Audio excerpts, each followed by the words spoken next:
Hello and welcome back to Week in Review with the one and only Doovid. I'm your host, Jen Church of Entry. Happy to be here today.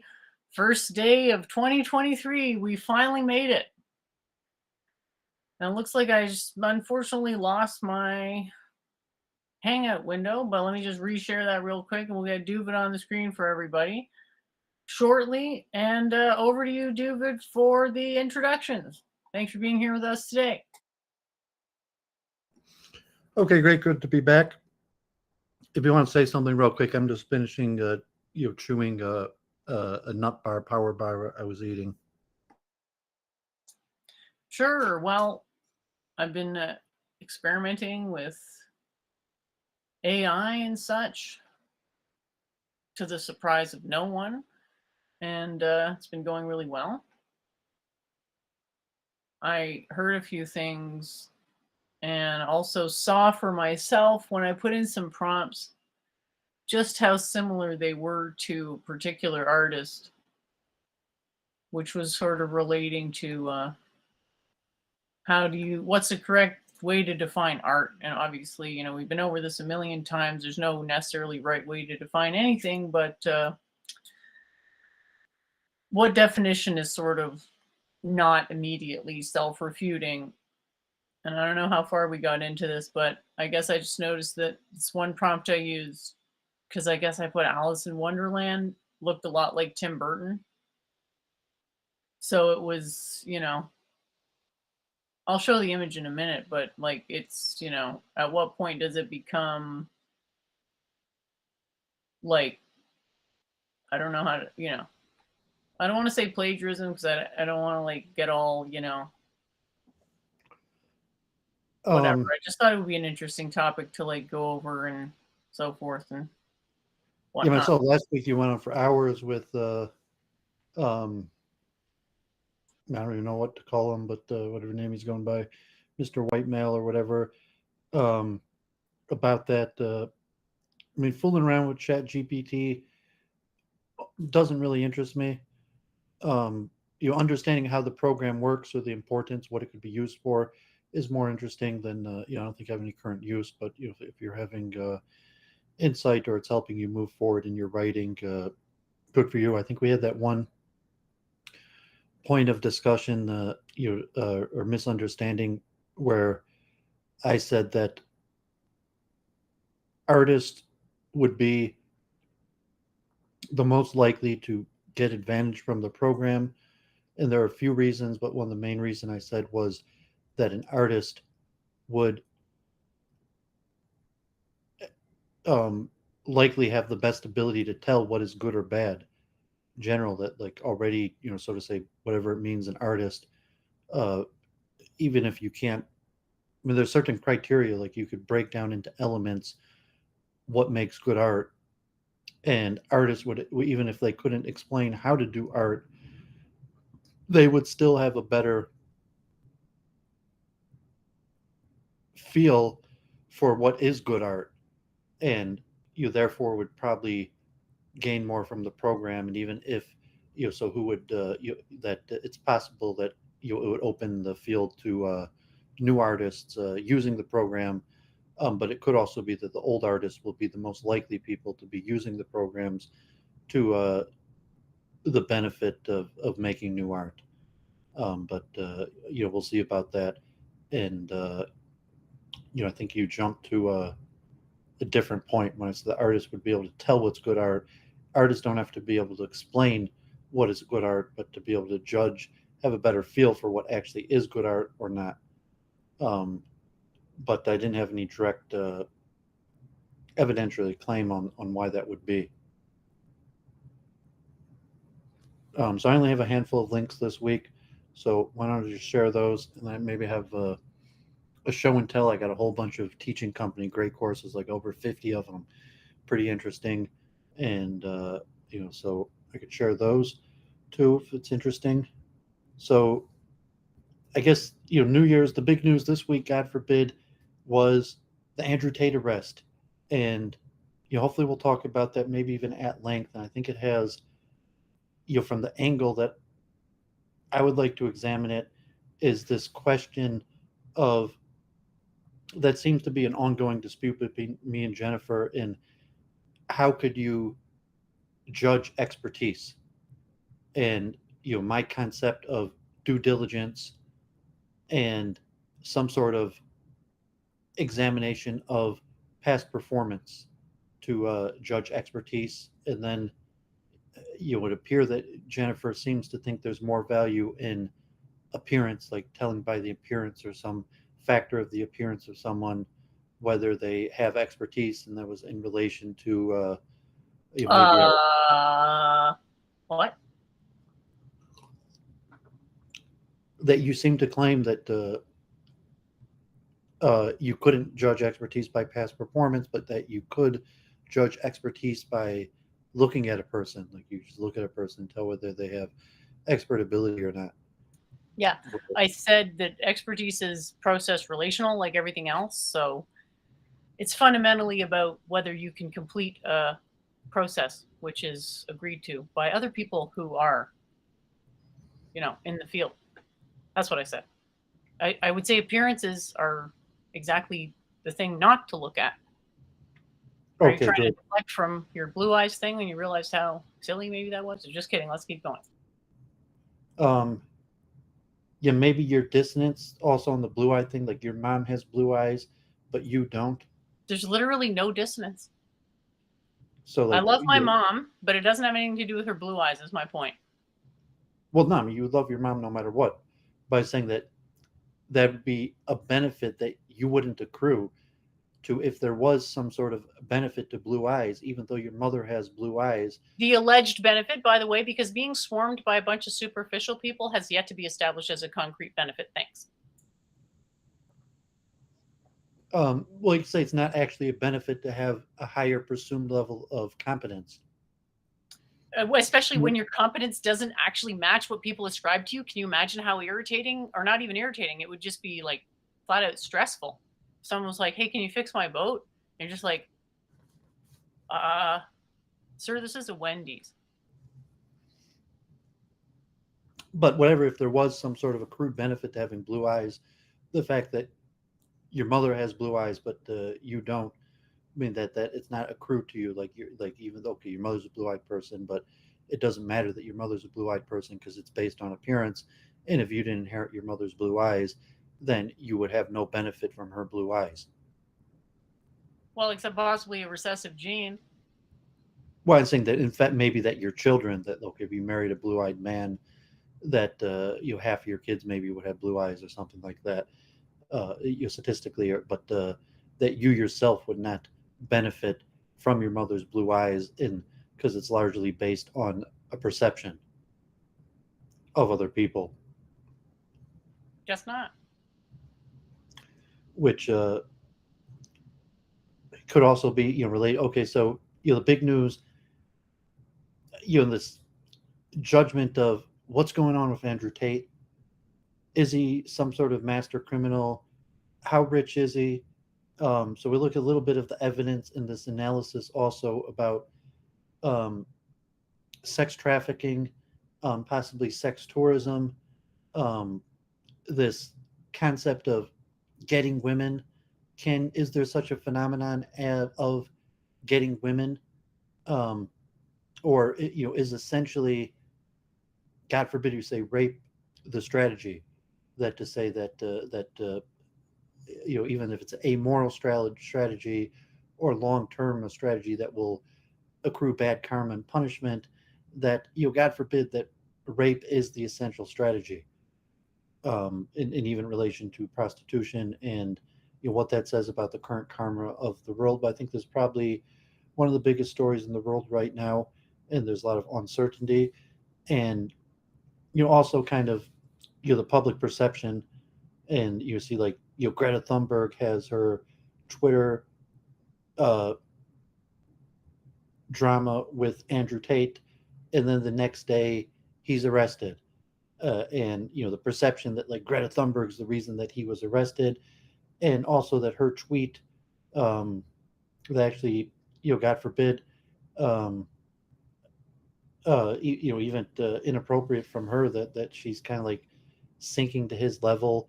If there is some sort of perceived exalted status, but like that she would so to say sink to Andrew Tate's level for some sort of dis insult fest, um, is one of the most popular tweets ever. With millions of people viewed it and millions of people liked, and so here we also this on the C Squared podcast, um, a little bit about expertise. So this is Levi Rosman, who's one of the most popular streamers in the world, and he was talking to Caruana and his streaming partner, who Caruana is one of the top 5 players in the world, and they talked about interesting things. And one, like, so why is Levi Rosman so much more popular than chess players who are better than them? And like, what makes it that, like, his personality, was it just luck and the timing, or some parts of his nature or the work he puts into it? So a little interesting on like the nature of streaming, and then like God forbid the chess boxing, why chess boxing is so much more popular than chess itself. Yeah, happy New Year's. Thanks everyone tuning in. So here's probably the best information I was able to find of factual information on Andrew Tate. So this is the Daily Mail. The link's going to be too long to share. And so it's a media takedown. So all of the media takedown focuses more on why Andrew Tate's a controversial bad person, with very little about what the actual facts of the case is. But it's interesting. So this one appears to be mentioning that, like, okay, his compound is really not that rich of a compound. He has like a former factory space that was turned into a mansion. It's in like a crap area next to an airport, and like where all the other areas are like abandoned houses. And from the research of the UK paper, he does not actually own it, and that it's his girlfriend who owns it. And so the possibility that Andrew Tate may not even have any money at all, that there's questions, like he said he's a billionaire. A lot of people are estimating I his know net he worth. said he was if he said he was a trillionaire, I mean, if I someone don't even says think they're he a said. billionaire, that's a long shot, but a trillionaire, it's pretty much a guaranteed lie.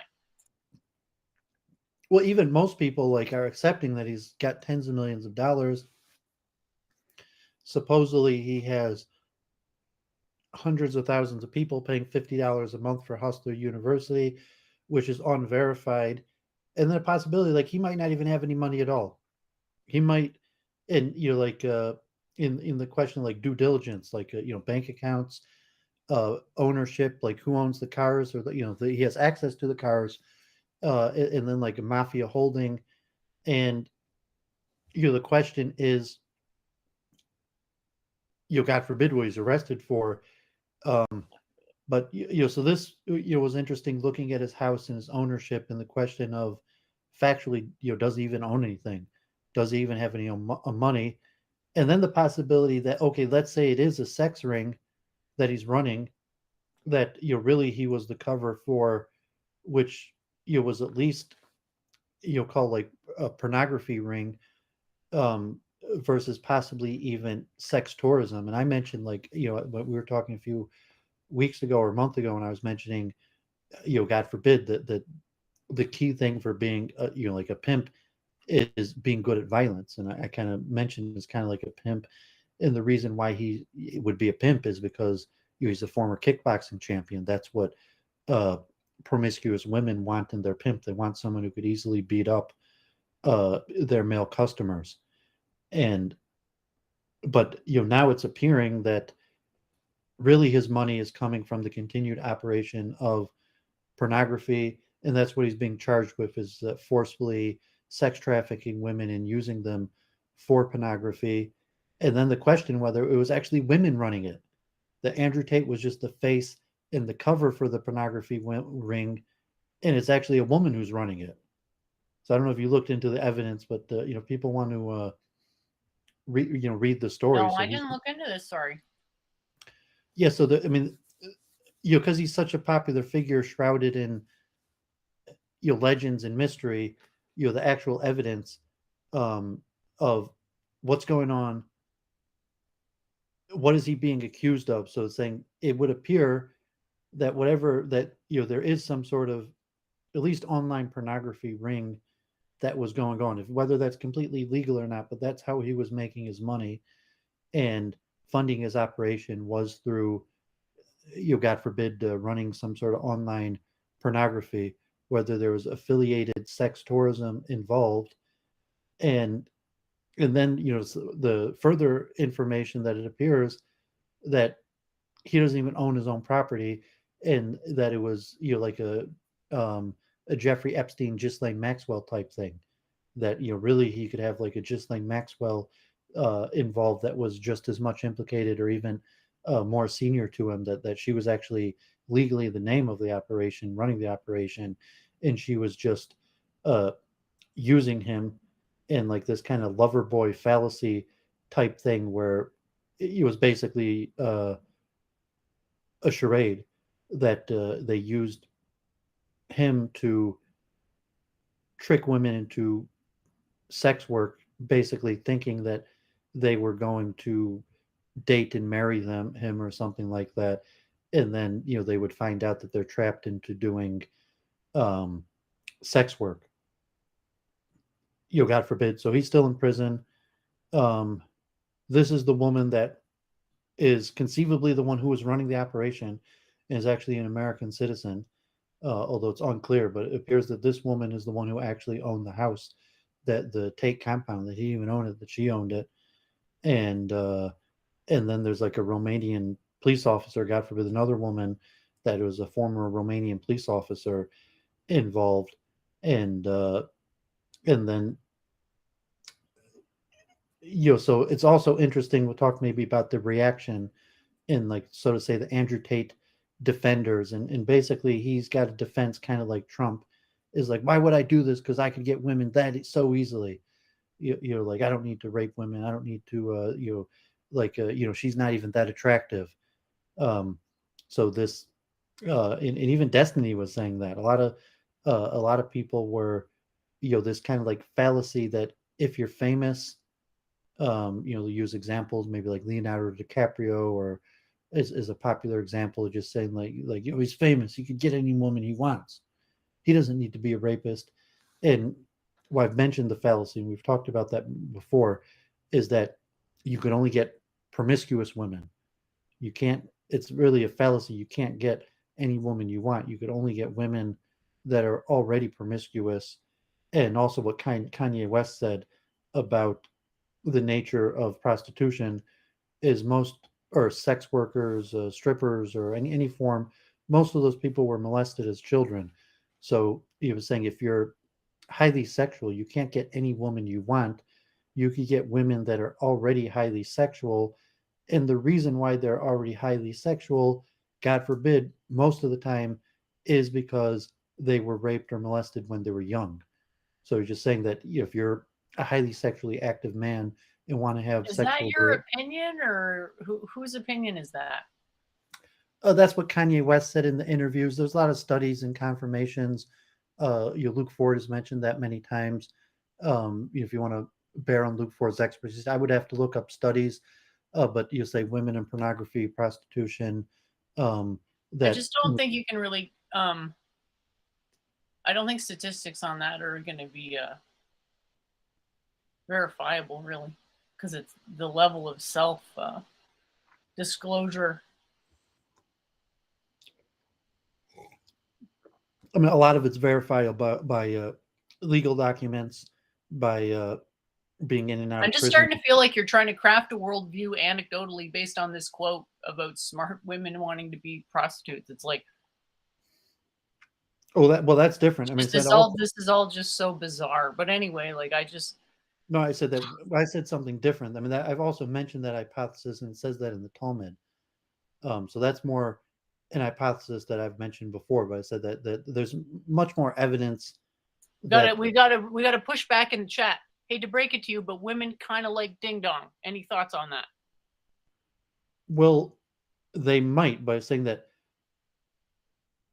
if if you're looking to say like, okay, there's a bunch of women out there that enjoy regular sexual activity, and if you're a good-looking famous man, it's very easy to connect and hook up with those women, and then to say, well, reality is how many women out there are that enjoy regular promiscuity, high levels of sexual activity, and You're sort of you like implying people know what they like on a level where it's like you can kind of look back at your choices and know how right or wrong you were, but at the time, like you're kind of just doing the best you can. Like, so I don't really know that people have, again, it's like this self awareness. You kind of have this fallacy you always make where you ascribe more self awareness, like this notion of because someone's good at something, they can identify other stuff that's good in that same domain. It's like,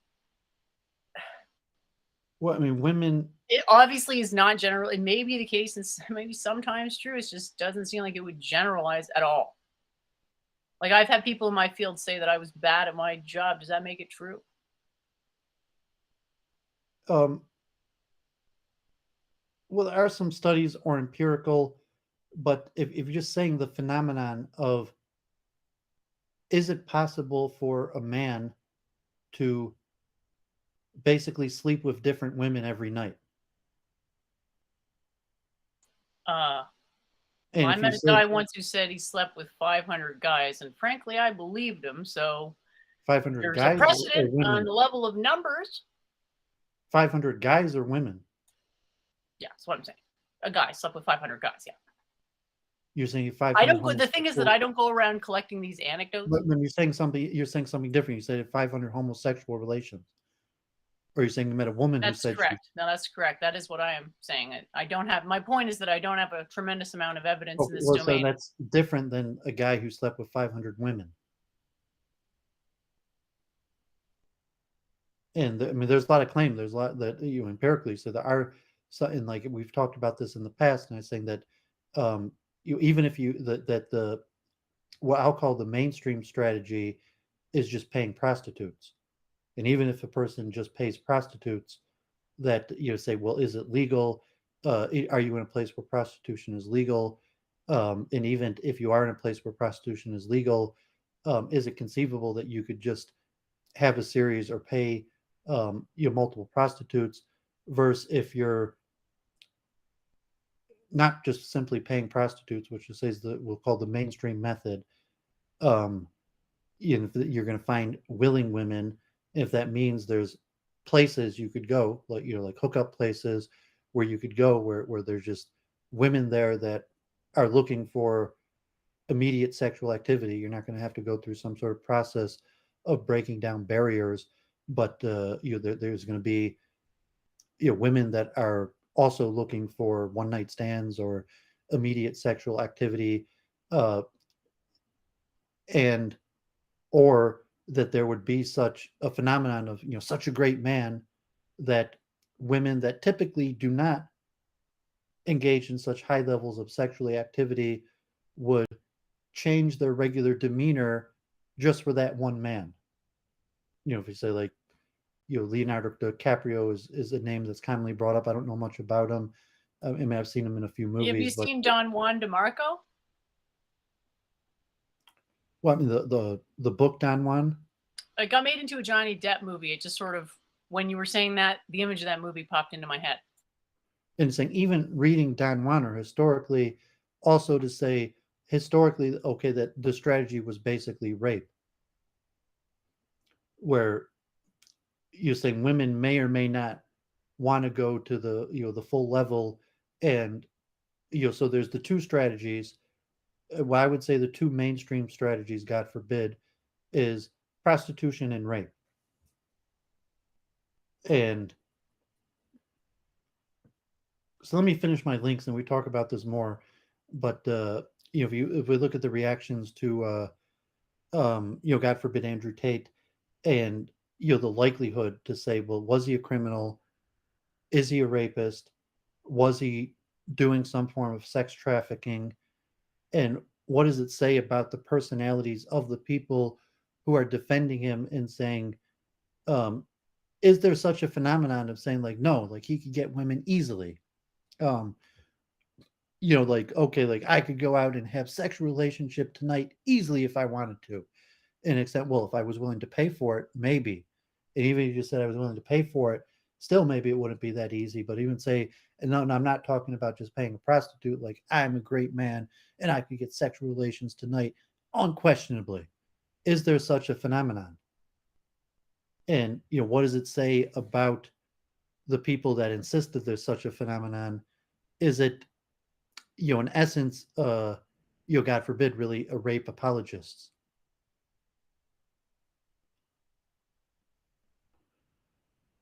But if you want, we could talk about that.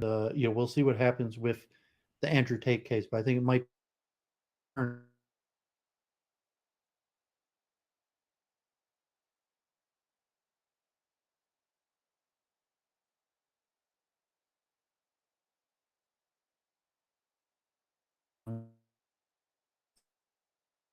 be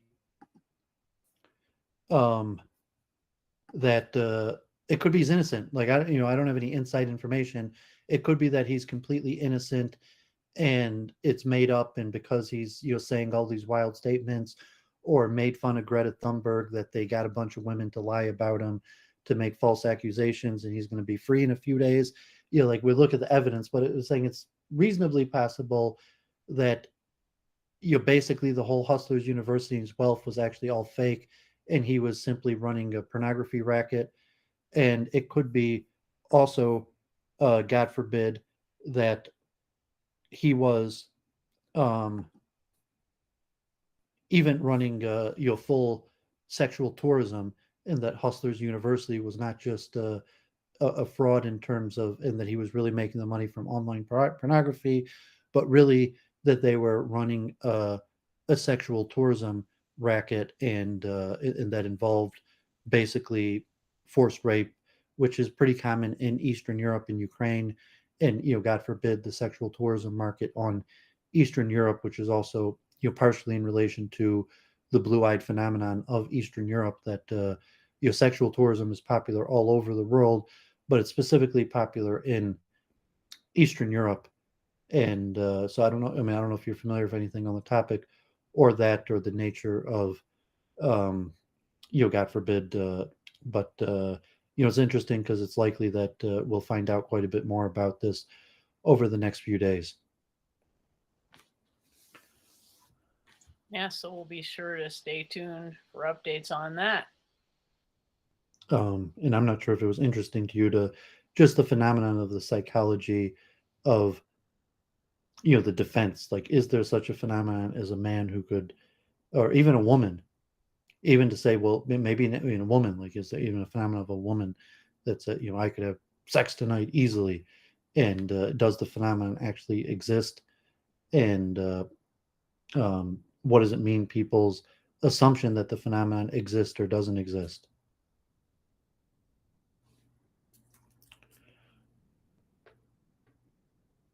And maybe certain places, like it might exist in like the city. So if you're in New York City, it might be selected for people who live that type lifestyles. Okay, so here, Polymatter, they had an interesting thing about Ticketmaster and ticket prices. It was a little bit interesting. Like I mentioned this a little bit with Taylor Swift, and it's a little bit of a good cop, bad cop thing. So the interesting thing is that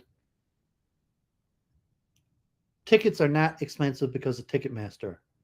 Ticketmaster makes a certain amount of money, but the main reasons why tickets are expensive is largely due to the artist. The majority of the profit goes to the artist and her contract with her promoter. So the artist, or his or her promoter, that the artist, you may only get like 30-40%, but the artist has investors. So someone like Taylor Swift or something like that, um, George Soros, or David Rubenstein, or Scooter Braun, or various people may make a cut off of the ticket sales, but that's really the artist money and her deal with her investors. Um, but Ticketmaster, they make a lot of money, but basically a service fee, in part of the service that Ticketmaster offers is taking the reputational hit and allowing most people to think that the reasons tickets are so expensive is because Ticketmaster is the bad guy, when in reality it's usually the artist that's the bad guy. And so it's a nature of the profit model where they've outsourced. So you have the venue and the artist, and then Ticketmaster. Um, and so there's multiple reasons why Ticketmaster has monopoly in the service. But this was interesting, saying that they've outsourced Ticketmaster to be a third party bad guy to take the reputational hit, because at the end of the day, both the artist and the venue want to charge the highest price that you're willing to pay for the tickets. And we talked about it before, and they have actually um, machine learning algorithms that on the spot raise the ticket prices due to demand. That they have special machine learning algorithms, artificial intelligence designed to figure out the highest price that people are willing to pay for the tickets, and on the spot raise the price to that price. But the nature is, you don't buy the ticket from the artist, and you don't buy the ticket from the stadium. You buy the ticket from this third party seller that is Ticketmaster. And so you can see that Ticketmaster is possibly the single most hated business in the world. And so this analysis is saying, like, part of the service that Ticketmaster offers is to take the reputational hit for the artist in the venue, because the artist doesn't want to be looked at as the reason, saying, well, like, no offense, I'm not just like a musician. You might love the musician and think the musician's a hero, when in reality, the artist wants to milk as much money out of the fans as possible. And the venue, you love going to the venue and the stadium and have a positive view of this venue and stadium, and don't want to look at the venue and the stadium as trying to milk as much money out of you as possible. So Ticketmaster outsources and basically takes all the heat, so that people look at Ticketmaster as the bad guy and not the artist and not the venue. And Ticketmaster, to some extent, gets a small fee for doing that. So I thought that was a little bit interesting. And, I looked at it kind of like a good cop, bad cop role, where, Ticketmaster plays bad cop, the artist plays good cop. Like, where the artist is like, I love my fans. I want as many people to see me for as little as possible. And it bothers me so much that, like, the poor people who can't afford the tickets don't get to see my show. And Ticketmaster comes and like, well, that's just the nature of the business. You got to pay the highest price. And, the reality is that the artist is really the more of the bad cop than Ticketmaster. But, that it's outsourced the role. So I don't know if you found that interesting, or you watched it or understood what I was saying. Yeah, you told me about it there, and it was interesting that the inflation stuff. There's a couple of pawn sacrifices, as it were, in the battle for image. So yeah, I mean, you didn't even mention that they were making the prices more expensive based on AI. I kind of thought that was like the. Am I just an AI nerd now, and just everything is all about AI for me now, and I'm just seeing it everywhere? It's my magic key. Well, it's been all over the place for also, but so that's your focus. So I mentioned that, like, if Jennifer was a teacher, she may not be able to recruit the class or get money out of the students.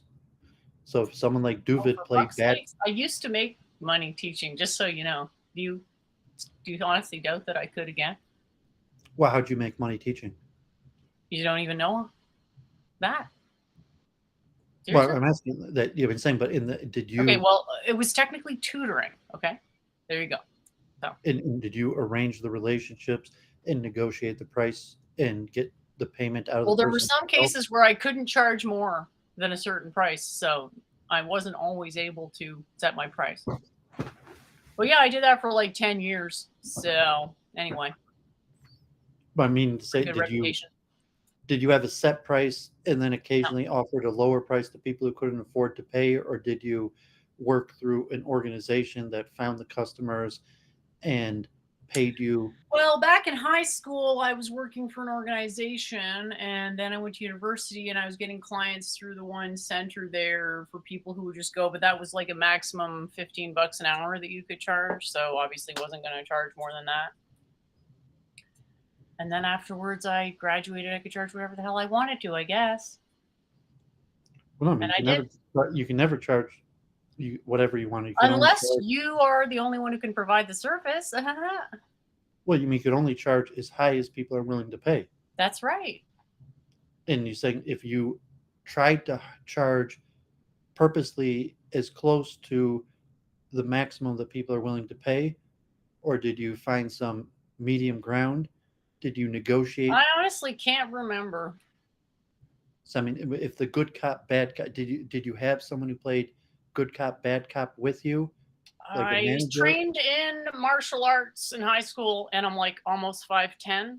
So You're just the tutor who loves math, and then like Doovid negotiates the price, and so like when the person gets there, it's like you got to pay. pause.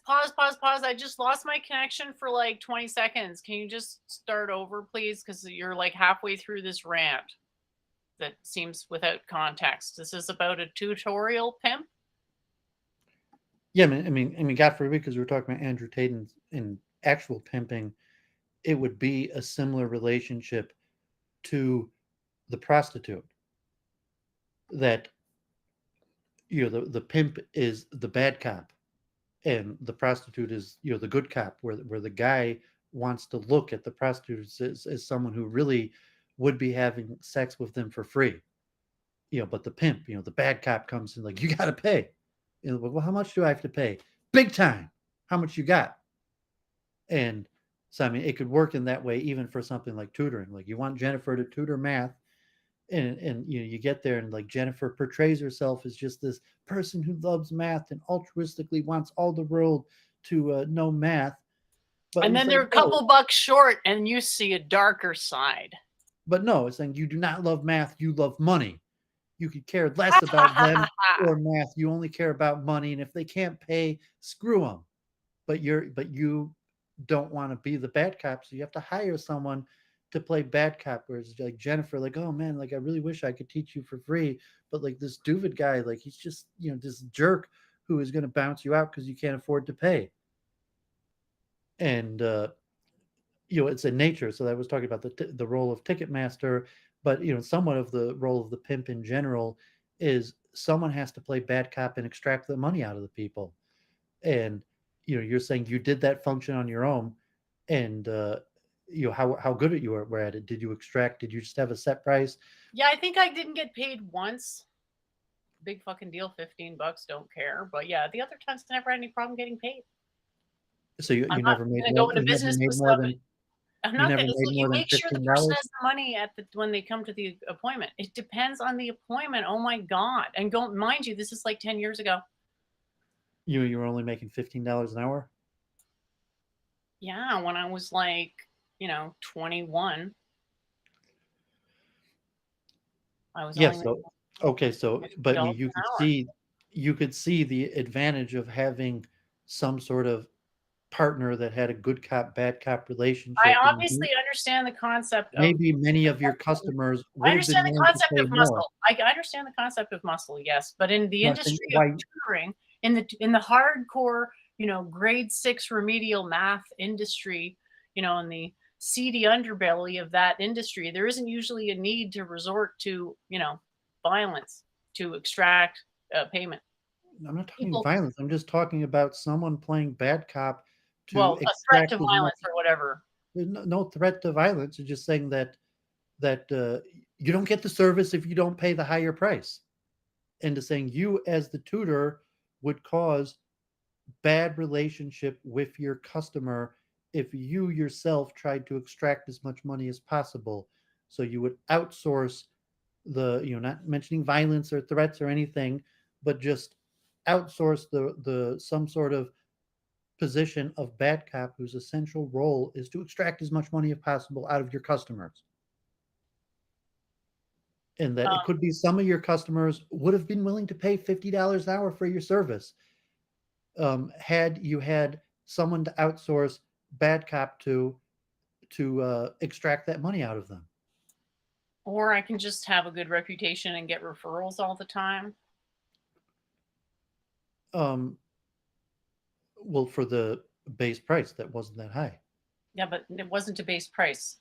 It was the maximum you could charge when tutoring students because the students don't have that much money.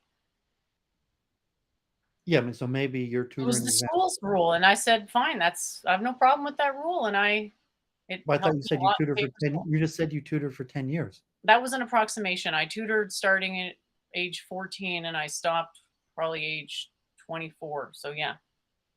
And you were making $15 the whole time.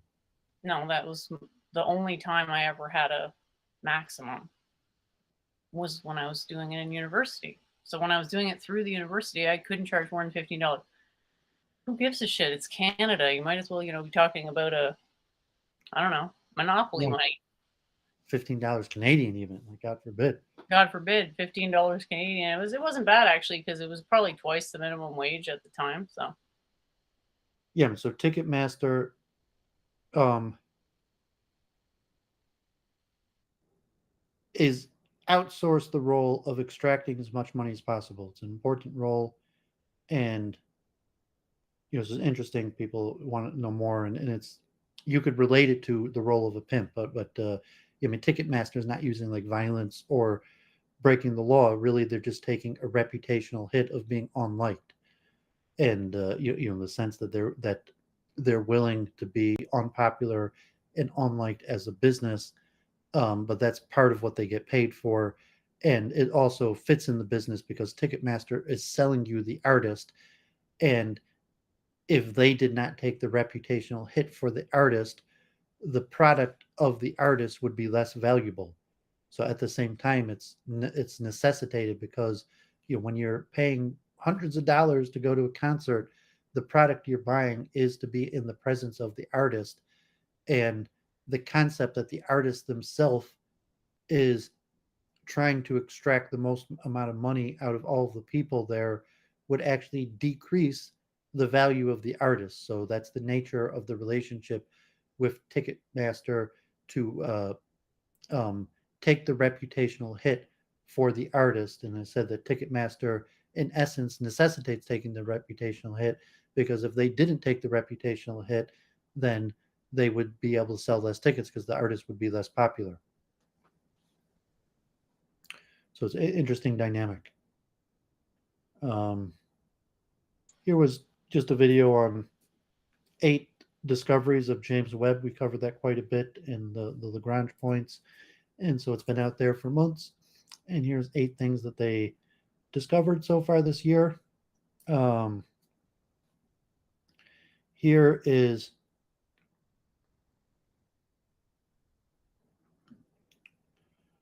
um, quality versus quantity in spiritual life. Uh, it's been a while. Ashish Delela, a new essay that he wrote. So here, just talking about the difference between quality and quantity. So let me just read the introduction. Everything in Vedic philosophy is based on qualities. Since the advent of modern science, everything in modern thinking is based on quantity. The focus of qualities needs the distinction between better and worse. The focus on quantities needs the distinction between more and less. Under the influence of quantity thinking, people stop thinking about quality improvement. Um, they think that more of everything is better. This is misleading. More is encouraged only if it improves the quality. More is not a virtue in itself. Better is a virtue in itself. When more makes things better, then it is accepted as virtue, not because of quantitative increase, but due to the qualitative improvement. In this post, I will discuss how an exclusive focus on quality improvement is necessary and sufficient for spiritual progress. A quantitative increase is accepted only if it is improving the quality. For every other reason, quantity increase is rejected. So there's a few interesting notes here. and just saying that science operates um, on the principle of quantity, that science by definition has a very difficult time to possibly impossible time measuring quality. And if science does measure quality, it's usually through quantity, as opposed to spirituality um, is almost exclusively based on quality, not quantity. Um, and it was also interesting in the chess thing. They not in the interview I showed, but the same channel C Squared, they interviewed Judith Polgar, who at one point was the best ever female chess player and was top 10 in the world chess player um, from the Hungarian educational experiment that her parents conducted on her. But she quit and retired from chess, and she was mentioning that she didn't use the quantity quality distinction. I'm making that point for what she said. But when she played chess, it was very easy to see her progress because chess has a rating system and you have victory over opponents. So she better how you doing?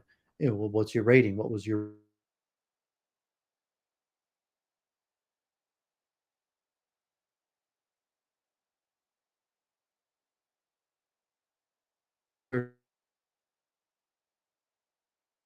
or money?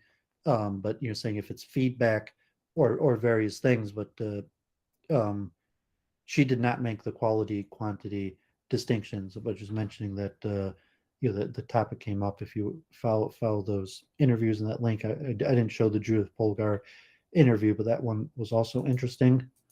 Um, do you have any point of that quality quantity thing with Ashish Delela?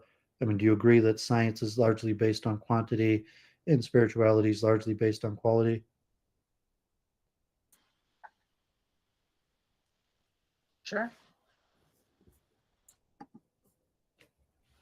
Okay, T Jump had Metro Detroit, Justin Sledge on from um, Esoterica. I've been sharing his videos for a while. Now he's almost got 250,000 subs. Although it was kind of a weak interview, like because he's already interviewed him, and like he asked a bunch of questions, and then he brought on a woman who like didn't watch the beginning of the program and asked a bunch of the same questions again. And so he has good content, good overviews, but I think it's mostly just introductory material, and it's kind of like a rational just history of um, I think he needs the multiple truth hypothesis also, and like the more background philosophy, like of dualism and various distinctions. No, he So just needs to suffer a few more grindingly humiliating defeats, and then he'll realize that he needs to let go of his whole definitions, solve the problems of philosophy LARP and you're talking philosophy about is sledge like or T a jump? video game, and that I can win on the hardest setting and whatever. You're talking about sledge or T jump? T jump. Okay, well I was talking about sledge. We could talk about T jump later in your week in review, and his thing on modern day. I was talking about sledge, not T jump. And his thing, Sledge Sorry. is been having a lot of success. His YouTube channel's up to 250,000 subs. So T Jump's kind of giving him, light, very easy treatment. There was one guy in the chat, this Yves Piquet, that were that was just kind of ridiculing him about the beard and yarmulke, which is kind of, because Sledge basically is a non-believer. Like I mean, at least he portrays himself as like, he's just interested academically studying the subject, but none of it is true. So this one guy was pestering him in the chat about, well, then why you have the beard and the yarmulke if you don't think it's true? Uh, and Also, Adam Green has been trying to get Sledge to debate him, and which I guess he doesn't want to do.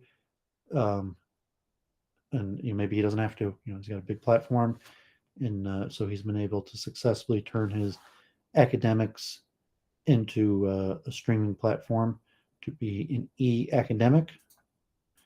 So Doooovid streamed twice this week. I streamed the continuation of tour of my library, and I did my Christian books, which I guess was less popular. So I found it interesting, relatively how few. I mean, I've read quite a bit on Christianity. I know quite a bit about it. I still have like 75 books on it. Um, Congratulations on your extra streams there. It's nice to see you get some feedback and some guests. Yeah, well, it was kind of like, yeah. So I did the tour of my library. I'll have to organize my books more, so I'm going to continue the tour of my library. Hopefully this Wednesday at 4. I'm not sure what it's going to be this week because I still have to organize a few shelves that could be linguistics, Gurdjieff, science, um, business, consciousness, psychology, philosophy, but they're all jumbled together on like 3 shelves. So hopefully tomorrow or Tuesday I'll organize it, and then I'll get it together for the Wednesday continuing tour of my library. And I did last week the history of the Hasidic movement, and then I did another last night history of the Hasidic movement, which I hopefully will continue to. So I got relatively decent viewership. The only people who jumped on my channel were kind of counter Semites who watch Adam Green. So I guess that was a little bit disappointing, but so decent view. Well, that Christian guy, he just was like talking about scripture. Was he an Adam Green audience member? I didn't tune into the whole thing, so. Both of those people I know because he messaged me, and I mean, Okay. you enjoy. I'm sorry, I didn't watch the whole thing. I wasn't super interested, but I caught a little bit. You seemed sort of like I mean, annoyed he at was the end. almost nonsensical. Like that one guy, Wes Curry, who, yeah, I mean, both of those people, including the Aquarian, I became friendly with him. We're even friends on Facebook, and he almost became a Catholic priest. He's more reasonable, but I mean, he's still a counter Semite, but I think he even came on Week in Review maybe briefly, but I mean, he's into mysticism and astrology and various things. He had wanted to be a Catholic priest and then decided not to, and now he's like anti-Christian, um, and calls himself Age of Aquaria, and but he's also counter-Semitic. So he came on, basically to pound me with counter-Semitic questions. And this other guy, Wes Curry, who messaged me after being on Adam Green, and I mean, he was. I don't want to use too pejorative of a word, but like he was basically like claiming to be some sort of prophet. Like it was almost like nonsensical. He kept on citing these verses in Isaiah, and he was like, "I am the person that these verses refer to," and then some, you know, biblical prophecy that's been fulfilled, and he had like dates and events when like biblical. So it was pretty hard to understand, and then it basically just outcut like it wasn't even mainstream preaching. So like Adam Green is somewhat mainstream point. Like this guy was basically like a self-declared prophet. So that was a little strange, but I talked to him anyways and tried to be friendly. But I covered a lot of history and hopefully resolving my own identity crisis and the understanding like who is Doooovid as a Hasidic Jew, and eventually I'm going to move on to my science and consciousness and focus more on the multiple truth hypothesis. But just this question: what does it mean that Doovid's a Hasidic Jew, and what does it mean that um,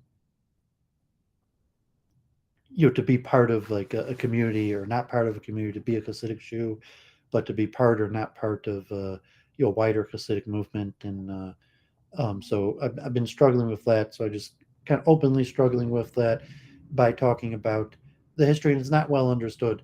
The academically, the history of the Hasidic movement. I mean, there's some level of understanding, but like I said last week, like the hagiography, the identity of a Hasidic Jew is based on legends and belief versus some sort of academic understanding of identity. And then it's even distinct, like in the U.S. news, like the politician George DeSantis, who claimed that he was Jewish, and now they're questioning, well, maybe he's not really Jewish. What does it mean? Or that he's Catholic? Like these identity questions are very testy, and so. But hopefully, I'll continue next week, and I think next week Saturday night I'm planning on doing part 3, and I'll talk specifically about Lubavitch and the Lubavitch Rebbe and the Lubavitch movement. Here was an interesting diagram on countercurrents actually, and I think it was a guy Quinn who we'll call him a dissident right, but he had an interesting diagram like Josh Neal in his book on American extremism on this kind of like pathway to um, the dissident right, where basically his claim is that there's a mainstream leftist narrative in that if you're so to say white and you're part of this mainstream leftist narrative, you're in this loop. Like the left opposes the right by fighting for social justice. To a same social justice, the left must perform a maladaptive practice. Maladaptive practice leads to destructive outcome. Person must decide if social justice outweighs destructive outcome. So that if you are part of the leftist, then you believe in social justice, even though it has a maladaptive outcome, and you stay in the loop. But at some point, that the maladaptive outcome will cause a person to abandon social justice, and that could cause a person to be neutral, conservative, alt-right, or dissident right, where he brings in like the Schadenfreude and the doxing, and it could be a continual loop where basically when you move out of the social justice loop, you could move into the opposition. Um, but if you move into the opposition of the mainstream narrative, then you face pushback. That he referred to the concept of Schadenfreude or doxing, which means that the mainstream people now are against you and will use tactics to ruin you. So that could push you to being neutral or just conservative or alt right. And I mean, it was a mediocre. You thought this was just I think it's just so silly because I think there's maladaptive strategies on both sides. There's limited information that comes out of that dichotomy, and it's just sort of an us good, them bad. Nicholas Lamar Sutter would like to know what's the maladaptive outcome? um, well, if you're distant right, it would be maybe demographic change, immigration, cultural change, crime, um, cultural shift. You think like affirmative action, you decline of society, whatever the people think that. But I mean, from their perspective, it would be that their claim is that the left narrative is the mainstream. So that being on the right wing at this point now, social justice is the mainstream. That's what society in the West is largely doing, whether you like it or not. So you either join the system or fight the system. And so if you're part of the system, you say, well, that's a part of the system because that's what the system's doing. But I think the system's flawed and it's having maladaptive outcomes. So then you move to the right, and the right is out of power. So you're a dissident, and then how far you move to the right. So I never actually produced that second essay on narrative identity, but I thought that was interesting because it's really a political form of the question of narrative identity. And narrative identity in this case would be, um, the green circle is the person's identity, and you have the input of, here it says sense breaking, tension, threat, opportunity, which would be larger social pressures, and on the input and also the output of And where social is this value. from? Sorry. Um, it is from, I just closed. It's from an academic paper on um, psychology. I'm not sure. I might have closed the link already. I was just reading it earlier. Um, I'm not sure if it's in my history.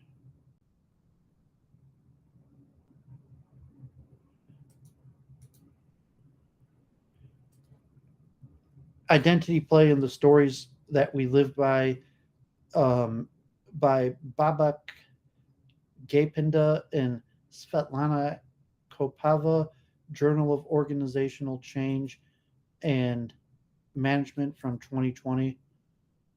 So it's a academic psychological paper. If I put the link in Oh, I put the link on the Facebook. I was sorry, I put the link in. So if someone wants to read the whole academic paper, but the purpose of this paper is to advance our understanding of identity play process by including the stories we live by in depth. Over the past decade, identity play literature has placed more emphasis on the role of self narratives, yet the stories we live by, including the told or untold stories of past and imagined events of the future, have not been considered in depth in these self narratives. So, I don't know if you remember, we talked about and at depth of narrative identity, for a few weeks. Yeah. So, this is an academic psychological idea. What I showed on countercurrents, that like that thing about the dissident right, he might have studied this stuff. I don't know his background or where he got that. That's a chart that someone on the dissident right made. This is a psychological academic paper, the diagram from it. So this sense of identity, the stories we live by, told or untold, um, that has the feedback mechanism, stories of self and others. So the stories we tell and the stories that others tell about us, that include sense making of external output and narrative work. So we make sense of external input through narrative work, and that creates a possible self that helps regain coherence, that has the function of sense making, anticipation, and response. That the purpose of the narrative identity is to prepare a person for possible outcomes, anticipating and responding to external outputs. So, this question of identity, who am I? And this question of who am I is not like, okay, well, I'm a Hasidic Jew, I'm a male, I'm an engineer, um, which would be the historical point of identity, but saying, well, I'm a narrative. I'm a person who, that it's not just like the identifiers that classify my personality, who I am, but I'm part of a narrative, how I see myself, and that narrative makes predictions for how we interact with the world. And if those predictions work and are validated, it reifies our narrative identity. And if it's invalidated, then we have to adjust our narrative identity, um, to regain coherence, to cognitive dissonance. That if my narrative identity of myself, um, I mean, some interpretations are saying the purpose of it is to minimize cognitive dissonance. Maybe you could look at neurologically. I mean, it has more purposes, but it's saying the narrative identity, um, like entropy, it has to reduce cognitive dissonance. So if your narrative identity increases cognitive dissonance, there'll be a self-correction mechanism. So like Doovid's a Hasidic Jew, but my self-identification, narrative identity as a Hasidic Jew is increasing my dissonance. So like my fellow Jews are saying like, you're not really a Hasidic Jew, and saying my level of practice of the Judeo rituals is not in line with really what it means to be a Hasidic Jew. And like, okay, God forbid I'm facing counter-Semitism, and people are like, well, Hasidic Jew, that's not very good identity anyways. Why would you want to be that identity? Oh, or like I'm also trying to be a scientist in various things. That would be dissonance. So I've increased my dissonance, and therefore I'm having identity crisis, because this identity, Doovid as the Hasidic Jew, is causing substantial dissonance. So I have to re-examine my identity crisis. On the stream, I go for hours and I cover my narrative. Well, I'm a Hasidic Jew because that's my narrative. I went to Israel. I studied in Hasidic schools. I studied under Hasidic rabbis. I lived as a Hasidic Jew for tens of years. I read these books. I tried to incorporate these teachings. So it's not just the question like I'm a Hasidic Jew because it's like an abstract quality, like I'm a doctor, or some I'm a father or something. It's part of a narrative. But then to readjust that to say it has to minimize dissonance. So if you get social invalidation, if my identity as a Hasidic Jew is leading to social invalidation, then I have to adjust my narrative identity. Well, only if you want the social validation. Um, well, so here, that's just on this chart. So here it actually says social validation, invalidation, but really from like, I mean, because this is a journal and psychological article. So my view on it would be more um, Bayesian predictive mind, active inference, that as long as it correctly makes predictions for me, and if it doesn't predict social validation, then it's okay. Because I mean, I'd say, well, okay, it's not pleasant to be socially invalidated, but it's not gonna. The dissonance could be limited as long as it predicts social invalidation. So the key role of the identity, um, from different schools, but from the school that I'm part of, not the school who wrote this essay. So there's just the diagram of the paper that I shared. But from Doovid's understanding, it's more important to make correct predictions than to have social validation. So if your model, my internal identity model, actually predicts social invalidation, then I may be able to preserve my identity. But if my identity predicts social validation and I'm getting social invalidation, then that will be enough dissonance. We'll have to create a new identity. So it'll be possible if it says Because not because it's failing to give the social validation, but because it's dissonant. to the predictions. The predictions are, yeah, when I say dissonant, I mean it makes predictions that are incorrect.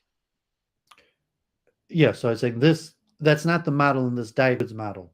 Right. David's model is more based on the predict.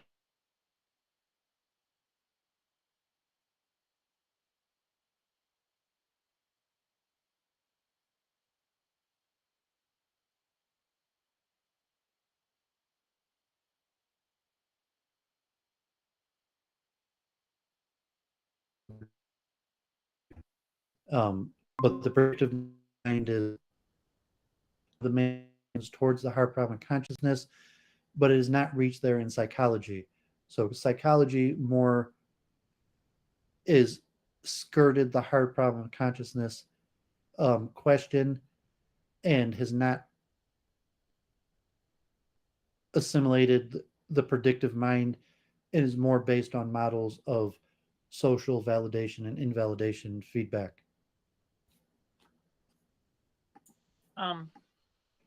Okay. Cool. I'm not sure. Does that make sense with your understanding? And that's probably why I had a hard time writing my Hard essay for too. you to it's a bit hard for me to follow what the meaning of what you're saying is because of the tense of the I'm glad I realized though that you weren't talking about your own model but describing this other model early enough. Well, maybe I can make my What you own. just said, I'm completely not sure what that meant. Well, I'm saying that the predictive mind is a groundbreaking theory in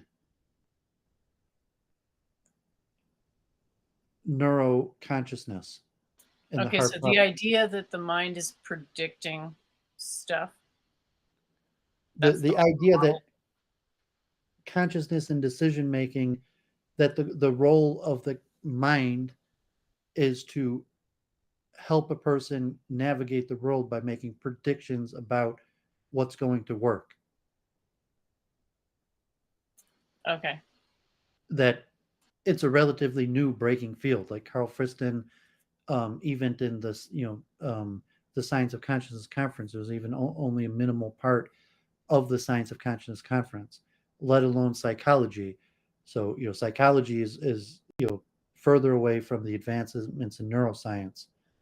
So, this is in a psychological journal. It's focusing more on social validation or invalidation as opposed to uh, prediction. And like, so narrative identity um, comes almost exclusively from psychology.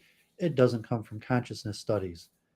And there's actually been very little work on narrative identity in terms of consciousness studies. Although I think it goes together. There might be a little bit of writing. I discussed that with active inference, but it's so you know, looking at the future direction of research, and hopefully, once I finish the tour of my library, I'm going to start producing videos on this type stuff. So I just thought I'd share this now, so like we'll keep the topic fresh and we can review, and this concept of narrative identity, predictive mind, and a feedback mechanism to reduce cognitive dissonance. And I'm using myself as the test example, so to say, my Hasidic identity.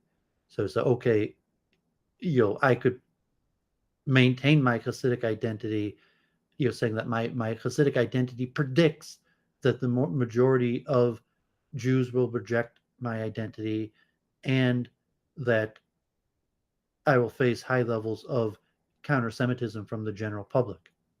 So say my model predicted that, so I don't have to assess and create a new identity just because I'm facing rejection from my fellow Jews, or even some Hasidic Jews, and from the wider public, that I'm facing social invalidation, because my model predicted it.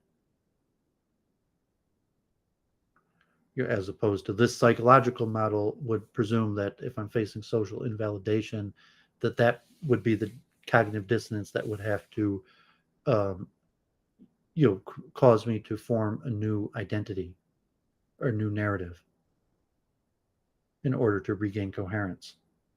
It just sounds like you want a narrative that predicts, that claims about itself are accurate. Well, if you say I want versus the mind creates, not whether I want or not, that the mind, by definition of how the mind works, the mind creates a narrative identity in order to help a person find their role in society and to have relations with other people in the world and profession and family, and all the various aspects of identity. So it's not I personally want, it's a working faculty of the mind, and presumably universal of all humans. And my identity might be different. Like, okay, if my, So you've universalized your own trait. Okay. no, I haven't. I'm using myself as an example to explain the theory of psychology and consciousness. The theory of psychology and consciousness implies that this is universal to all humans. So I'm applying that to myself. I'm not doing the opposite. I'm not taking myself and expanding it to other people. This is not my theory. These are the mainstream top current psychological and neuro consciousness theories on the market. So I'm applying those to myself, not the other way around. I don't know if you understand the difference of what I'm saying.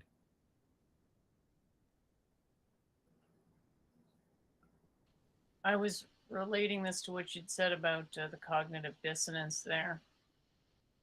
I don't think most people are looking to switch their identity based on it causing cognitive dissonance for making unrealistic prediction. That's all I'm saying. I think that's your own, excuse me, your own observation of yourself. That's not my own observation. That's the mainstream, not the mainstream. That's one of the mainstream theories of identity in psychology. Doooovid didn't. I mean, I wish I was the proprietor of narrative identity. Like, no, narrative identity has been around for 30 years. I would, it maybe even represents 30% of current psychology. All right. It's not my theory. Narrative identities, I would even say the mainstream current psychological theory of identity. And as the science of psychology, it would be a universal theory. If it's true, it applies to all people. It's just really confusing to even understand what's being said. Well, that's why I put up the diagram. I mean, like, I've talked about narrative identity. I was going to write a paper. We've talked about it at length for many episodes. So I just brought it back with a picture, and I was using my stream on my Hasidic identity to help explain it, to kind of open up my own identity crisis and dissonance, interpreted from the theory, and then multiple truth hypothesis. I was mentioning the mainstream psychological theory of narrative identity versus neural consciousness theories like Carl Friston and the predictive mind and active inference, which are slightly different. I mean, they're possibly compatible, but Carl Friston and the free energy principle is does not necessarily like it could work with narrative identity, but it's not doesn't necessitate narrative identity. So I was trying to combine the current theory of narrative identity with the predictive mind. So that's something that I was doing on the fly, and I'm not sure that there's even too many scientific papers or too many people that like that's so Doovid is mentioning a groundbreaking field of research in psychology. Like this paper itself is from 2020, let alone something that would be combining this recent 2020 paper with Carl Friston's free energy principle. So I don't know if you understand what I'm saying. Let alone I my think what own. you said, I think I get it, but you can forgive me for not understanding given how effing convoluted that was. I don't know, But yeah, so convoluted. anyway, like I guess it's hard Now, for me to see the excuse you line. for not being up on the most recent theories of psychology, identity, and consciousness. It was unclear to me that your example about the mal prediction was connected or how to narrative, because to me this is not They're not. narrative. Yeah, I okay, they're was not connected. I'm bringing you up to date on the current theories of psychology and neuroconsciousness. Predictive mind is not a theory of psychology. It's a theory of neuroconsciousness. Narrative identity is not a theory of neuroconsciousness. It's a theory of psychology. And so the theory of narrative identity is based on psychometrics and psychology, clinical psychology. It's not based on neuroconsciousness. The predictive mind is based on neuroconsciousness. And so I was trying to examine putting those two theories together. That makes Yeah, sense so to you? maybe if you said that at the outset, it would have been less confusing because honestly, that first diagram you shared was so dumb. And this one makes way more sense, but it's still unclear. And the connection, I mean, the diagram's not unclear, but the connection to what you were saying was hard to follow. So hopefully that's cleared up. And Yeah, I was trying to use myself as and my Hasidic identity as an example for how this may work. the And line became blurred between your own experience and the model. And then what either was saying just got confusing. So saying if this I don't theory, think I'm the only one. I think Nicholas is also confused. So maybe just reset. okay, we come back to this and saying like, like I would Well, it's like just to. like what the thing is. You're talking about something super complicated. You're talking about cognitive dissonance because your identity predicted, alleged something, or you associated an alleged prediction that didn't come true through your identity model versus identity models making predictions. Those are completely different assertions. So I think that's where the confusion came in, at least for me. Yeah, it would be because I'm based to some extent. I'm saying something new. Okay, well, glad I caught you. So Nicholas would like to know what neuroconsciousness is, like what that distinction is with regards to, because it sounds like there's an actual theoretical distinction. Those are the mainstream theories on the solution to the hard problem of consciousness based on materialistic neural mechanisms like the free energy principle, like a solution to the hard problem of consciousness uh, based on the brain in neuropsychology. So I mean psychology is generally based off of psychometrics as opposed to neuropsychology is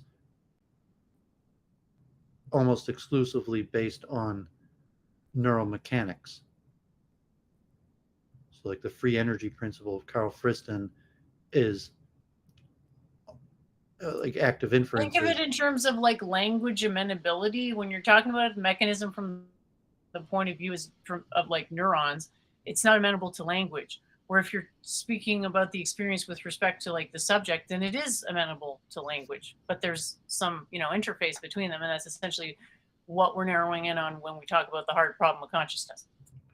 So psychology could leave the hard problem of consciousness unsolved and focus on what the mind does, and could have a predictive model of what the mind does that predicts that accurately predicts the psychometric data.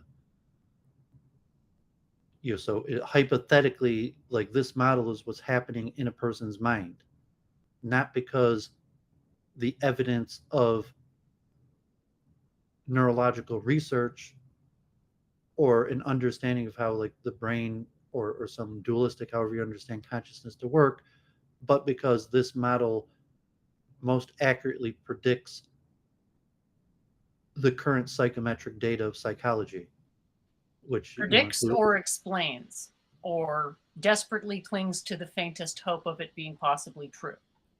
Well, I use the word predict that is almost inclusive of explain. That is, they predict.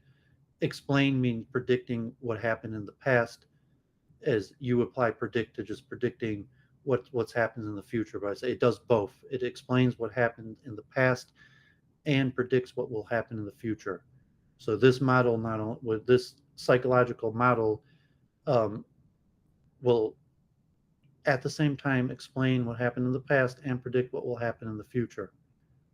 Meaning to say that if you have an identity that produces social validation, that will strengthen your identity, and if you have an identity that produces social invalidation, you will have to realign and your identity. So that this psychological model does both. It explains the past, and it predicts the future, but not through an internal mechanism of conscious and just a hypothetical model that explains how the mind might work. But still, the model could predict that there is such a thing as identity and possible selves, and that there's a feedback mechanism between social validation and invalidation. So it would make predictions that could somewhat be tested on psychometric data, such as social validation and invalidation and changing identity over time. But that's the current field of psychology that might be more rooted in explaining the past than predicting the future, but does include predictions about the future. The neuroconsciousness is almost exclusively focused on the neurological mechanisms for how this would work. This would mean, like, this would have to include a connection to something that's actually happening in the brain. And if there's active inference or the free energy principle, that might have a mathematical explanation. So even free energy has limited, like, brain mapping, but could at least have some sort of more mathematical explanation for this than so to say, the quality quantitative. So this is more a qualitative explanation. Free energy principle would be more a quantitative explanation that could be mapped to brain activity.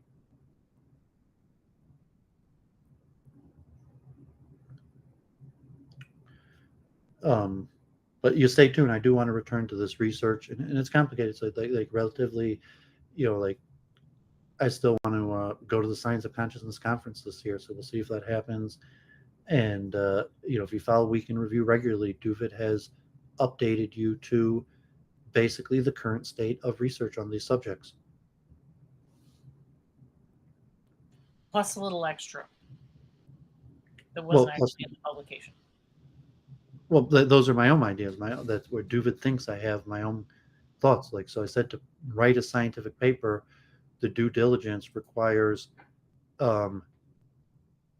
the historical review of the current ideas on the market, and then an analysis of how your idea is unique and how that fits in to the current ideas in the market and how that would possibly change the direction of research. So, if I'm almost there, I said it'd probably be even another year till I got to that point that I'd actually write a paper. But in terms of my own research, that I'm getting close to being up to date with the current state of research and having my own insight and mapping out how my own insight fits in with the current state of research and might change the future direction of research. And that would probably include having to actually go to something like the Science of Consciousness conference and um, discussing these ideas with the people who have the current mainstream ideas on the market.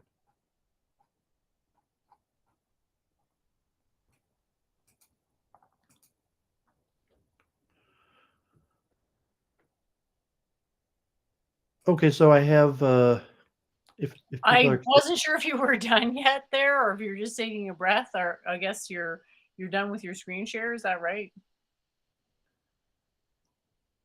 We good? yeah, I'm done with my week in review. So I mean, if you wanted to talk more about the Andrew Tate and your topic, we can, or not a big deal. Um, if you don't want to, and if you want, I could share a whole bunch of new courses. I got like a whole bunch of new great teaching company courses. Like a lot of my generic knowledge comes from the teaching company and like expertise. So, I don't know, is that interesting to you? Sure, let's go over that. Okay, so why don't you give me video school full screen?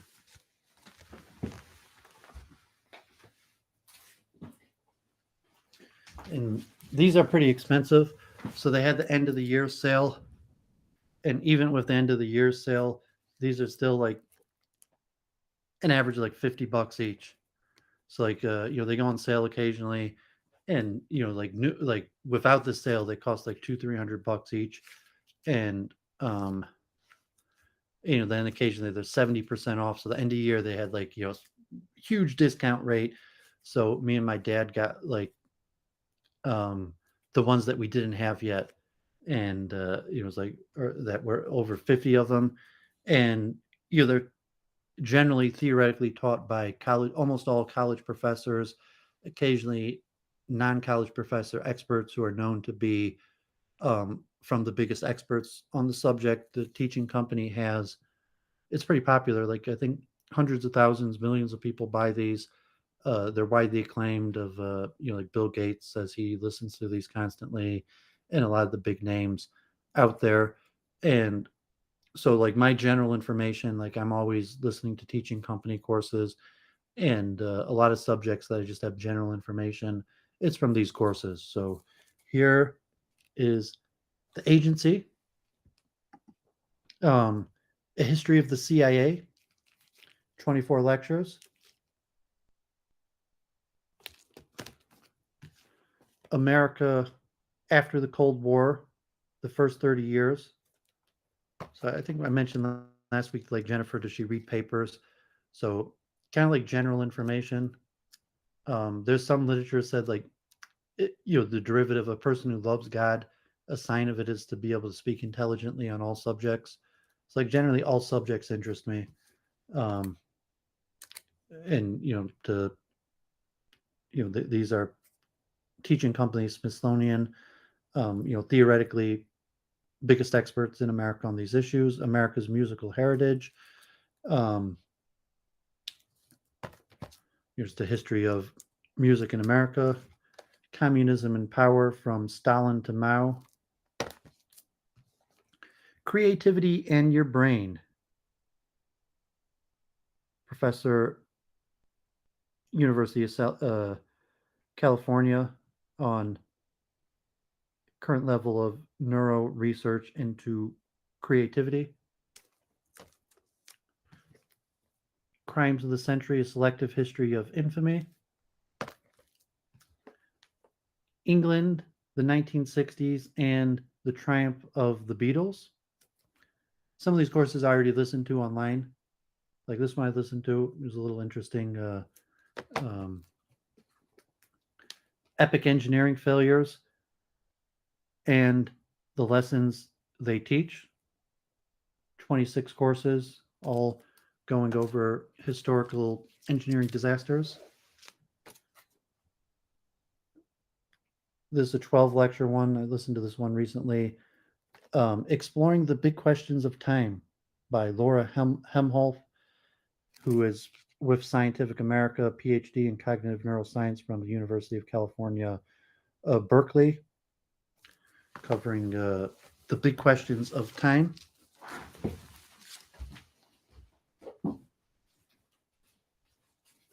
Ooh, what will we see next? They're alphabetical, so George Orwell, A Sage for All Seasons, 24 lectures. I think George Orwell, author of 1984, but I think that's his book, but important author. This one was a good course, very interesting. Great board games of the ancient world, discussing the earliest board games, including chess and backgammon, their history, what they meant in ancient times, what evidence we know about it. Great heroes and discoveries of astronomy. Great revolutions of modern history.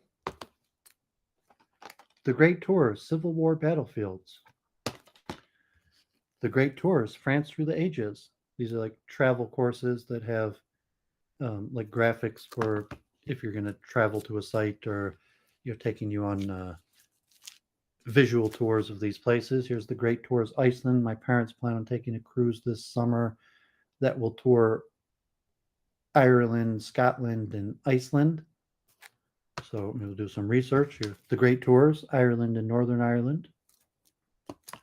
Or Jennifer's Irish. Doovid has some Irish and Jennifer's Irish heritage. I think there's probably some Norman mixed up in there too. We'll learn about the motherland. The Great Tours, Washington, D.C. How conversation works, 6 lessons for better communication. How the Medici shaped the Renaissance. How to speak effectively in any setting. I listened to quite a few of these already because I have a digital subscription also. So a lot of these are, just how Doovid obtains my general information. Identity in the age of ancestral DNA. Another interesting, we're talking about identity, narrative identity, but what can you factor about identity from ancestral DNA? This one was pretty good. My parents loved Vincent van Gogh. In the footsteps of Vincent van Gogh. I was actually in Amsterdam and with my parents, and we looked at the Vincent van Gogh Museum. And currently, Doovid is back to coaching chess, but the Detroit in a side room. Usually we're in like a main hall, and and we'll be back this month. But because the Detroit Institute of Art has a big Vincent van Gogh exhibit and has on loan from museums around the world a bunch of Vincent van Gogh. So if you're in Detroit now, the Vincent van Gogh exhibit at the Detroit Institute of Art is ending this month. And for Jennifer, I listened to this one like 2-speed online. I didn't, seriously study it, but you listen to a little background information. Introduction to Machine Learning. Michael Littman, the Royce Family Professor of Teaching Excellence in Computer Science at Brown University. So important, artificial intelligence is to some extent synonymous or form of machine learning. So important course.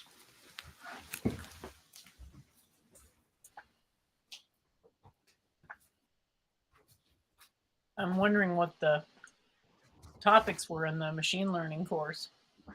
Is it a lot of math in the machine learning course there, Doovid? 24 half-hour courses. Not sure if you could, screenshot, you read it, but telling the computer what we want. starting with Python notebooks and Colab, decision trees and logical rules, neural networks and perceptual rules, opening the black box of neural network, Bayesian models and probabilistic prediction, genetic algorithms for evolved rules, nearest neighbors for using similarity, the fundamental pitfall of overfitting, pitfalls in applying machine learning, clustering and semi supervised learning, recommendations with three types of learning, games with reinforcement learning, deep learning and computer vision, getting a deep learner back on track, text categorization with words and vectors, deep networks that output language, making stylistic images with deep networks. Jennifer's going to show that what she's been doing with that this soon. Making photorealistic images with GANs, deep learning for speech recognition, inverse reinforcement learning from people, causal inference comes to machine learning, the unexpected power of over parameterization, protecting privacy with machine learning, and mastering the machine learning process. So actually 25 half-hour lectures. Nice. Language in the mind. Here's a John McWhorter. Doovid watches the Glenn Lowry show, Language Families of the World. So actually, I came on to the Glenn show through his co-host John McWhorter, who has a bunch of language courses on the Teaching Company. So this is the most recent one, Language Families of the World. John McWhorter, who Doovid shares the Glenn show pretty often. Liberty on Trial, Cases that Define Freedom. The Life and Work of Jane Austen. I quote her, thing to Claire, some of her famous quotes. That's the one that I quote. It is a well-known truth that any man in possession of a small fortune is in search of a good wife, or good woman, or something like that. Need Claire to for her Britishisms, familiarity with Jane Austen. Mathematical brain teasers and logic puzzles. The Middle East in the 20th century. Old English literature, language as history.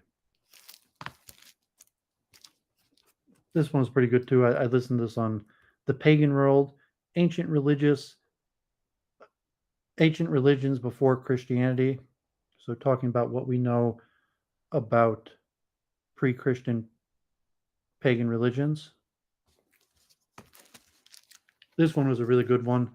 My parents also like geology. My grandfather, blessed memory, was a metallurgic engineer. And my parents have like a rock and mineral collection, like geos and things like that. So practical geology. Is that something your dad or something? People are into rock and mineral collections, like stalagmites and geodes and things like that.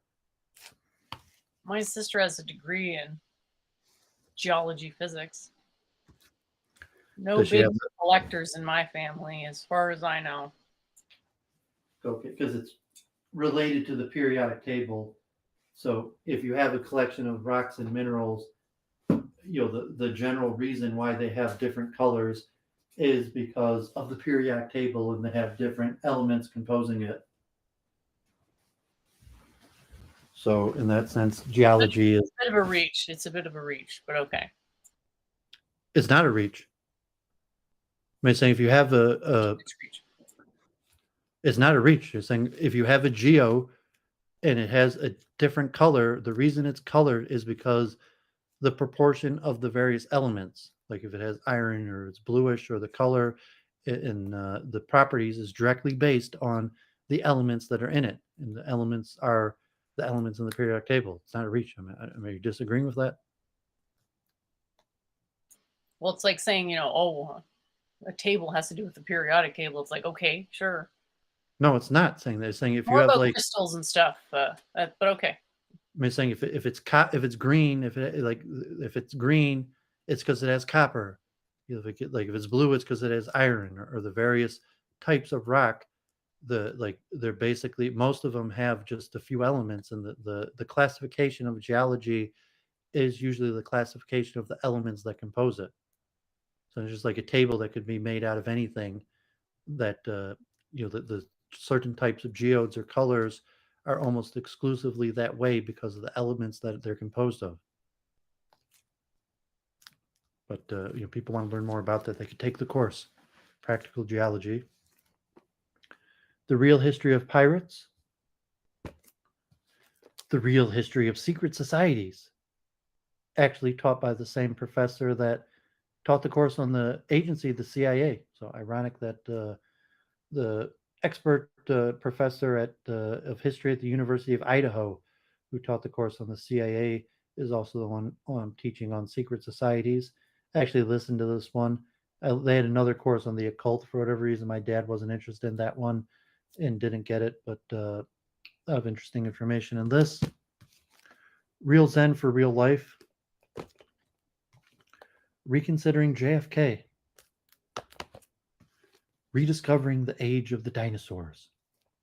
The Rise of Modern Japan. The Roman Empire from Augustus to the fall of Rome. Always good to study the history of ancient Rome and Greece. Searching for the historical Jesus. In a lot of it filmed in Israel with video of the holy sites. The Secret World of Espionage. And almost done here.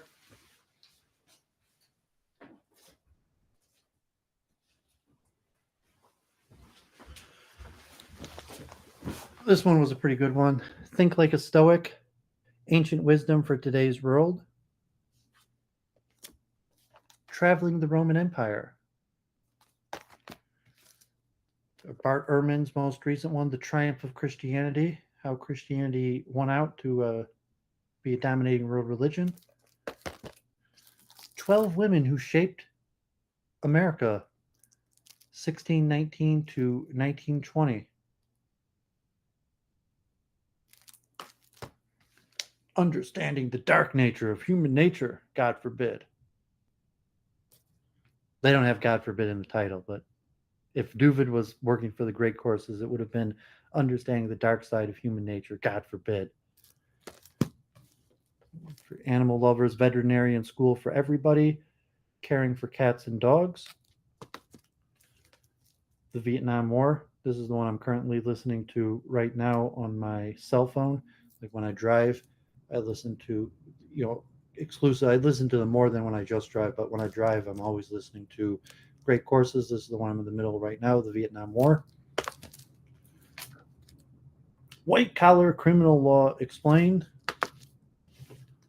World War II, Up and Personal. And then I got 3 more that I had in separate piles because they included a workbook. And The Complete Guide to Baking Bread. So it's useful, how to bake bread, complete guide with a workbook. Music Theory, the foundation of great music. And I haven't had a chance this. I did a lot of chanting on my stream last night, but I didn't prepare any chant for today. But music theory, always a good topic. And learning Japanese, a gateway to culture, with a workbook. So always good to keep your mind active, trying to learn about different languages. So has keep myself busy, a lot to learn. Good to have general knowledge on all sorts of topics. So that completes my week in review. So hand it over to Jennifer for her week in review. And so go ahead. Great. Thanks for the lead in and for sharing all those videos and such. So just to go through these in the order that I see them. Like neophyte, as far as I know, it doesn't have a negative context. So It's a bit of a what they might call like a $5 word or whatever. That I tended when I see it, which is not often. It tends to be self-referential and like a humble brag, like I was a jazz neophyte or something like that. Granted, I don't have a great, you know, exposure to writing that would contain a word like that.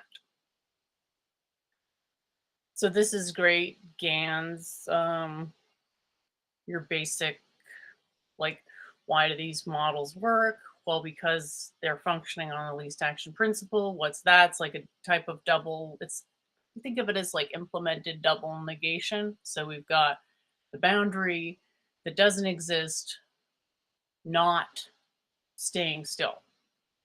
So even though there's no real boundaries, there's binding fields or regions where the boundary activity is maximized because the non-boundary activity is minimized. And so you get this double negation that if you know how to weave that in with the zeros in math, you can get great results. So theoretically, or just, cram pimpage into the brute force of the computer and call it a day. Just because you mentioned neophyte quickly, neophyte actually is in the Bible. It's pure Greek. It means literally a new plant, and was meant to be a new convert to religion.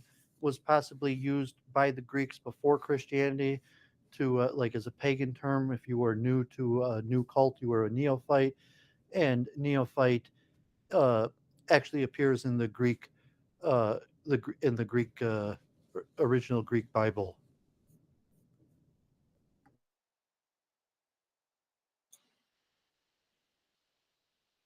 Great.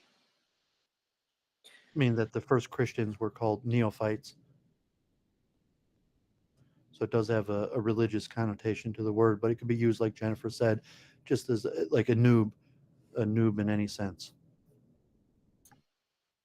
I was just relating it to the context in which I heard it, not in terms of any type of absolute meaning.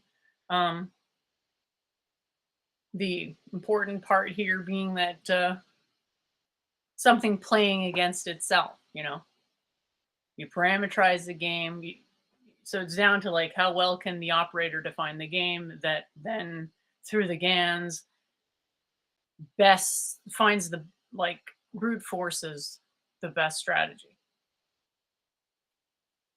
So the GANs doesn't delegate upwards. So I don't know. It's been a while since I mentioned the preclusion of upward delegation, but delegation is called delegation because it's downward in the order of complexity, and there's fallacy abounds. Like with T Jump on his debate where he was sort of chasing the dragon of definitions, thinking that that was going to solve something in philosophy hilariously. That you can even argue that like philosophy is when definitions don't suffice to define things. That's like an ironically good definition of philosophy. So to make that hilariously big of an error was moderately funny. So hopefully others will understand the You have comedy notes on value that? to some extent with the learning. Heavy emphasis on learning. Go ahead, please. Do you have notes that you're going to share on that T Jump with his constant debate on the definition of the word divine? Yeah, I have a few thoughts. Okay, so wait, I mean, you have, not in particular about what exactly was said, but just that he okay, so I'll wait lost till you get to so that. bad, and I'm just wondering if he knows that he lost or cares. And he says he doesn't care, so that's good. But I'm comparing that to my debate with him. Kind of feel like it was similar topic. What do you think? Well, do you have stuff? Are you going to get to it? You want to wait till you get to that, or do you want to talk about that now? I don't really have stuff written down. I just more had a bunch of thoughts on the content of the debate, which I could go into at any time. Could just that the GANs was one of the lectures on the introduction to machine learning courses was on GANs, generated adversarial networks. Um, so I'll let you finish all your things that you're going to share, then if you want. But yeah, I agree. T Jump's performance was pretty poor, and he like nitpicked on words and seemed to like purposely not understand what the other person was saying, and it was kind of like self-declaring victory based on his definition of words and made no attempt to actually understand what the other person was saying. And T Jump might just be performative. I'm not sure he's learning. So he's just kind of repeats his performances, and it's unclear whether he's actually growing. And that's why I said, like, when he had Justin Sledge on, he kind of just handed the platform over because Justin Sledge has so many more subs than him. Although I don't think he even got that many super chats. Like, I think he had wanted to just get a bunch of super chats and make money off of questions, but hardly anyone had any questions for him. But yes, I don't really, I'm not bullish on the future of T Jump because he doesn't appear to be growing, but he's still one of the big names out there. So I didn't even watch. I watched the first half of that debate, and then I had to tune out because it just like it was too repetitive. Like He's 30 got minutes. diehard fans, though. You don't think that counts for anything? Um, well, I mean, it counts for something. He's like an e personality, just like I saw you're watching the Crucible or something. So like Crucible was able to turn himself into um, semi major debate platform. He's got a few hundred, bigger than T Jump. He's got like averaging over 200 live viewers. But it's still kind of like low tier content. It's not intellectual enough for me. So I would rather be listening to a great lecture course on a generic topic than a low quality debate because it's just not intellectual enough for me.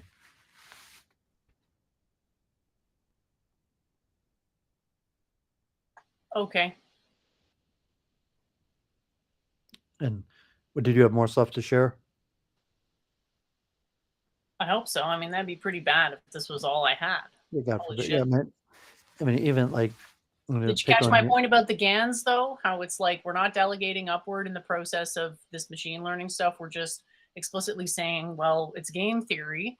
And the more precisely you can define the game, the better the GANs is going to be able to hone in on a solution. Because the GANs is going to be playing your game against itself. Is that clear? Um, yeah, I mean, I guess so. I mean, if you're, Okay. but it might be a anthropomorphization of what's actually happening in the computer. You're saying what is the Of course machine? it is. Of course. I mean, yeah. Of course, a model is, you can always say that a model is an anthropomorphism because it's a metaphor, but language is also metaphorical. So language falls to the same fallacy that you're alluding to here. Yeah, but I'm saying hypothetically, we understand the algorithm that the machine operates off of, and we understand hypothetically that what would I think happen. our understanding of Boolean logic is limited due to how counterintuitive it is. But perhaps it's just my own lack of intuition You on could that say point. that we have limited understanding of the main algorithm the computer's operating off of, and we could see that the computer could do what we can't do, which would mean running that algorithm iteratively more times than we could. And then the concept of like the neural network, what is produced to the machine that's valuable from iteratively running these algorithms.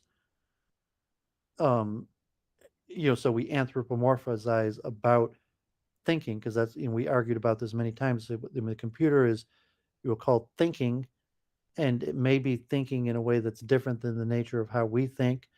Although it's possible also that hard problem consciousness, that our mind operates using similar algorithms. We don't know. That's a that'd be a reverse anthropomorphization that I was saying is more popular because we know how the computer thinks to a certain extent better than how we know how we think ourselves.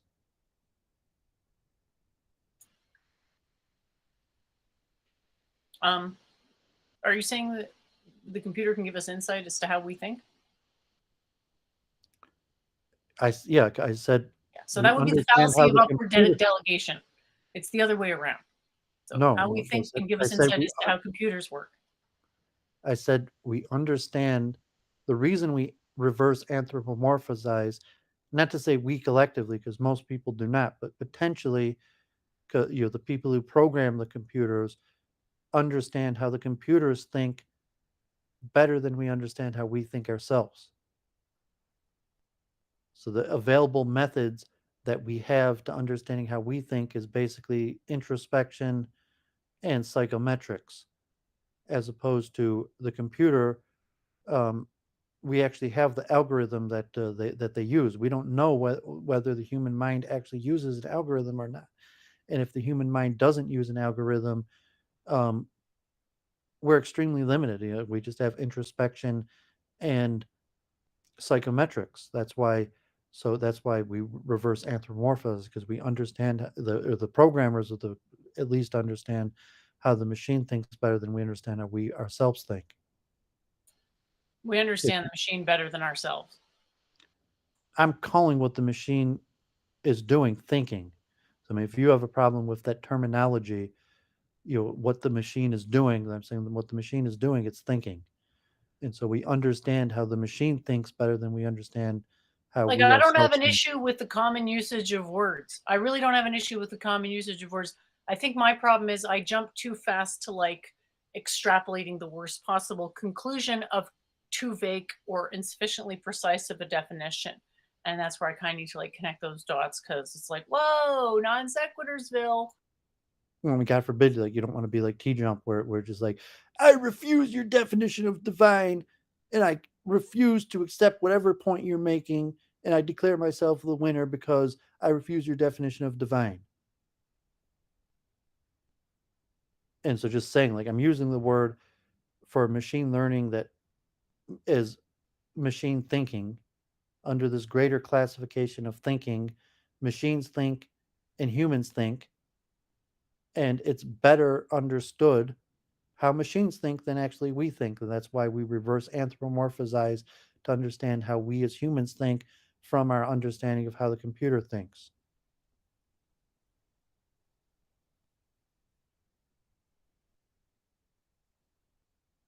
Sorry, I was just writing something down that I didn't want to forget because I was coming up with this metaphor, this self referential metaphor that was like, language is to existence what math is to language. And I'm still developing it, but I think it could be potentially quite interesting. So Daryl says, we understand how the machine works and the machine will understand anything. I'm just going from my own experience. Like, I didn't have a good time in computer class, and I had to take computer class for my degree. Okay. I would have had to completely change the way I was thinking in order to do that class and to be like, well, good at programming slash. I feel like there's a very good chance I would never be good at programming no matter how hard I try. Yeah, I I think. never tried much. I mean, obviously, I had to do some and be familiar with how programs work, more importantly. Go ahead, please. Yeah, I mean, if you put it to the Ashish delay, the quality versus quantity, that science is basically limited to quantifiable matters, not qualitative matters. And it would appear to be that the human mind operates in a qualitative manner, and hence is ill defined how the process works, as opposed to the computer, which operates in a quantifiable manner. And so how the machine abstracts qualitative data from quantifiable data is, well, because it runs iterative algorithms and creates neural networks that, from the quantifiable iterative process, is able to rank data as being more or less valuable. And we'll call that, what data is more or less valuable, that's a qualitative decision. And You could argue it's quantitative but subjective. what I'd say that, yeah, the computer uses a quantitative process to create qualitative data. And Now the quality is all on our end. The computer can only do quantity, and we're inferring qualities from the quantities the computer presents us. Because quality is an abstract thing. We can't nail that down. Quantity, obviously, there's problems with that as well on an absolute level, but we can get arbitrary precision on stuff like temperature to the uncertainty limit, which is the maximal limit. I mean, you could argue quality is ill-defined and is intrinsically a spiritual concept, I and was that just thinking good, bad. Those are qualities, and those are spiritual. So, yeah, that makes sense. yes, I mean that's why science is quantitative by nature. The computer is quantitative by nature, and it's well defined. And even though we can't necessarily understand how the computer operated, we understand how it was defined. We could say this was the algorithm, and the computer achieved its result by an iterative process of this well defined algorithm. Um, and so, like, psychology is the presumption that the human mind operates in a qualitative manner. And the predictive mind is somewhat like a similar to it's a reverse anthropomorphization, in that in the same supposed method how the computer, by running these iterative processes and creating neural networks, derives qualitative data from quantitative processes, that the human mind works in the same way. So that's why I said that it's a reverse anthropomorphization, because we understand the derivation of qualitative data from quantitative data, um, largely from the computer.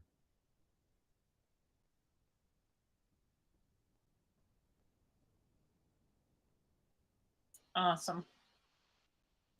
And that's all. It's an anthropomorphization and a reverse anthropomorphization at the same time, because the understanding that the metadata or neural networks is some form of qualitative data, that it's possible to, like, no, the computer has no qualitative data.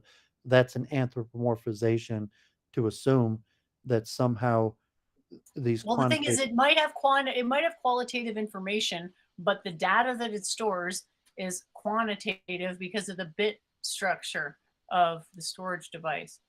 Yes, I'm breaking down that when we say that the computer has qualitative data, that's an anthropomorphization, because we don't know whether the computer actually does have qualitative data, and we're extrapolating the human mind onto the computer. That's an anthropomorphization.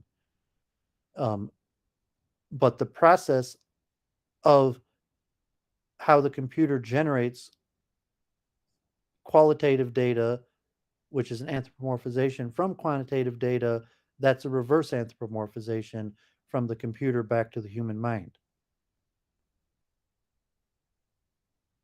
That was the main point I was trying I to. might need a diagram to understand that because it's a bit confusing, and I'm not just saying that.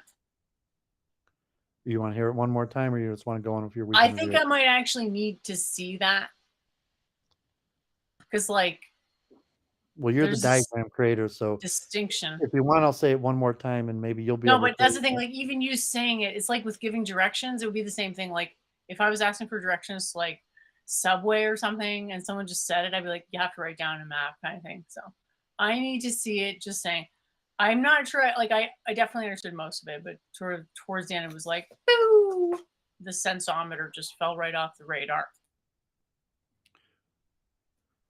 Yeah, well, I'd say that the process of the reverse anthropomorphization requires first an anthropomorphization, that we first anthropomorphize on the computer, that the computer is doing something qualitative.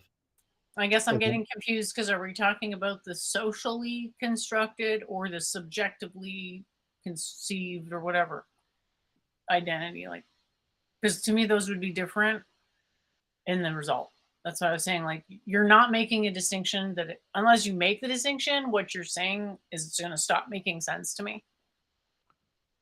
um, Like, I just literally won't be able, I don't have enough information to follow the trail of what you're saying. Cause like, I can't generate giant logic trees for what you might have meant from what you said. So I got to just nail down the meaning. if you put it like at the beginning. And right now, I don't have a specific enough definition because I don't think you're understanding the distinction that is actually important. Like the subject object distinction is actually resolved in it. I mean, not that there are subjects and objects, but the Well, I would say that the thing qualitative. happening from the perspective of the subject versus the perspective of outside of the subject, the rendering is happening from both things, but the one from the perspective of the subject versus the external is different, even though they're both necessary to create one interaction. Yes, so say that So the same thing qualitative. applies to definitions, and you're invoking a definition without saying, well, what are we referencing? The social Yes, I'll clarify it. conceptualization, or are we So referencing the individual's notions of the concept, which may have I'll much greater clarify this depth? from in general terms, not Jennifer's worldview, but quality is mind dependent. Quantity is mind independent. I think that there's a lot of So I mean, people that would Jennifer agree with might you on have that. a different worldview from that, but I say that that would be the default hypothesis of generally Western scientific science and philosophy, and the computer does not have a mind. The computer thinks without a mind. So when we attribute qualitative processes to the computer, that's a fallacy. That's an anthropomorphization because the computer is not doing anything qualitative. It's doing something quantitative because quality is a mind dependent, subjective process, not something objective that's mind independent. But as humans, we anthropomorphize and project a mind onto the computer, and therefore we are portraying the computer as doing subjective things when in reality the computer is not doing, qualitative things. And then you have the reverse anthropomorphization back to the human mind because the hard problem of consciousness where we don't actually know how the human mind works. But that process first requires the anthropomorphization of the machine and the projection of qualitative processes to the computer. And then from there, we could reverse anthropomorphize the objective processes, quantitative processes of the computer back to the human mind. Mhm. Still didn't tell me whether you're using the sociological or the subjective definition, so no clue what you're talking about. I'm And not yeah, even within the philosophical, definition, it not would matter sociological. relative to the subject because there's an arbitrary subject. So if I can see the diagram, then I can deduce all those things from the diagram. Quality is not an objective fact. It's a product of mind. Okay, so now you're saying mine's not objective. You can't establish that. We're back to the beginning with Well, definitions. I'm basing on the definitional assumptions of generally Western science and philosophy. Implying they have those definitions nailed down, which they don't. Well, they do because they're axiomatic. That you, as someone who Axioms has, actually means the opposite. If something's axiomatic, it means it's vague and everything else is defined in terms of it. Because an axiom and a primitive, how do we have no way de facto to distinguish those concepts, do we? yeah. So there's postulates of Western science and philosophy of mind independent. That science being a mind independent. And so I know that you. I mean, we don't want to go around the merry-go-round because I know with your own. So I'm not talking about my system of understanding things or your system of understanding things. I'm talking about a system that I'm calling the mainstream Western paradigm. Which is materialist reductionism equals mind independent equals maximally accurate.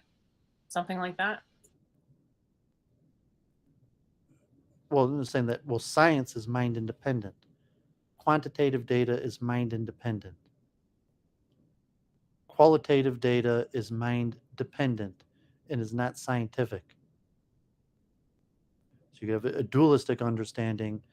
A materialistic understanding might reject qualitative data or anything that's mind dependent as subjective and just preference. You could have, the Western system also has a dualistic system that would look at that, so say that if it's mind dependent qualitative data in a materialistic paradigm, it's just preference, and it has no truth value. It's just the product of a mind, and it's not scientifically true. It's not subject to testing and validation. So like, qualitative statements are not are a product of mind, and they're not subject to the scientific process to be validated or falsified. Science can only deal with quantitative data. Well, the mind is capable of qualitative data. Whether there's any truth to qualitative data is a separate dispute, but it's not the realm of science to verify or falsify qualitative data. And the computer, from that paradigm, is considered mind independent and a method of verification or falsification, because the computer is mind independent, it's objective. That's quite that's quite a leap.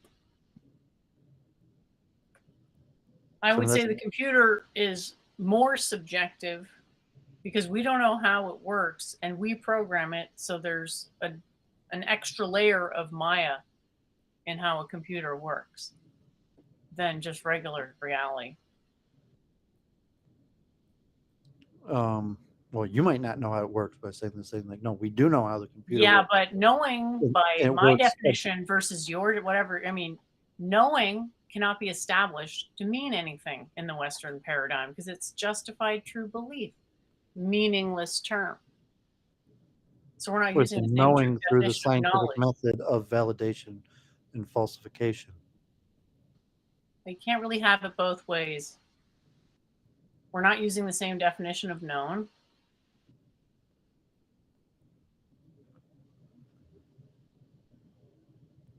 Was it's known not by our minds, it's known through the scientific process. Mm-hmm. Right. So measured. Yeah, so it's not subjectively known by our minds. The interpretation of the measurement is subjective, though. It's known by the process itself, by the validation method itself. Yeah. So it's still subjective in my view. Like, I don't know. Because you're basically saying because it has numbers associated with it, it's objective. When you say subjective, you mean it's still That's mind nonsensical. dependent. And you're saying Well, by you have to understand, definition. in my worldview, the subject is a subset of the object when you're Yes, I taking a know. That's why my materialistic point is, perspective.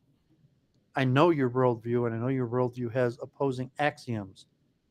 So I mean, just accept that, like The notion that the this theories in the mainstream Western Western canon are paradigm. consistent with these alleged axioms is laughable.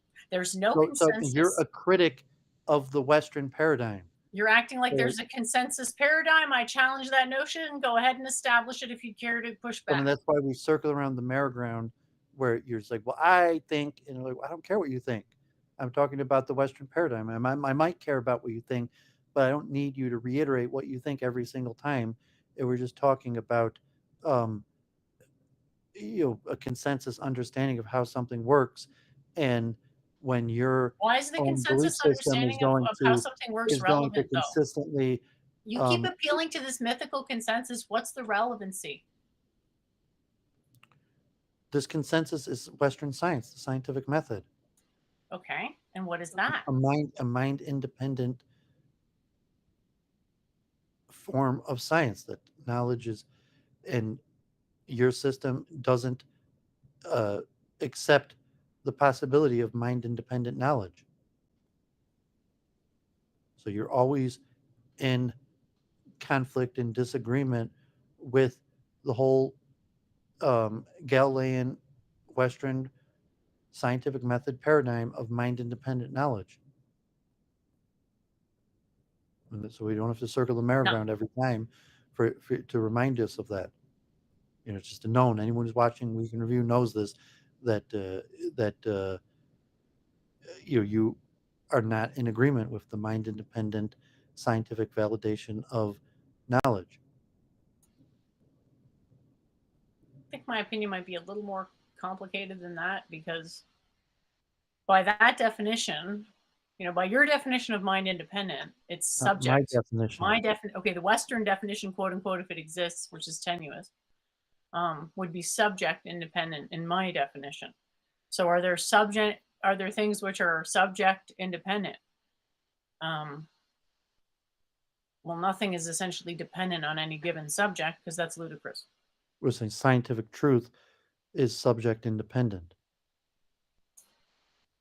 Um, is that what I'm saying, or what, or is that what No, you're that's saying? not what you're saying. That's what I'm saying. That's the mainstream Western scientific paradigm. That's where the computer is subject independent.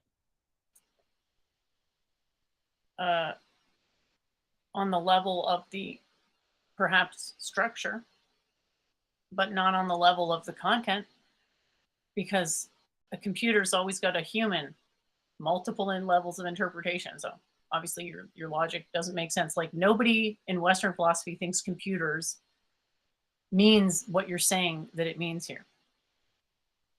Like just to be clear, you're ascribing some type of magical powers to computers. No, And you are. it seems like you're doing. Magical power is the mind. So I said computers are mind independent. They have no mind. Now you're saying it's possible to have mind independent. I'm saying it's not. You haven't established that. I'm So I saying a said you're human the mind one. designed the fucking computer. So to call that mind independent is it sounds crazy to me. Well, I mean, Show mind me a in computer general. that a human didn't design. Doesn't That doesn't. exist. That doesn't mean it's mind. So That then you're doesn't mean saying it's that mind the dependent. human is somehow mind independent, back to not making sense again. No, the human is saying that human, the human mind, if qualitative conceptions are mind dependent, they're a fiction of a mind that Just may or may because they're not. experienced differently by different subjects doesn't make them, quote, mind, it doesn't make them not, in some sense, independent or absolute. I mean, good or bad is a product of mind that likely to, from scientifically, has no basis in physical reality. The computer has a basis in physical reality. So the qualitative assessments are mind dependent, they're the product of minds, and they're not subject to the scientific process of validation and falsification. The Sure, but to computer is equate computers to science in any way is nonsensical because you can put anything in a computer. the, com- the computer is saying that the algorithm, the process, the computer is part of the process that could validate or falsify using the scientific method. So is a calculator. The calculator is a type of computer. Like I'm saying, Calculator, the computer is essentially a calculator. There's no insight to be gained, existential insight to be gained from a calculator, unless you know exactly what you're you're looking talking for and you're when using you it mean as a metaphor. existential, you mean there's nothing qualitative to be gained from the computer. But it was my point that qualitative is not scientific in the first place. It's mind dependent. Qualitative data is mind dependent and is possibly complete fiction. It's just preference. When you say that something has a quality, that's not a scientific reality. That's a category of the mind, as E. Michael John would say. That that it's a category of the Here's the mind. problem with that. Salty is a quality. And clearly there's some quote mind independence, unquote, to salt.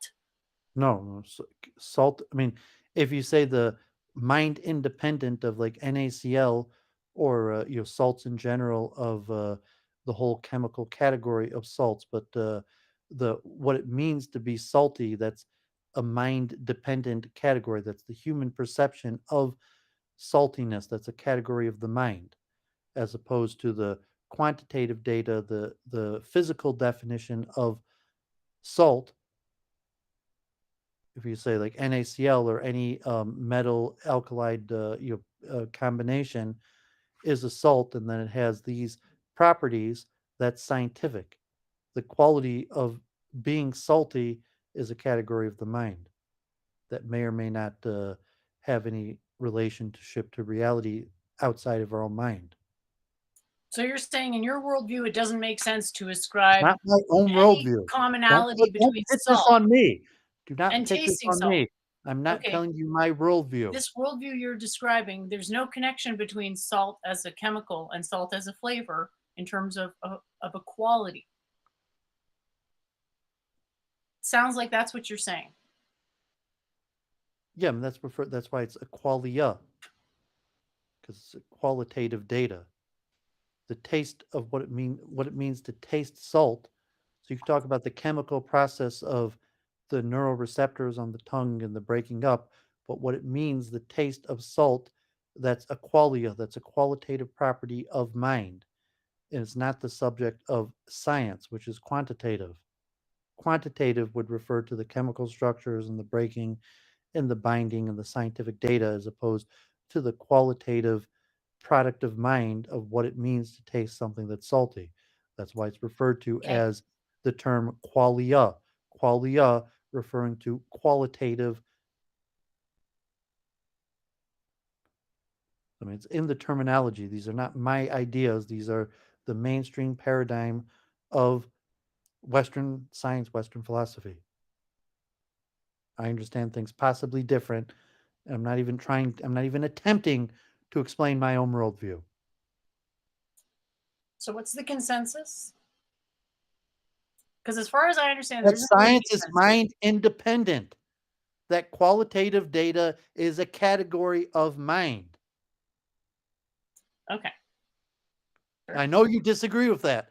I don't need you to tell me you disagree with that.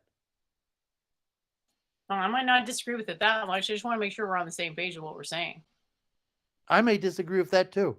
It's irrelevant that you disagree with this. The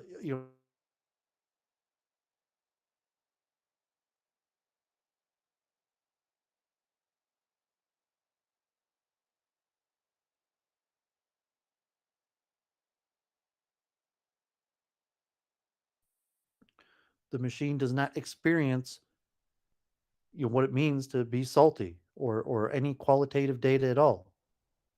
And saying that further that that's not scientific in general. It's not part of what so I mean, historically the dualist would be that quantitative data is the measure of the material realm in science, and qualitative data is part of the mind in the spiritual realm. And if you're a materialist who rejects the spiritual realm, then you reject qualitative data in totality, or you believe that qualitative is emergent from quantitative, and that's an hypothesis that um, say the mainstream is the eliminativist view that qualitative is an illusion of the mind; it doesn't actually exist. But there's the emergent view that qualitative somehow emerges from the quantitative, and so I'm explaining that. So the anthropomorphization to the computer is qualitative, that the computer is doing something qualitative, and that would be emergent in the same way. So the reverse anthropomorphization to the human mind is a materialistic understanding that in the same way that the computer somehow qualitative data emerges from quantitative data, that in the human mind the same process is occurring where qualitative data is emerging from quantitative data, that what it means to taste salty is an emergent property of quantitative processes. So it sounds like by this definition, the mere act of subjectivity, like nothing subjective can be mind independent. Subjective is by definition mind dependent. Right. Subjective is a So it's category. defined so that nothing subject facing is mind independent. Is that correct? Nothing. I'm not sure why you said subjective equals mind dependent. Okay. Objective equals mind independent.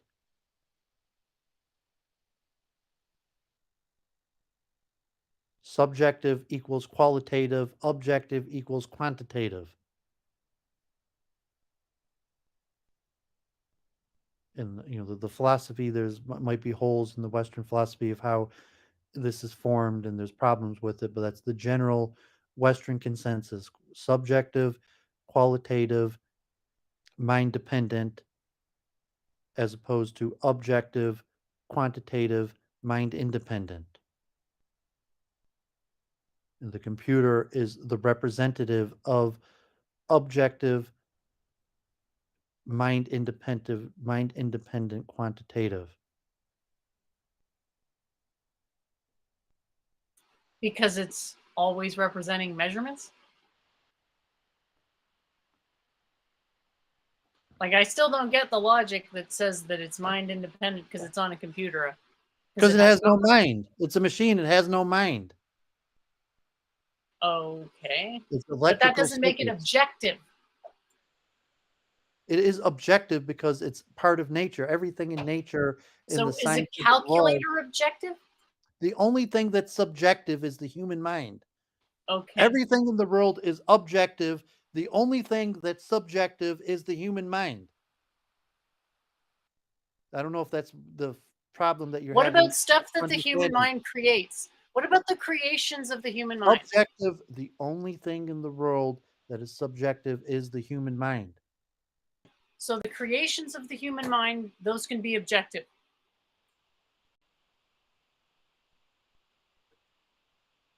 That may be a dispute among scholars, Well, but a human I think, brought a computer into being, did they not?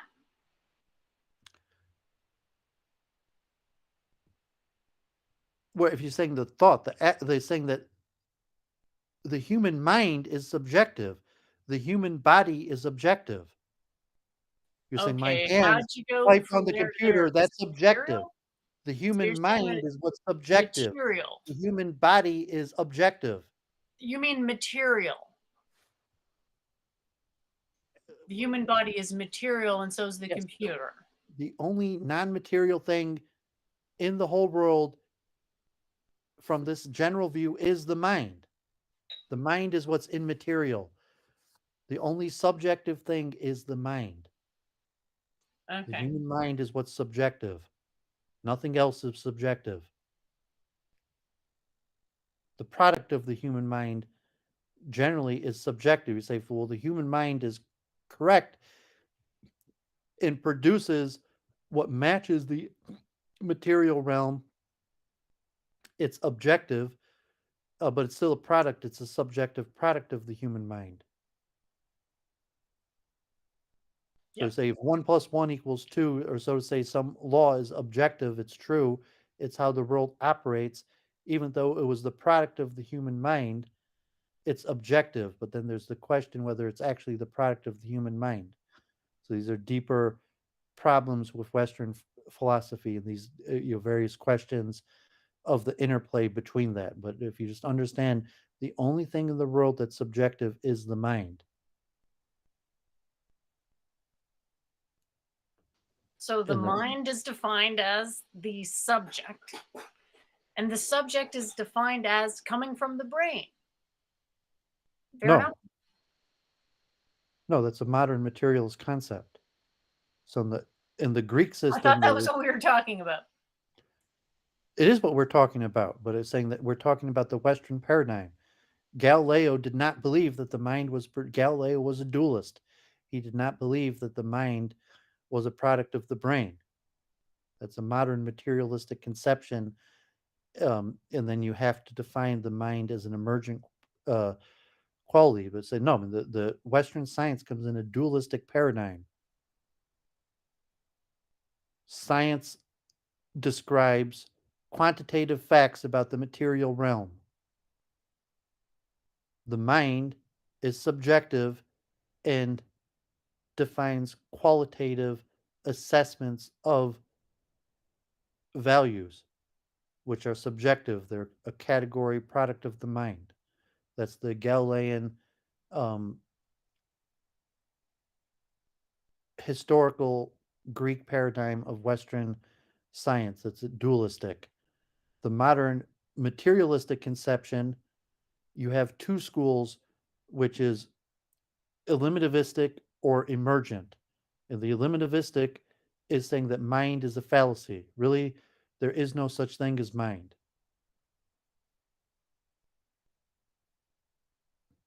Mind is an emergent quality of a physical process in the same way that the computer, that there is no necessarily significant distinction between the computer and the human mind. They're both emergent phenomenon in the same manner. But that's a modern school that only came in the last really few decades. But it might have had a philosophical precursors going back a few hundred years.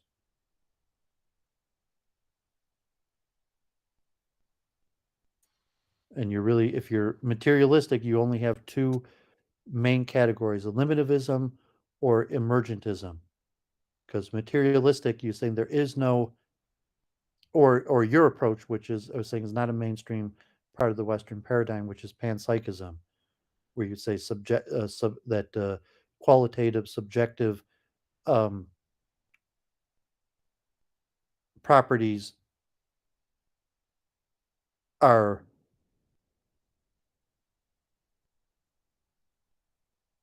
a property of the material realm, or whatever realm, and if you're going to put it in a non-dualistic manner, if you're a non-dualistic panpsychist, but you're saying that these subjective, by saying the main two schools are eliminativism and emergentism, and your school of panpsychism is not a mainstream school, but it's one of the um,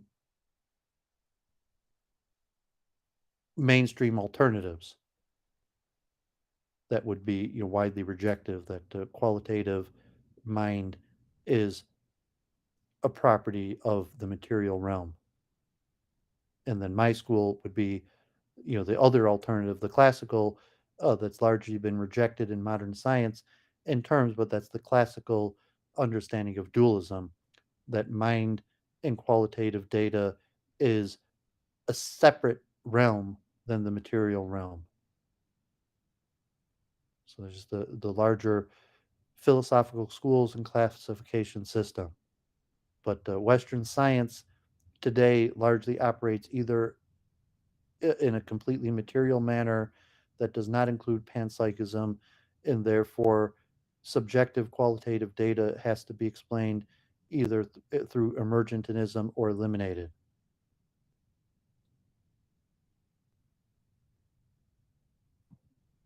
Well, good description there. Pretty Now, I happy could to try hear to that draw my a school diagram. is mainstream alternative. That feels hella good. Well, I mean, because your school was of panpsychism, you're saying, was a classic. It was theorized before that, but saying that's not, and even saying Galileo um, just separated. So like the mainstream science didn't reject your possibility, just separated it and say that's unnecessary, that that's not the realm of science. To science has no the scientific method has no dominion over mind or qualitative data. It's just not the purview of science.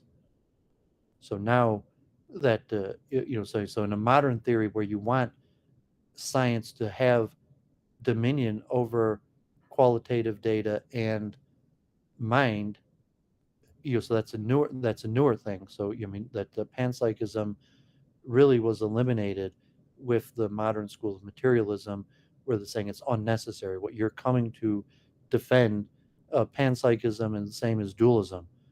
That so Western science, the mainstream school was dualism, of which which you could call dualism a form of panpsychism. But it said the I don't think mainstream. so because it's all materialistic and panpsychism is mentalistic. The material is a subset of the mental. Well, so I mean, if you're a dualist, you're saying that like Galileo and Descartes and the creators of Western Dualism is philosophy kind of and a mess. science. Who knows what the dualists are even saying? Well, I know what they're saying. We read their material and say that science has no dominion or purview over mind and qualitative data. That's a separate realm that does not operate under the laws of science. So if you're trying in your system, you're saying panpsychism, that mind and qualitative data are subject to the laws of science.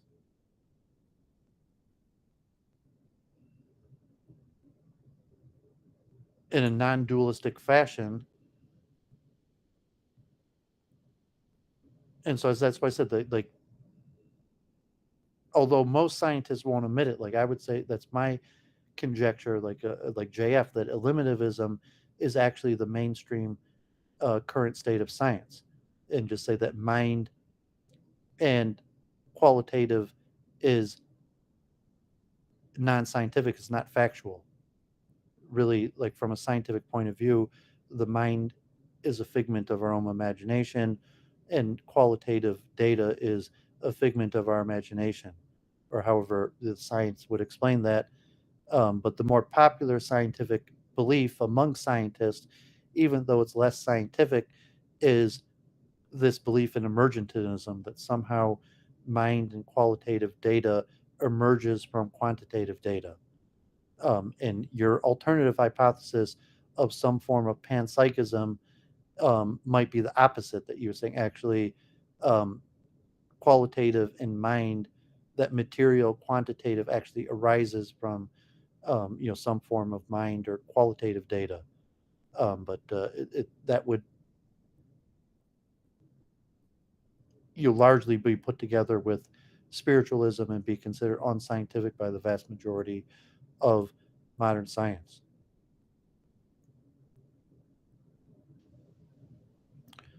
So, I mean, in my assessment, like these things are well understood, and you can say that's the school you fall in, and like you look at the percentage or the mainstream paradigm, you're not part of it.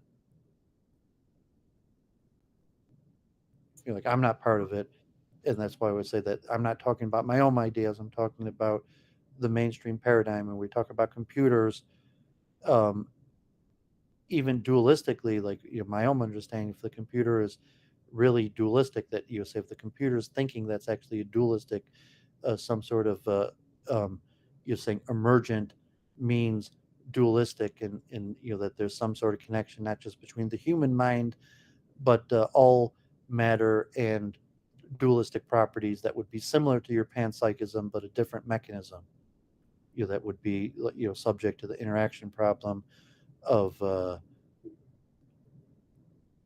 but the mainstream science is that the computer does not have a mind, and the output of the computer is objective, therefore.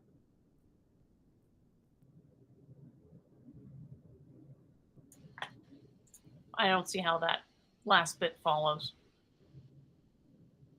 If the computer does not have a mind, its output is objective.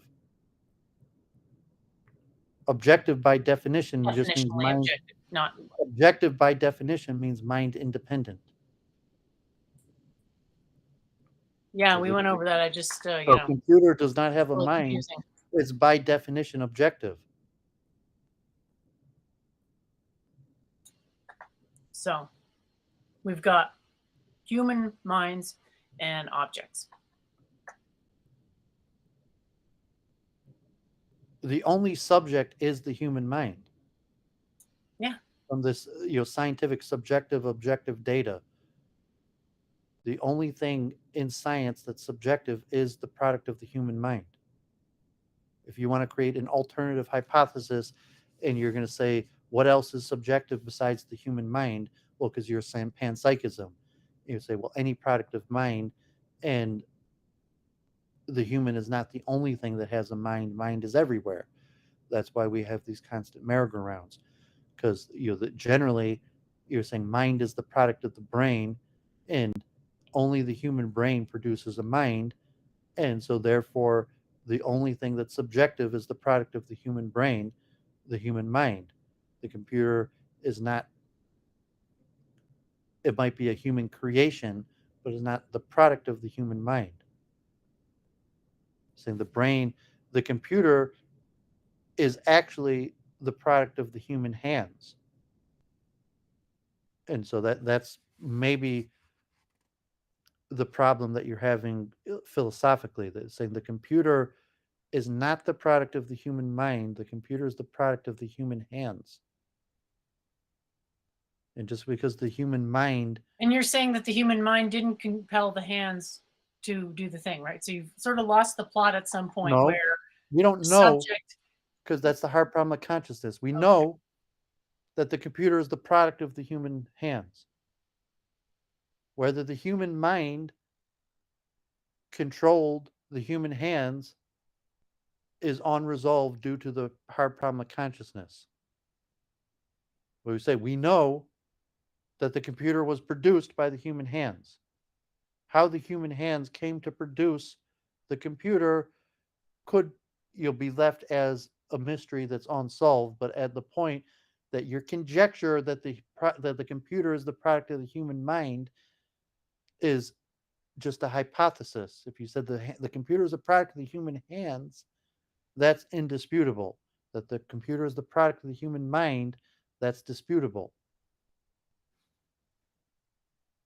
Because they eliminate this perspective, they say we don't even know scientifically whether the human actually has a mind. There's no, at this point, mind is a hypothesis. We don't even know that there is such a thing as a mind. So if you want to put it on Right. that level of scientific, you say the computer is not the product of the human mind, the computer is a product of the human hands. And whether the human hands were controlled by a human mind is still an unproven scientific hypothesis.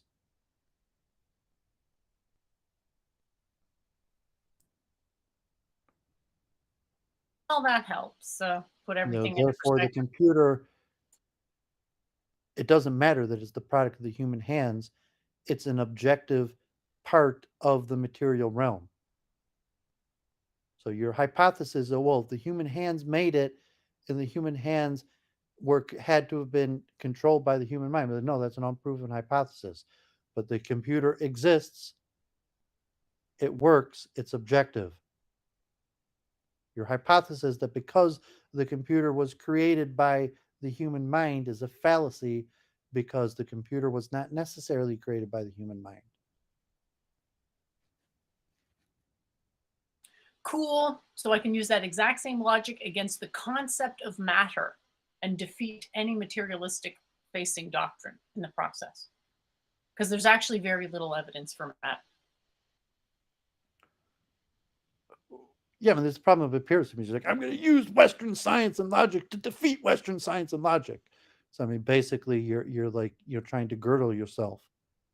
You're saying, ha ha ha! I've used Western science and logic to prove that Western science and logic is false. Ha, So ha, you've ha. never used logic against someone? Yeah, but I'm saying you're trying to use logic against itself. I mean, you're trying to girdle yourself. You're trying to, incompleteness theorem yourself. That implies there's a central axiomatically self-referential doctrine from whence Western philosophy can derive, and I would be skeptical of that claim. Yeah, so you're saying there isn't. So you're saying you're going to use Western logic against itself to show it like it, that which is basically what Gödel did. No, I don't think he did. He was trying to figure out limitations on axiomatic systems. We haven't actually established that there is an axiomatic system. There's an appeal to that, but there's no actual evidence or work, most part, deriving anything axiomatic. So So I will that's believe the axiomatic claims in math, but even those get tenuous after a while because there's claims that math doesn't derive from geometry when clearly math's, uh, you know, there's stuff in math that is not algebra and it's only geometry. So what's going on, memes? Nice to see you. buddy. Your video that you uploaded, I had a really hard time making sense of it, but hopefully we can make sense of it at some point. Don't know what you're up to, but yeah. I mean, really, because that's what, like Ashish Jalala, when he was talking about the problem in Western logic to, T jump supposedly, say like the um personification of Western logic versus Langle or something that is like personification of Eastern systems, and he's saying like, no, divine means this, and I cannot accept your definition of divine, therefore you're wrong. And he's saying like, well, no, it means language. Like even though like Ashish Delay was saying, according to Aristotle, um, A has to be A. Like A can't have sub qualities. A can't sometimes be A and sometimes be B. As where in language we can understand something that way. Language is not logical in that manner. And if you want to look at like a Penrosian hypothesis of the mind operating in some sort of um, super logical system, and then like T jump just saying like, no, we will not get past this. Um, that I do not accept your definition of divine. I do not understand what you're talking about. It is false. Debate over.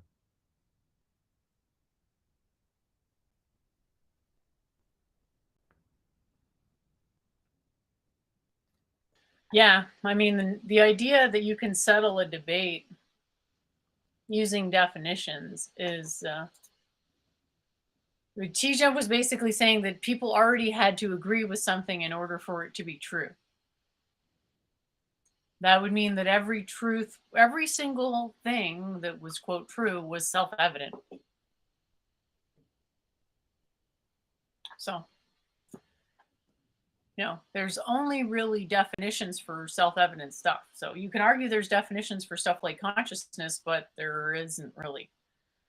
There's, conventions, Well, but was that people don't definitions even don't exist. understand because we have the dualistic tradition to explain consciousness, when in reality the mainstream scientific direction is eliminativism, and the mainstream beliefs on scientists, even though eliminativism is the direction, is emergentism.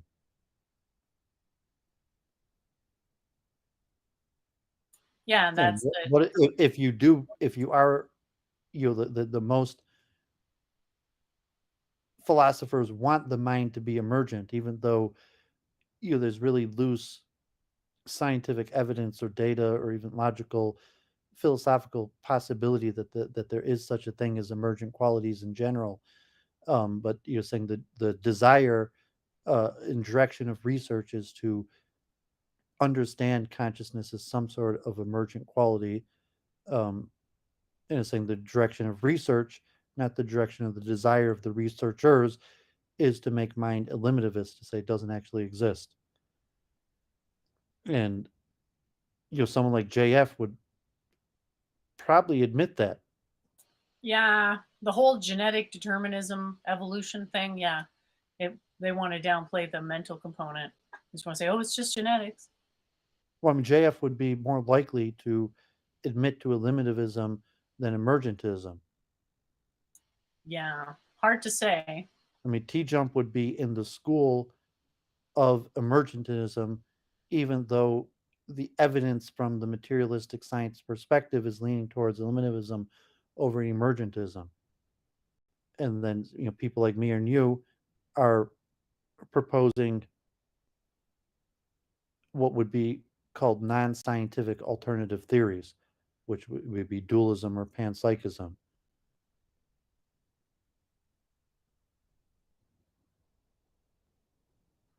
And because you're not, I mean, you might be able to, you try to make panpsychism like some like emergent, a form of emergentism. I don't even think Yeah, that it would be worth your while to try to stretch that, and I've because really, already done it. Matter emerges from mind in my model. Yeah, but saying that's not the school of saying that they're saying the opposite, that mind emerges from matter. Yeah, So it's not what you're saying, not at all. But that saying if you were going to try to connect it to the way that scientific emergentism, that mind's emerging from matter, you're saying the exact opposite. there's a version of my model where you can come out with mind being created by matter. You can chop the model anywhere you want, and then at that point, the mind is just the light matter, the waveform that is associated with the body that is made of light, the entangled photonic waveform, so to speak. But I mean, generally, your theory would be considered non-scientific because you're It proposing. depends if you're using a definition of science, which is the current accepted doctrine of science, or the current accepted definition of the method of science, i.e., that it makes verifiable predictions that are accurate. That's what a science. That's what it turns on. In my view, it's a process relational definition. So, granted, there could be a divergence in the possibility of those answers based on which definition we opted for.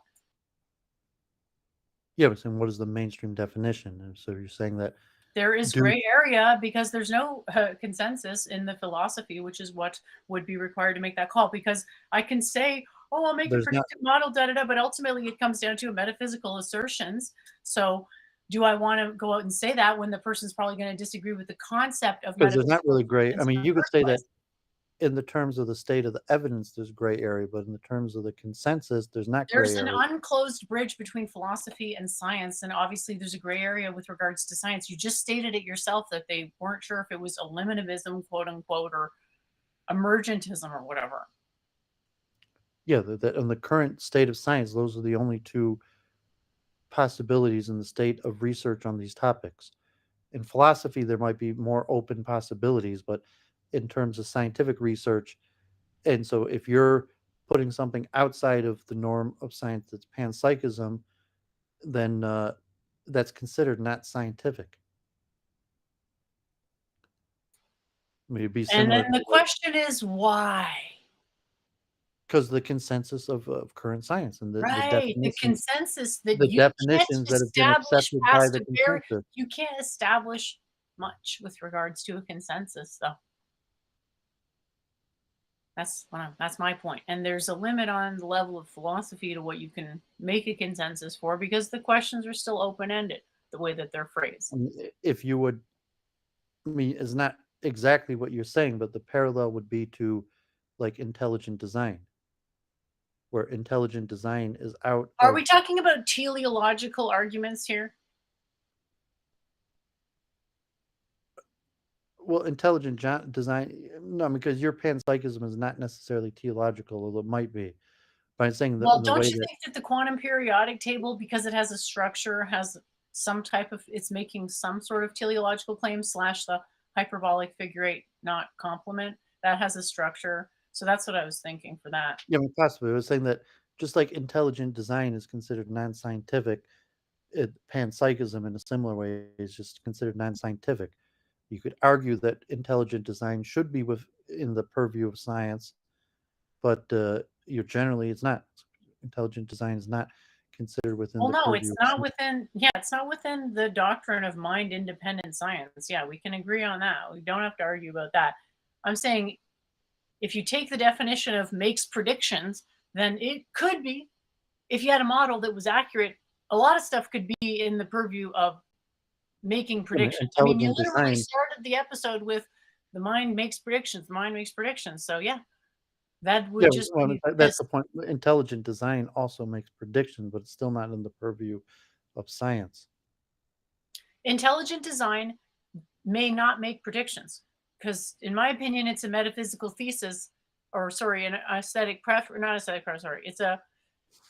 I don't think it's something you can quote like prove because intelligent and design. Go ahead and define those terms meaningfully enough that you could establish a prediction of that model. Well, there's been these debate. We don't have to rehash it, but I was saying that there are, from that You perspective, made there the are. claim. There aren't. There's no. I'm just questioning the claim. I said that panpsychism is parallel to um, comparable to intelligent design.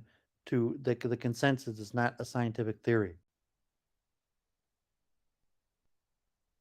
If you I say thought that you were saying you could make predictions based on intelligent design. the intelligent people who propose the proponents of intelligent design that say it's a scientific theory claim that it can make predictions.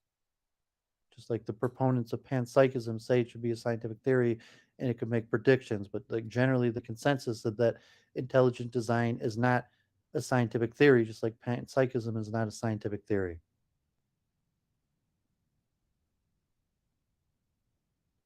And same with the classical conception that the dualism is the acceptance that mind cannot be explained scientifically. So the dualistic understanding is say like no, the mind cannot be explained scientifically. It is not the subject of science. It's the subject of a different realm. So to say the spiritual realm.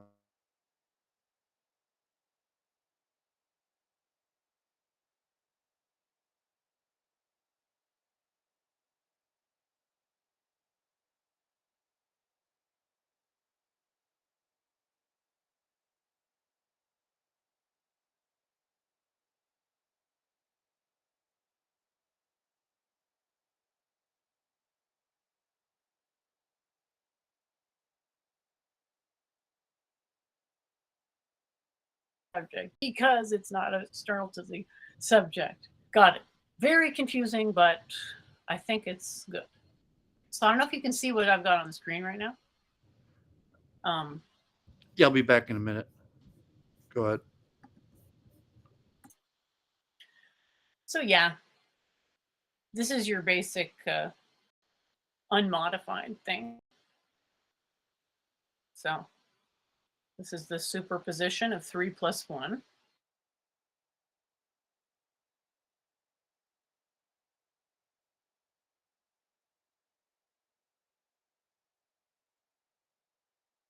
Connect so you got the x axis, the y axis, and the z axis. You just connect those together.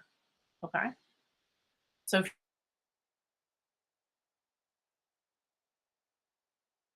you connect this, or you want to think about, so you first have to realize there's 2 ways you could do that. Okay, like an anti-symmetric way and a symmetric way relative to the origin. So the anti-symmetric way of folding a line back into itself would look like a figure 8, whereas if you went on the symmetric vibe, would be a circle. So there's like utility to visualizing both. That's still not quite what the actual formula is, which at this point I'm kind of thinking like, I talked to memes about this week. Like, if you start with this first metaphor, because it's not quite a metaphor, because there's always this, in math, always this problem of going from the finite to the infinite, but we have this thing called the cross product. So you go from I to j to k, which are the unit vectors, excuse me, in the x, y, z axes. So unit vectors are finite, axes are infinite. So x cross y, a vectorial version of multiplication. So that's multiplication, but it takes into account direction. That gives you a unit vector in a direction of the z-axis, so what's called mutually perpendicular. Okay, so it's perfectly well defined for finite things. We can always take 2 non-parallel, so an actual, something that would be mappable to an actual plane. There's always something perpendicular to that. In fact, when we talk about a plane in linear algebra, its algebraic representation, which is generally understood as the shortest common letter representation of something, has that description. A plane is always described by the coordinates of it's called the normal. So the vector that you get when you cross product the basis vectors of the plane. So that's finite, fine. Infinite is just extrapolating that to its natural limit. So you're actually literally multiplying the x-axis by the y-axis to then get the z-axis. So same idea, but with a finite one, you get the idea. You could do it more than once. Whereas with the infinite one, you can only meaningfully do it one time. because there's only like one infinity. If we're talking about any type of a meaningful infinity, there's only one, and that's like that which is there, that for which there is nothing greater than. That's unique. Try to make that not unique, fudges up the system. So it turns out it's not just that it has to be unique. You gotta have extra criteria on top. But you gotta be like, not only is it unique, but it can't actually even be um, instantiated in its pure form. Like I can't integrate literally to infinity because every operation is from infinity. So anyway, let's back to the teleological thing which we were originally on, which I would say, like, is this a teleological argument? I think so, because it's talking about, because it goes to structure. And the way to see the structure of this teleology is by either imagining all the x, y, z axis connecting into circles or figure eights at the same exact time into one single point or whatever, or a plane times a plane. And remember, we're talking ultra abstract sense of a plane, because look at this shape here. It doesn't have any straight lines or anything planar really about it. So we're talking about something that has, this quasi-orthogonality, 3 plus 1, but it's not a linear orthogonality. It's 3 plus 1, which, like, that's basically as linear as it gets. And then it goes more entangled, if you will. Looks like you-know-who changed his name to Misaligned Agent. Okay. So I screen grabbed some of your comments on the debate there. That's pretty exciting. You said, although T-Jump is an atheist, his ego is so large, one might think T-Jump thinks himself a man god worthy of worship. And then he agreed with you. So that was rather funny. Yeah. Just want to see here. I'm having trouble clicking on my links because I think my computer is just getting overloaded. Okay. All right, I'll start at the other end here. So I thought this was neat because this looks like a big advance. I've never seen anything that's this accurate. Did you see that article I sent you before about the 3D metal polymer and how specific it was? Yeah, for the 3D metal filament printing. I mean, it was advancing in material.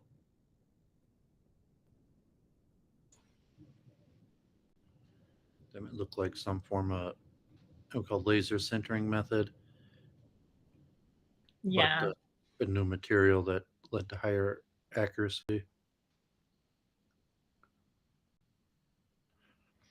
Yeah, so it's really interesting to see stuff get better. Like, I don't think it's possible to really delegate upwards, i.e. get actual deep insight about philosophy from computers, but I do think it's possible to have it help with your existing workflow and enhance it in a lot of ways. So I'm excited to share about that. Let's see what I've got here. Oh, there we go. So this is one of my latest projects. Whoops.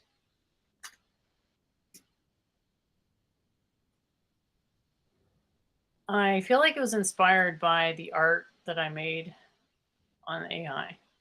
And that's why I wanted to share it. I just grew way too many of these succulents, and Was it eucalyptics or cactus? they're succulents.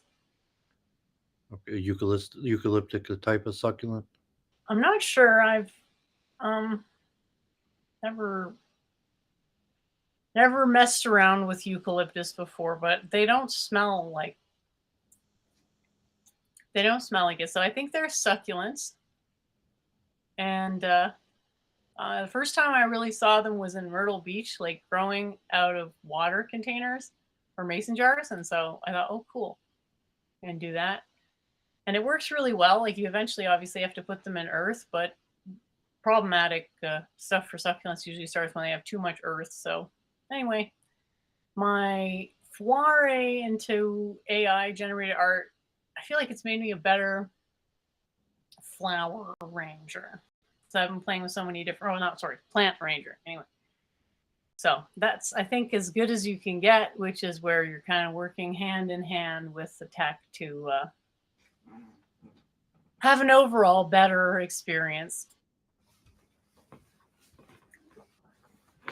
So yeah, it's quite warm out here, and I like the water sitting in a jar aesthetic because it creates this neat lens effect and everything. So I had to start closing some of these windows. So I got so many open for whatever reason. Here we go. It's because yeah,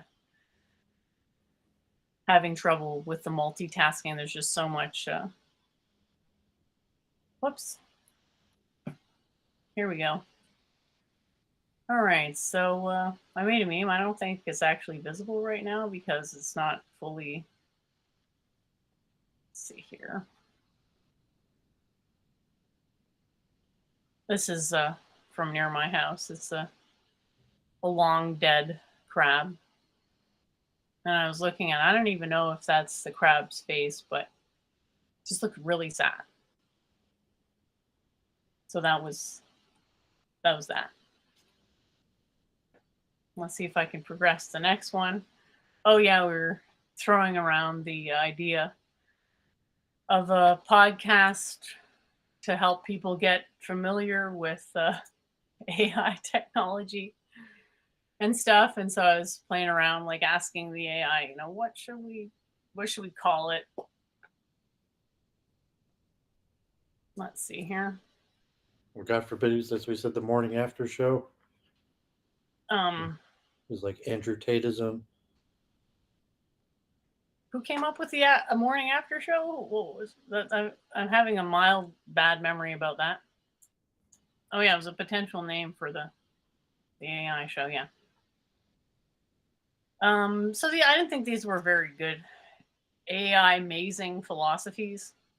The intelligent minds behind AI. I mean, who's going to believe that, right? AI intelligence unleashed. So I don't think any of these were great. So I thought the anthill would be good because you kind of get this aesthetic of futuristic EU social quasi Star Trekian vibe, but also the sense that it's not too late. So I just thought this was really dumb. And I just wanted to say that.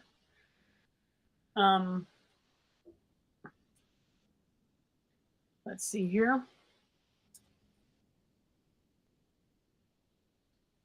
Yeah, morning after, as in the morning after the show. Yeah, I get it. And we should have just dropped it because it was terrible. It's like saying, let's call the show, Cramps. It's like, no one's going to want to watch your show because it's going to remind them of, you guessed it, something they hate. So. Well, I mean, if it's going to be like an overspill or a spinoff of Week in Review, then morning after. If he's trying to make some sort of like pun on the terminology, but there's no connection to AI in that. It's connected to something you take when a condom broke. God forbid. I mean, that God forbid, like the abortion pill or whatever. That's what I meant. That's why it's so dumb. So let's not keep, rehashing how dumb it was, and go on to the future where we have good things that are be descriptive. Dumb things that are not titles. If it was time wise, the morning. I mean, saying like that maybe that's not what he meant by it, and just meant the morning after. If you're going to stream, in the U.S. Monday morning, so it's just literally the morning after. And that's not what he was thinking in relation to that. And then you could add to like the morning after AI show, or you don't even call it, like you just refer to, like Week in Review has no, like the late morning show with Namarasa, uh, that you could add to that like a time connection. But yeah, it doesn't matter. And I don't think the title, you're coming up with some catchy title. You could just try to be descriptive. Hey, memes, thanks for joining. Hey guys, what's Appreciate going on? you having a show with me on it this week, and I'm sorry again for being late, but I still think it was Oh. salvageable. And No. am It I was correct that you extremely useful. uploaded to your channel just earlier? I did yesterday at one point, Okay. and I did a live stream with an honorable mention in Kurt's toe contest. Yeah, tell us about that. What's going on there? I didn't understand the context just from the video. It was just like, seems like another Kurt apology fest. Oh, that one. Oh, yeah. Now Kurt did his like toe bonanza and stuff where he had a whole bunch of past guests and other folks the folks that won the contest and folks like myself, and then was it Sonic Gravity podcast who I did a live stream with. We were both honorable mentions in that, so we had popped on. I just basically clipped it because I'm like, well, Kurt usually takes these things down, and if people are going to search this out and everything, it's like, I happen to get an honorable mention. I popped onto Kurt. Isn't this how we're supposed to earn that clout per se? It's just like you highlight different things, and it's like, all right, that was a totally awkward situation where I think somebody didn't have echo cancellation on. And so when I went on, of course, my voice sounds I know he was so Nubian. He didn't even get everybody to mute, for fuck's sakes. I was cringing. I was like, just mute the panel. Kurt really, Kurt, you have StreamYard. Well, Kurt doesn't really. He only does live streams with like one or two other people normally. He's Yo, not was used it to hosting StreamYards like. though? Was it StreamYards? It was StreamYards, yes. How easy is it to mute the panel? Very easy. Bro, okay, just checking. Go ahead. Oh, he's also. Hey, I like Kurt. And also he's doing a lot. I got He was mad also love trying for to Kurt show. Jai Mungle. Mad love for Kurt. No, as my brother would say, it's humble Jai Mungle. That was the meme that I had, because the clip I had, it just basically was from when I popped on for those couple minutes. The other gentleman's finishing his toe. I start doing a little. I mean, we can watch it if you want. Oh no, I can't do it within here because I can't share audio. No worries. But I started doing a frog stream from Chrono Trigger, except the Tokyo Olympics version. It's so epic there.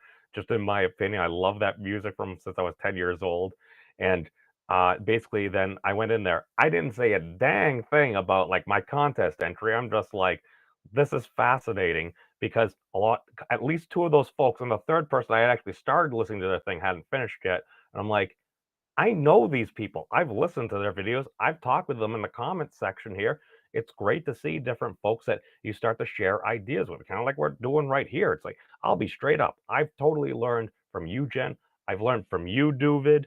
And just like I feel myself incorporating different characteristics, things that you've taught me, things that you've demonstrated. And I'm like, okay, those are useful. I'm totally going to steal them. But when I use it, I also mention it's like, well, I'm using my friend Doovid's multiple truth hypothesis, or Jennifer has been beating the heck out of me saying that a singularity and a black hole are should not use those words interchangeably. And it's like, all right, these are things that I found to be very useful and I'm applying. So I did that. And then, of course, it ends with Kurt basically apologizing very respectfully. So I'm like, that vibes with the humble Jai Mungle meme. So worked for me. It was also like easy content. Yeah, that's except a great, the feedback was bad. So is it a neologism or a nickname maybe? It's a great one. It's what my brother said. He called him that the other day. I'm like, I told my brother I'm totally stealing that. And then I super chatted him on, I think like one of his other previous, I forget what the last one was he had uploaded. Oh, Chat GPT. And then after that, I noticed at the end of it, he ended up giving me a like moderatorship, which was a terrible idea because I told me, I was like, don't give me power. And then of course the next day it was the previous day, and the next day at work, I literally fat fingered and automatically timed somebody out when my phone was in my pocket leaving work. I felt so bad. I apologized to the person. But then the day he was doing that big live stream, I'm like, wait, I have mod. I can share links. A lot of times I'm like, well, Kurt's just trying to list what people are supposed to search. But especially if you're mobile on a phone, to type something into a phone, to find a channel, to have it list by channel, especially if it's a smaller creator, find the correct channel, click on it, and then subscribe. that's a lot of work. So one of the things that I learned from orbiting around the greater fandom menace communities is a lot of their moderators would be like, okay, these are the people that you're seeing right now. If you're interested, here's the person's name that you can see on screen.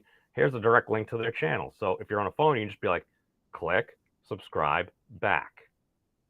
It's kind of like within like internet businesses, they want to make it as easy as possible to basically separate you from your money. That's like one-click purchasing and stuff. So I'm like, well, if people are searching out information, things that intrigue them, let's make it easier rather than harder. So. Nice. Well, that was very great summary.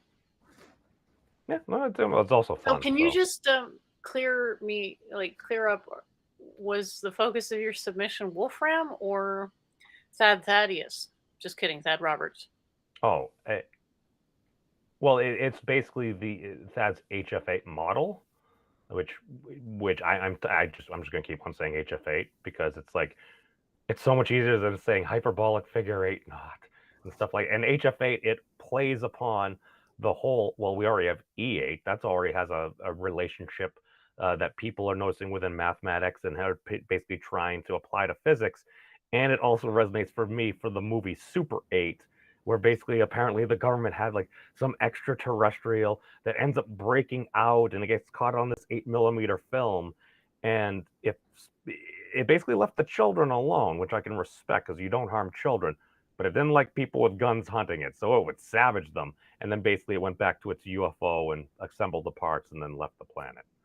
So it resonated there. It's basically about Thad stuff and just connecting a lot of different ideas that I've heard, because it's like I'm just listening. I'm like, I think a lot of us are kind of talking about the same thing, just from different angles and everything. And I'm going to use, as I'm not sure how much evidence it is, but the sheer fact that you've been talking about the QMPT for a while, have had 3D models and printouts, and then I go to that physics conference and I'm like, oh, this is a two-dimensional domino model. It's just in a different form. It's 118 rather than 59. I had an idea for visualizing it. Okay, so you know how there's 4 different colors in the QMPT? Yep. Imagine if every single color-coded one suddenly jumped to the same point, and it was the near adjacency of the origin. I like that. So that would be because remember how we were speculating how we might need to invent a new type of combinatorics? So what I just described would be like the sort of graphical or the geometric equivalent of that. That sounds like, I mean, that sounds like it's a 3D cellular automata, but there's a limit to it. So we don't need to do it forever. If you're Per saying se. what I think you're saying, I'm unsure about that statement. The way I would know say it is that the infinity is outside of the system, and when it enters the system, it becomes reduced necessarily. Like you can't just have a free infinity. Like in calculus, do you know? Would you agree that there needs to be there might be infinity, but it's taking a finite form. Well, like for example, in calculus, do you understand what I mean when I say that there's a free infinity? You can take a derivative once or twice, and that involves an infinite number of steps in theory. So that's a free infinity. And it's not bad or good. It's just that if you want to integrate a physical system to numerology, it can't have a free infinity because the reality doesn't have one either. I thought we were trying to set bounds, though. We are. So what we're saying is that the infinity is canceled out once the boundary comes into being, and those are the same. So we're saying there is this infinity there, and it appears in matter in the form of the temperature, which is this intrinsic infinite motion. Well, there's supposed to be a limit of like 10 to the 32 or 1.41 times 10 to the 32, pardon. Theoretically. Yeah. You're still thinking the structure comes out of the math. The math comes out of the structure. I'm okay with that. I mean, that's actually, I think, how it is, though. Like the structure ends up leading to like calculus and stuff. You could say that calculus is a limit of, but it might not even be because it's sort of different. Like calculus is a linear approximation. Fundamentally, that's what How far are we going? Are we going into the realm of Darby dragons? I'm talking about our conceptual, what we believe is our realm of persistence. I ain't going beyond that at all. Well, That's we've what already I'm agreed talking that there's a realm of persistence because all that's really saying is, well, the speed of light is constant in a constant medium. Nobody's disagreeing with that. The further assertion that maybe could be said, and I don't even know if Thad's saying this, is that only mass, temperature, only those exist, and that everything else has like a subordinate existence to that. I don't think anyone's actually made that claim. I think he's saying those are the ingredients of what we have. It might be a complicated combination of those ingredients, but at least as far as methods of measure, that's what our measurements tell us. It's some mixture, and we can derive pretty much everything else. You can argue about like length and then basically angle and say, well, the length is it's in this position, so we're talking geometry anyway. So I mean, you can make that argument, but that seems to be, at least from what I've seen, you can basically create basically everything else in Wolfram Alpha from that. I mean, there could totally be things that were missed. Actually, that's why I like talking to some other folks, because the other gentleman, he made some bold claims, and I talked with him for like 2 hours, and I'm like, he's saying things where like my mind has been going, because it's like we talk about like I and like imaginary numbers and stuff a lot, and it's like, what's going on there? Because like I've been going into some like fractal woman. She was talking about like this gentleman who was an electrical engineer for like RCA.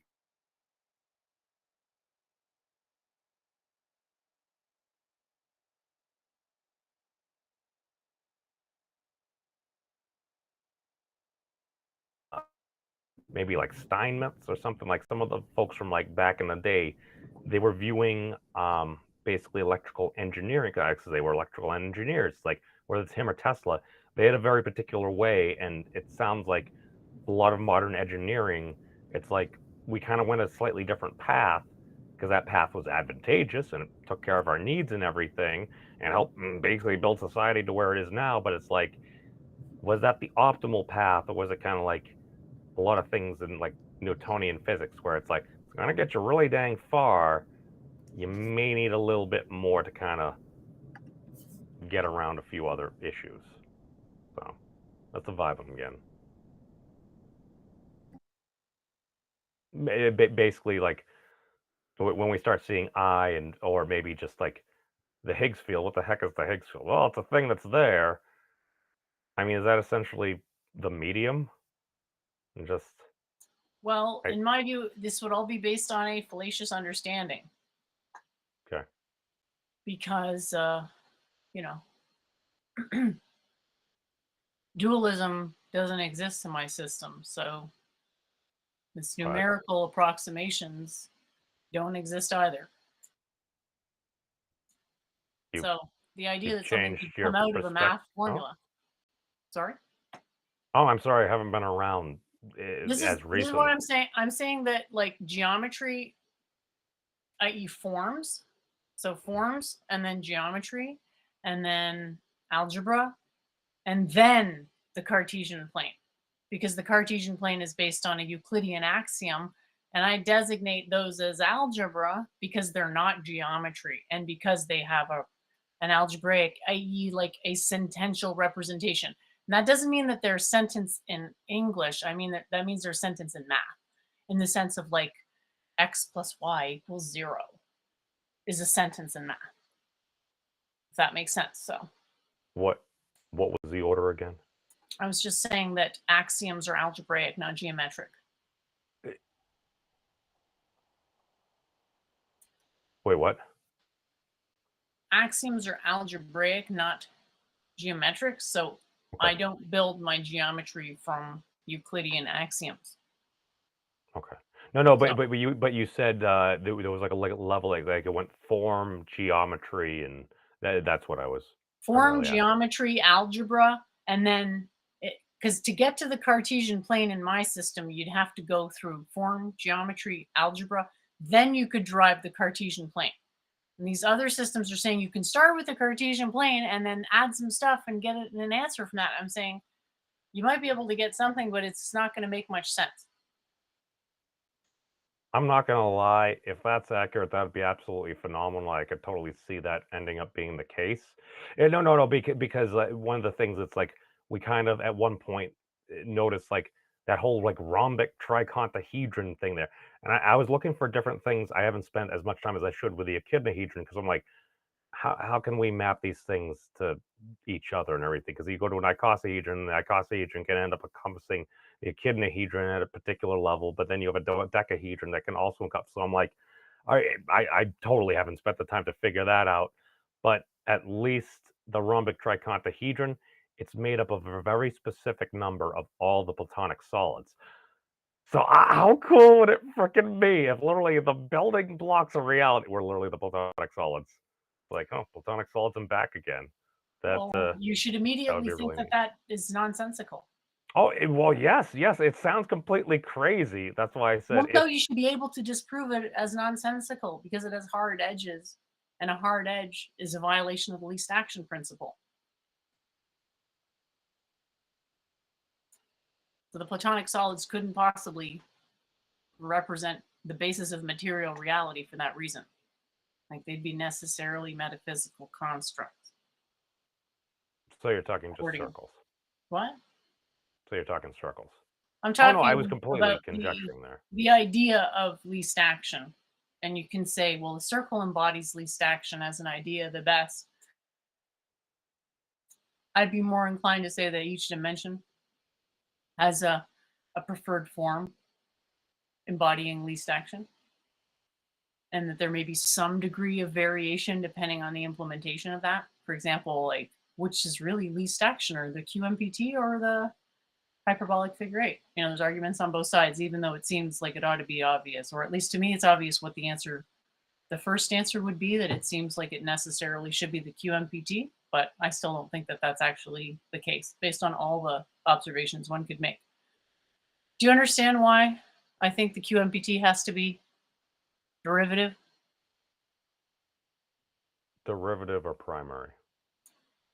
Derivative relative to the HF8.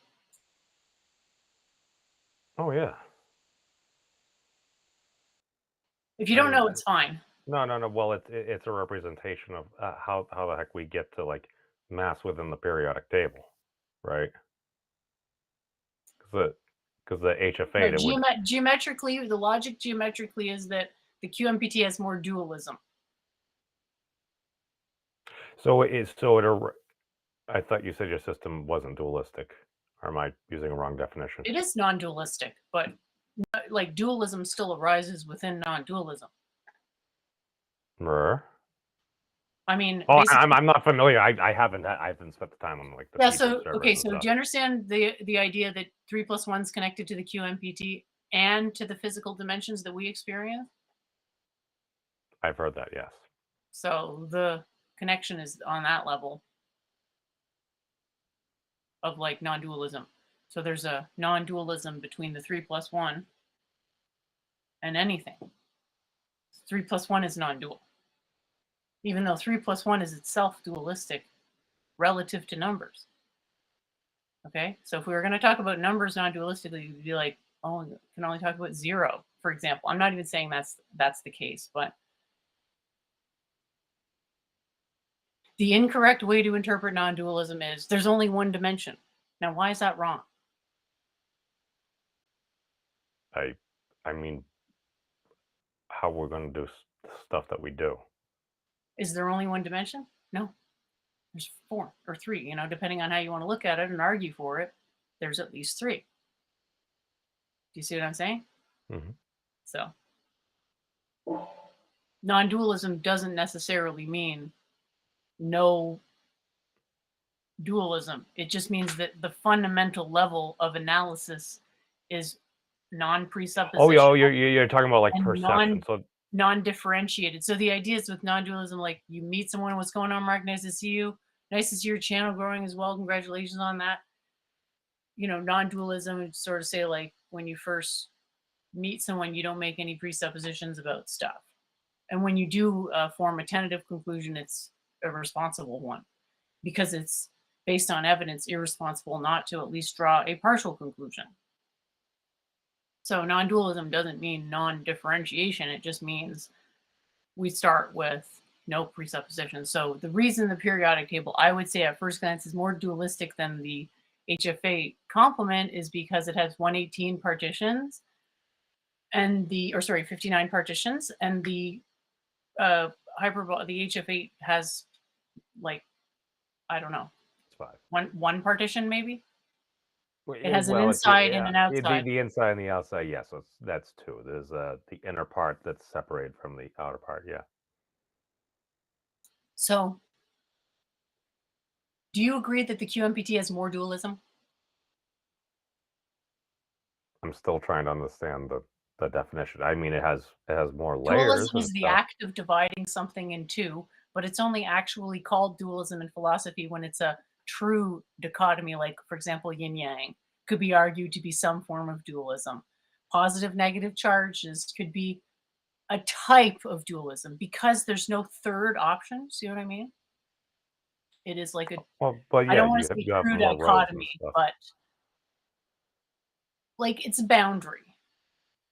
QMPT is a boundary between what exists and what doesn't exist in terms of matter.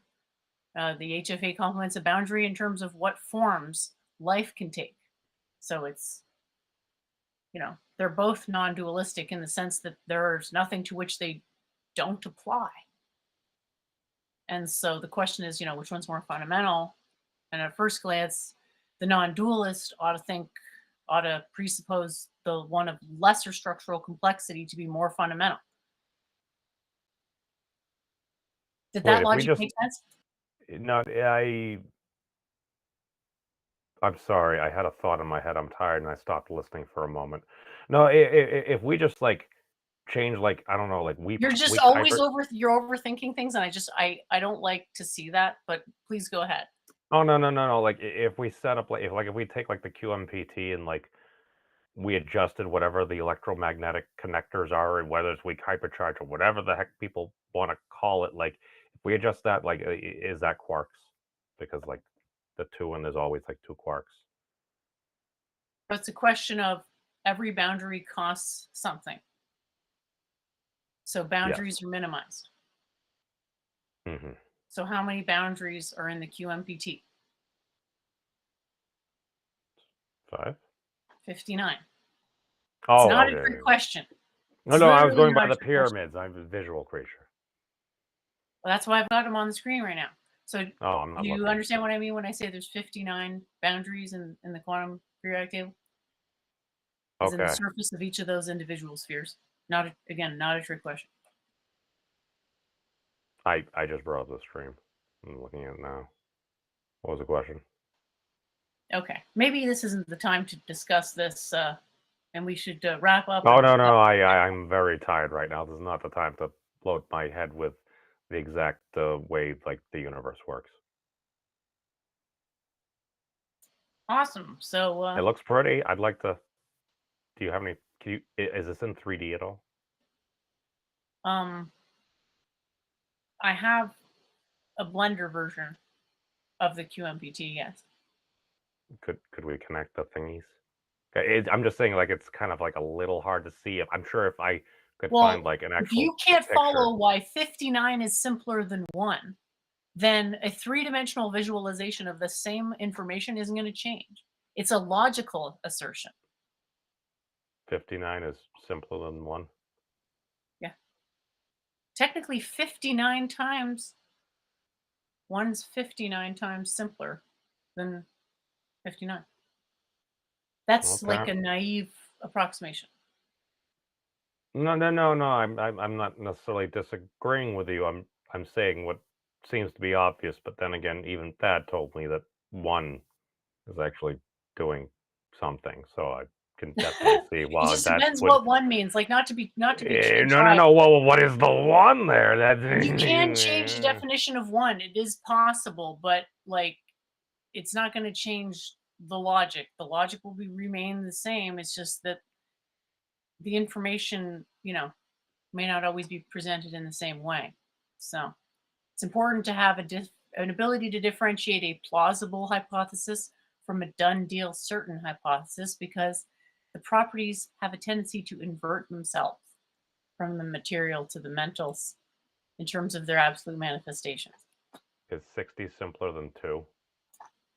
Exactly. So there's always that asterisk with numbers that, there might have been something hidden in the geometry that fucked me over that actually it wasn't, right?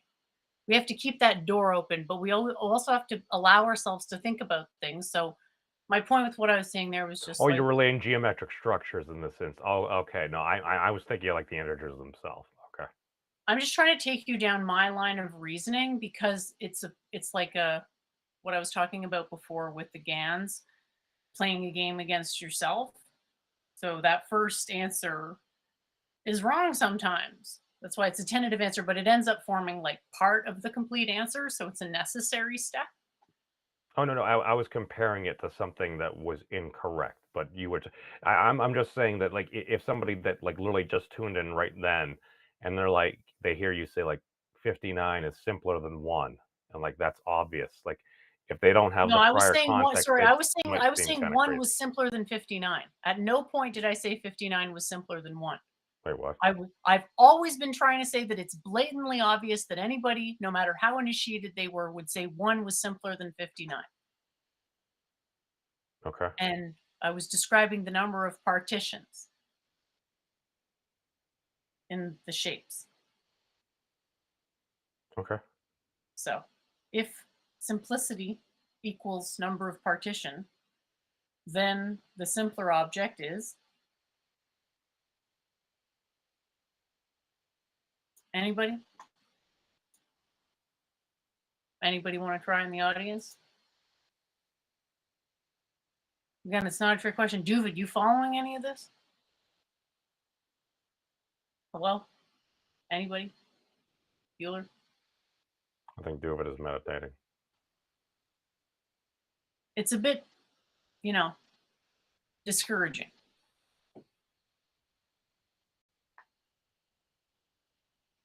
Oh, what? I'm asking, according to the logic I just presented, which is the simpler structure? Well, whatever has least action, and which. And we're modeling action with, starts with letter B, boundary. Okay. How many boundaries does the QMPT have? It's 59. And how many boundaries does the HF8 have?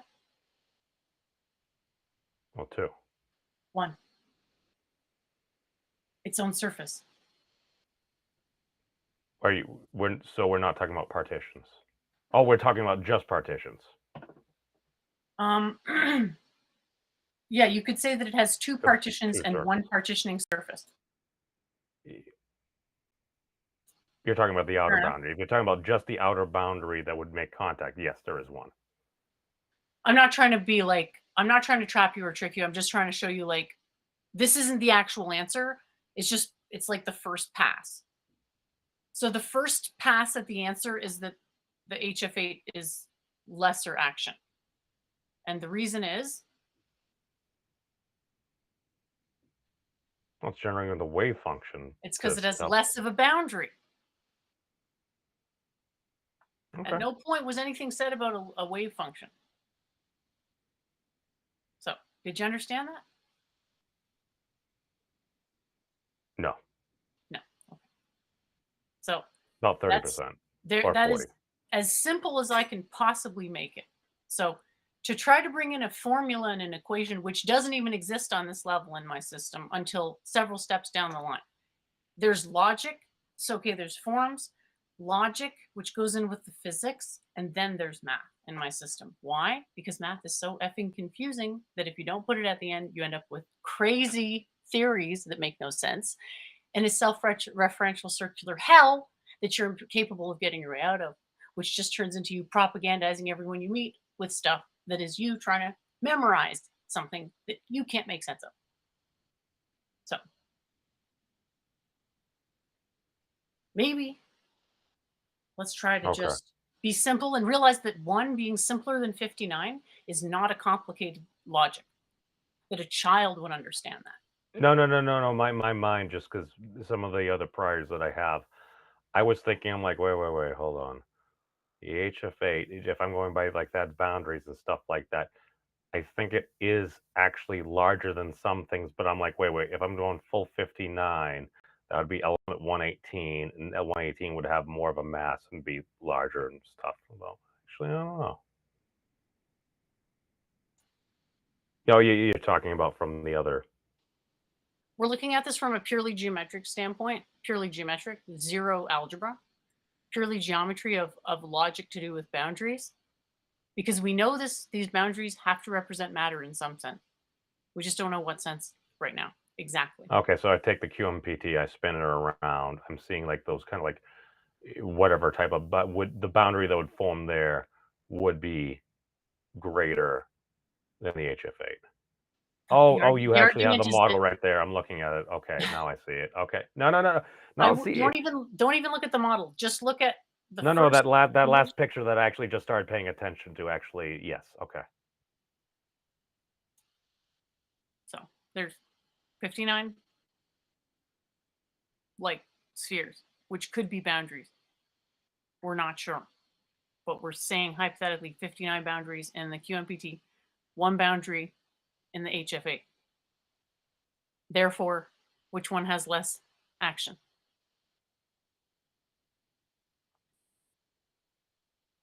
Is there anywhere where either you guys know if like the chemical elements and like their decay products and stuff like that, like has anybody looked at the potential geometry at all? The answer is I don't know, because I just asked you a question. Oh, So the answer is less action where there's less boundary. And where is there less boundary? well, the HF8. That's right. So our first hypothesis is that the least action solution is the HF8. HV. Now, we could be wrong, because there's no reason to assume that our human-facing dualism actually means jack shit. So that was why I was trying to bring it in with dualism, that there may be no informational difference between these structures, but merely a level on which the dualism is projected is different. And so it's important not to mistake dualism with something like division or multiplication by do something reductionist, because even just one, possibly not even one instance of dualism can go from 1 to 59, and that's not in any way nonsensical. So given all that, my operating hypothesis is I actually don't have any means to presume one over the other. So I don't know if you like my hypothesis. Like, I obviously lean towards the HF8 though. Oh, I mean, no. I mean, the logic now that I'm explaining and looking at it this way, I'm like, I could see that. I don't know, but well, that's the whole thing. No, is that I'm starting to follow the logic. I don't know either. So it's a tentative hypothesis. So obviously the QMPT isn't really tentative, because it's like I didn't come up with that. You know, it's as real as it's ever been, right? So this other stuff is just like tentative, but doors open that we may actually figure out that this doesn't actually represent the energy. This actually represents the opposite of the energy, the anti-energy. So if the energy is minimized, maybe the anti-energy is maximized, right? That's where there's the big question mark. No, well, this objective thing that screws everything up, basically. Oh, you gave me a door. You gave me a door and at least a window today, Jen. Thank you. So I'm really happy for your trying, because I know you had it in you to understand. No, that's why it's like I could just sit here and just nod yes and say least action, entropy in just. What I've I watched mean, I could do is that, but I'm curious in understanding and just it's not the my absolute model. capacity to. It's a possible model where we model the action with boundaries. And because there's no absolute boundary, there's no absolute model. But that's still the best way to model stuff. Like, no matter what the system is, it always makes sense to say, well, there's going to be some boundaries and the deviations relative to those boundaries is going to be minimized. That reminds me of the conversation I had with a self-proclaimed madman yesterday. That does not sound good at all. Any sufficiently crazy idea is indistinguishable from madness, I claim. Now, again, I'm not necessarily saying the dude is right. And again, we specify it's like, hey, if this was right, again, utilizing Doooovid's multiple truth hypothesis, we're going to explore this. We're going to look at this stuff.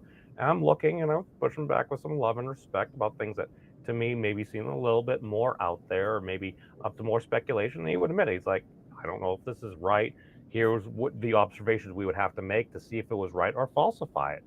And I'm like, you know what? There's a lot of folks that aren't willing to do that and everything. I mean, he's a married dude, dad, like former Marine, lawyer, engineer, and stuff like. He's a very smart guy. May have been a bit neurodivergent, but he was open about that and everything.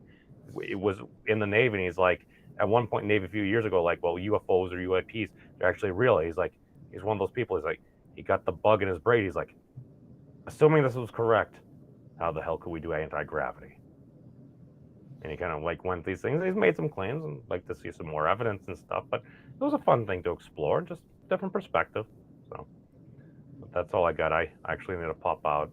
Thanks for dropping in. Looking forward to hearing your next development. Yeah, we'll do some more eternal cyclic cosmology and do it. I would like to get your mind on like maybe like computer or just logic in general, man.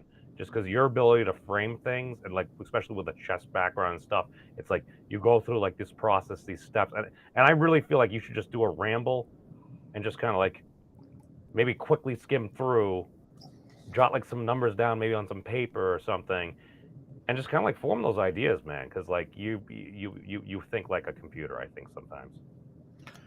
Okay, well, God bless. Happy New Year's. All right, Happy New Year's, you guys. Be safe. Happy New Year's. Yeah, so like example for what we were just talking about, their perpetual motion machine. Is the universe a perpetual motion machine? Well, we can't build them. We can't build perpetual motion machines, but the universe is, I mean, you don't have to call it a machine, but it's something that sustains some type of perpetual motion, as far as we can tell. So, that's useful as a concept. So if I have to invoke that model of like, the matter, antimatter, whatever you want to call it, a model and whatnot, it's, you don't have to believe in a model in the sense of like it being real. It may predict things because it's not real, because predicting things might have something to do with invalidating or negating the subjective perception. And that's what we're recognizing as real, is subjectivity. And then science may go against that just definitionally somehow that we haven't realized. So anyway, yeah, come back to that question. Is there such a thing as a perpetual BS machine? Haha. I thought you were actually asking a serious question. They were like, we could even argue the planet is a perpetual motion machine. And we can argue, obviously it eventually goes away, sure, but for all intents and purposes, like for what concerns us in the now, it's perpetually in motion. So I hope that digression wasn't too boring for you.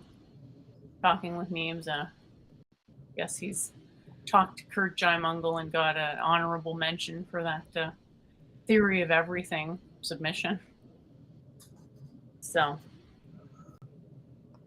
I think I want to actually have my thing written down in a way that flows before I give that to him, because it's already so out there, as you've said numerous times already.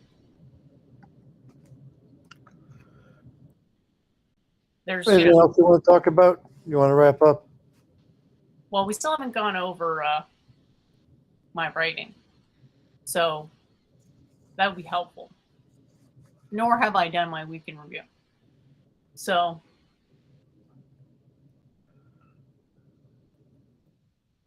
do you just not want to go over the writing at all now on the show because it's good enough because of ChatGPT? Like, I did send 4 different writings, or 3 different writings, I think.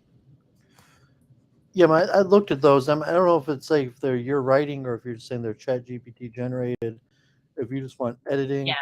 or I just want to know if it makes sense because every time I I write don't think we something, were making any progress because I was trying to explain to you what I understand to be standard format, and I'm not sure you were agreeing or disagreeing, and then you're just using Chat GPT to generate things, and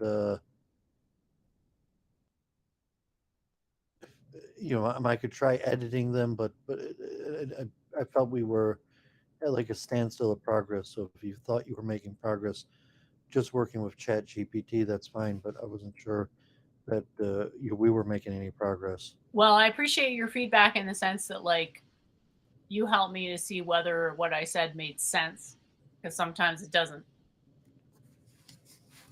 And so the Chat GPT is like pretty minimally responsible for what's written there. It's really just rewriting my ideas in a way that's hopefully sensical. So that was mainly what I was asking for. We were constantly complaining about was that the essay didn't explain the topic, etc. That's what I was asking about, was the specific constant criticism from last time. Well, I'm not sure you resolved them because any of the critiques I was giving are making any progress on that and the progress of your writing, like paragraph format, proper introduction, close, and whether you're working with Chat GPT, although it might be making improvements in your writing, whether it's making improvements in the sense that I thought was necessary for you to write complete essays, and so it might be helping you improve your writing in certain ways, but if it's going to make the return to like this question of the introduction, and even if you had to table the basic part I was mentioning, like the topic, the definition of the topic, your relationship to the topic, the value proposition to the reader to the topic, and then the roadmap. And so I thought we just did a standstill and wasn't making any progress. And I'm not sure from looking at the writing if there was. I can't tell what, like, if it's so to say, like what you're doing or what versus the Chat GPT. I'm going to try like edit Chat GPT products or something. It felt self defeating or just kind of like a waste of time.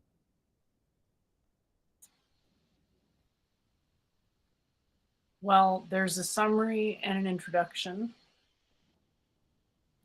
and a conclusion. So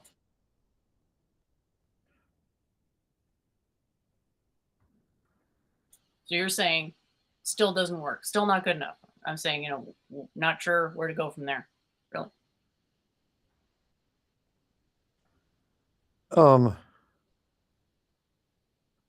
Well, I mean, so I'm not sure. It's saying it just I'm not sure. Like you're trying to like publish an essay, and like or if I'm just editing, or if you like it's the nature of working with Chat GPT. Like I don't know if there's any purpose to me editing computer generated writing.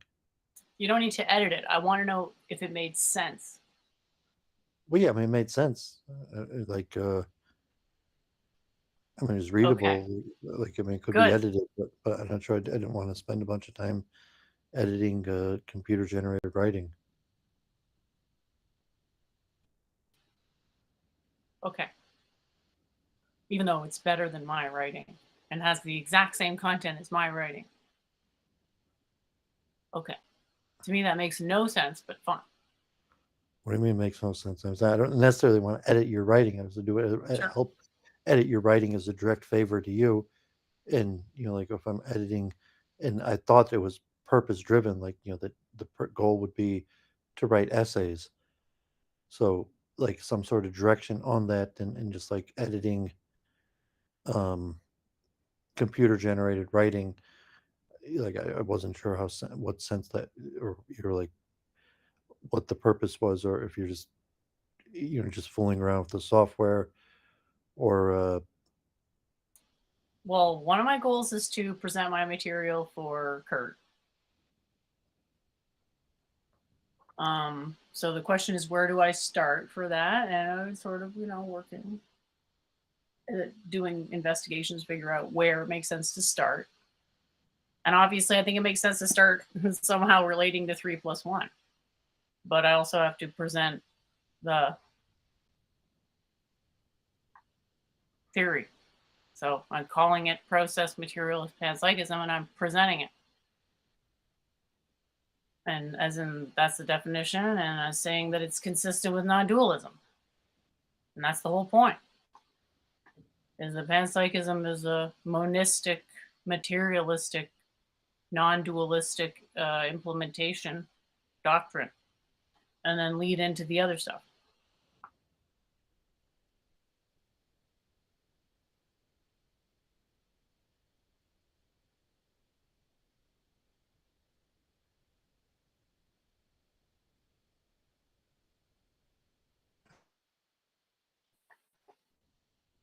I don't know if you're there or you just like don't want to talk about it or what, or so.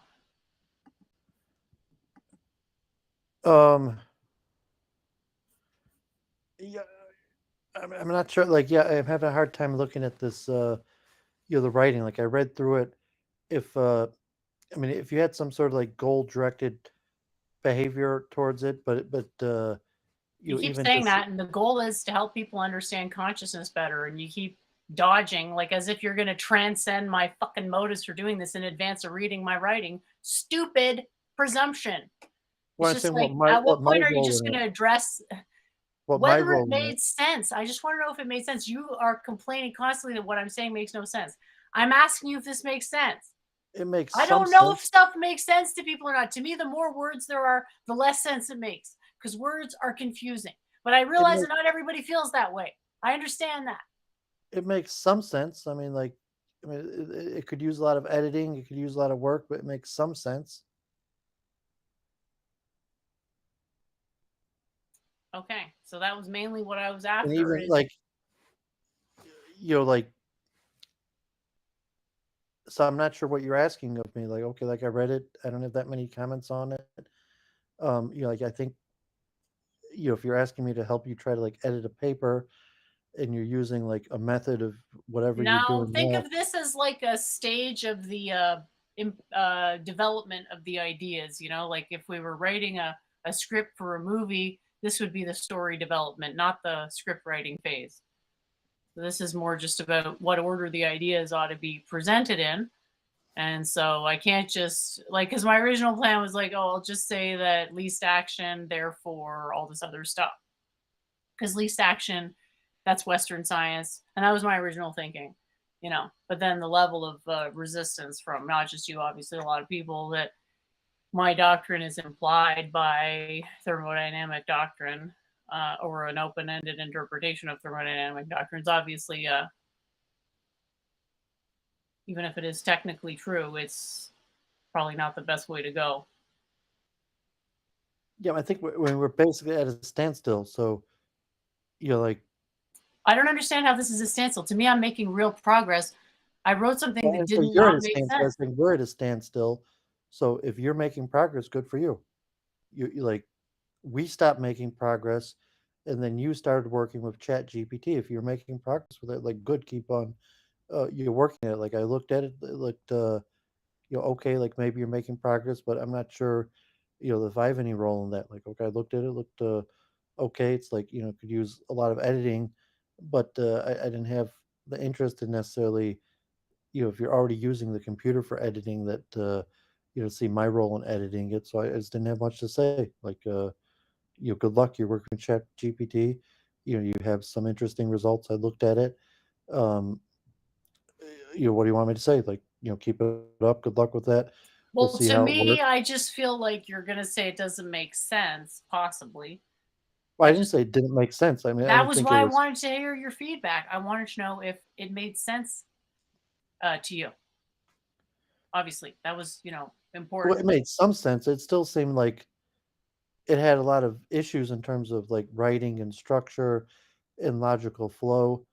Um, but honestly, I just didn't feel like editing it.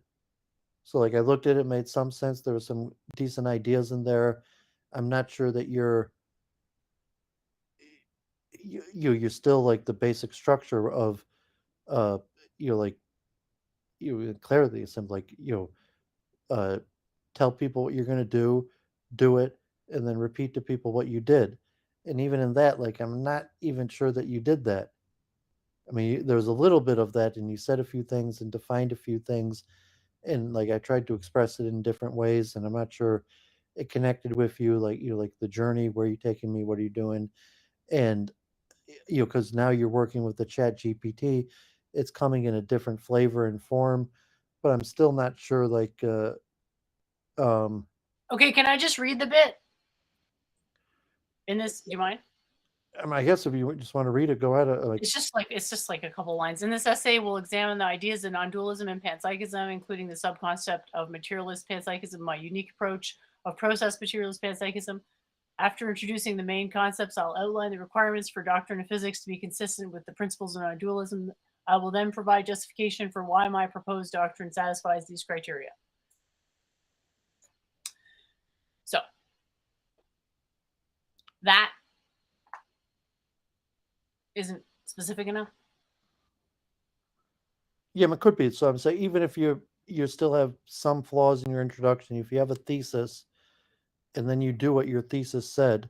Putting the in this essay, I will blah blah blah. Putting that at the end of the introduction, that was ChatGPT's suggestion. So obviously, I still don't think it's perfect because I still don't have like that one unifying idea to constantly reference throughout it. So it's kind of still coming across as disjointed. But Yeah, so I mean, that's at least you have your thesis statement as the last sentence in your introduction, and so what are you going to do? So you're going to examine the ideas of non-dualism and panpsychism, including the subject concept of materialistic panpsychism and my unique approach to process materialism panpsychism. Um, After introducing the main concepts, I will outline the requirements for the doctrine of physics to be consistent with the principles of non dualism. I will then provide a justification for why my proposed doctrine satisfies these criteria. I'm having a really hard time because of like trying to maintain accuracy in terms of metaphysical But I mean, you primacy. still kind of like, I mean, because the introduction, like, you like, the what, who, why, and how, so like, why are you examining the ideas of non dualism and panpsychism? Even in the thesis, you don't have to say that, but in the introduction leading up, so like you have an introduction, but still pretty weak introduction, and then it becomes hard to read. If the roadmap is clear, so if you say you actually followed the roadmap that you did, that you examined the ideas of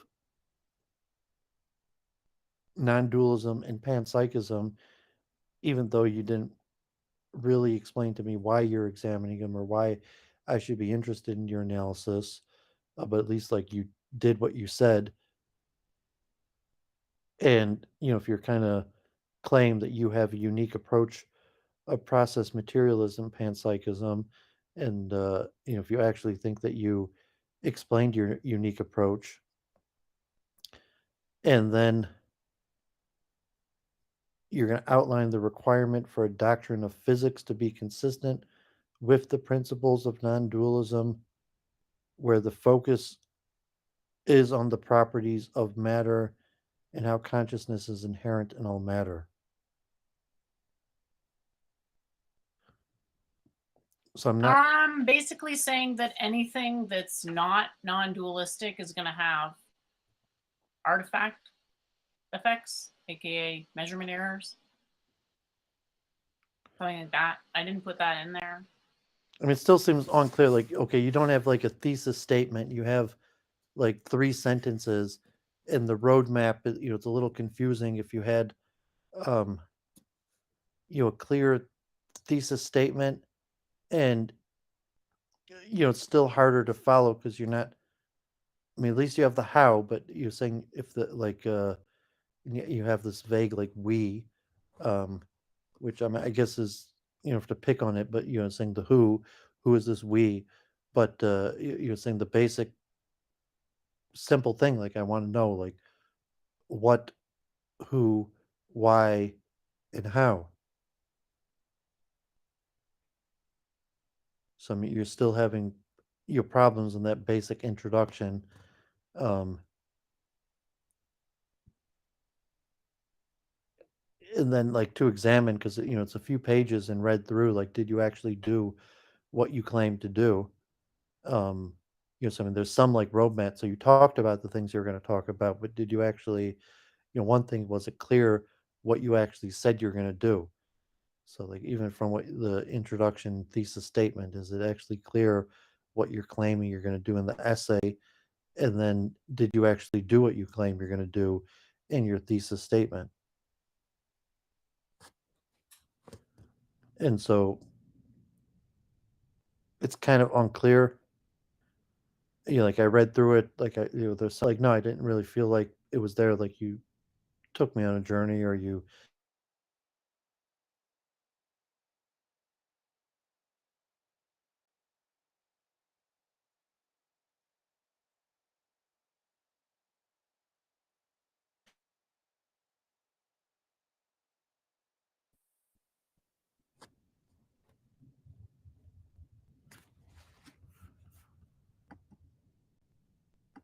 Sorry, my thing just froze for a second. So you cut out at took me on a journey. Well, no, I So don't feel like you took me on a journey. So you I don't don't. feel like I took you on a journey. I don't think you clearly told me like what you're going to do. I mean, you made some attempt, like with a thesis statement, but it didn't seem clear to me, reading the thesis statement, exactly what you're trying to do, and you certainly didn't clarify like why you're trying to do it, or why I should be interested in why you're trying to do it.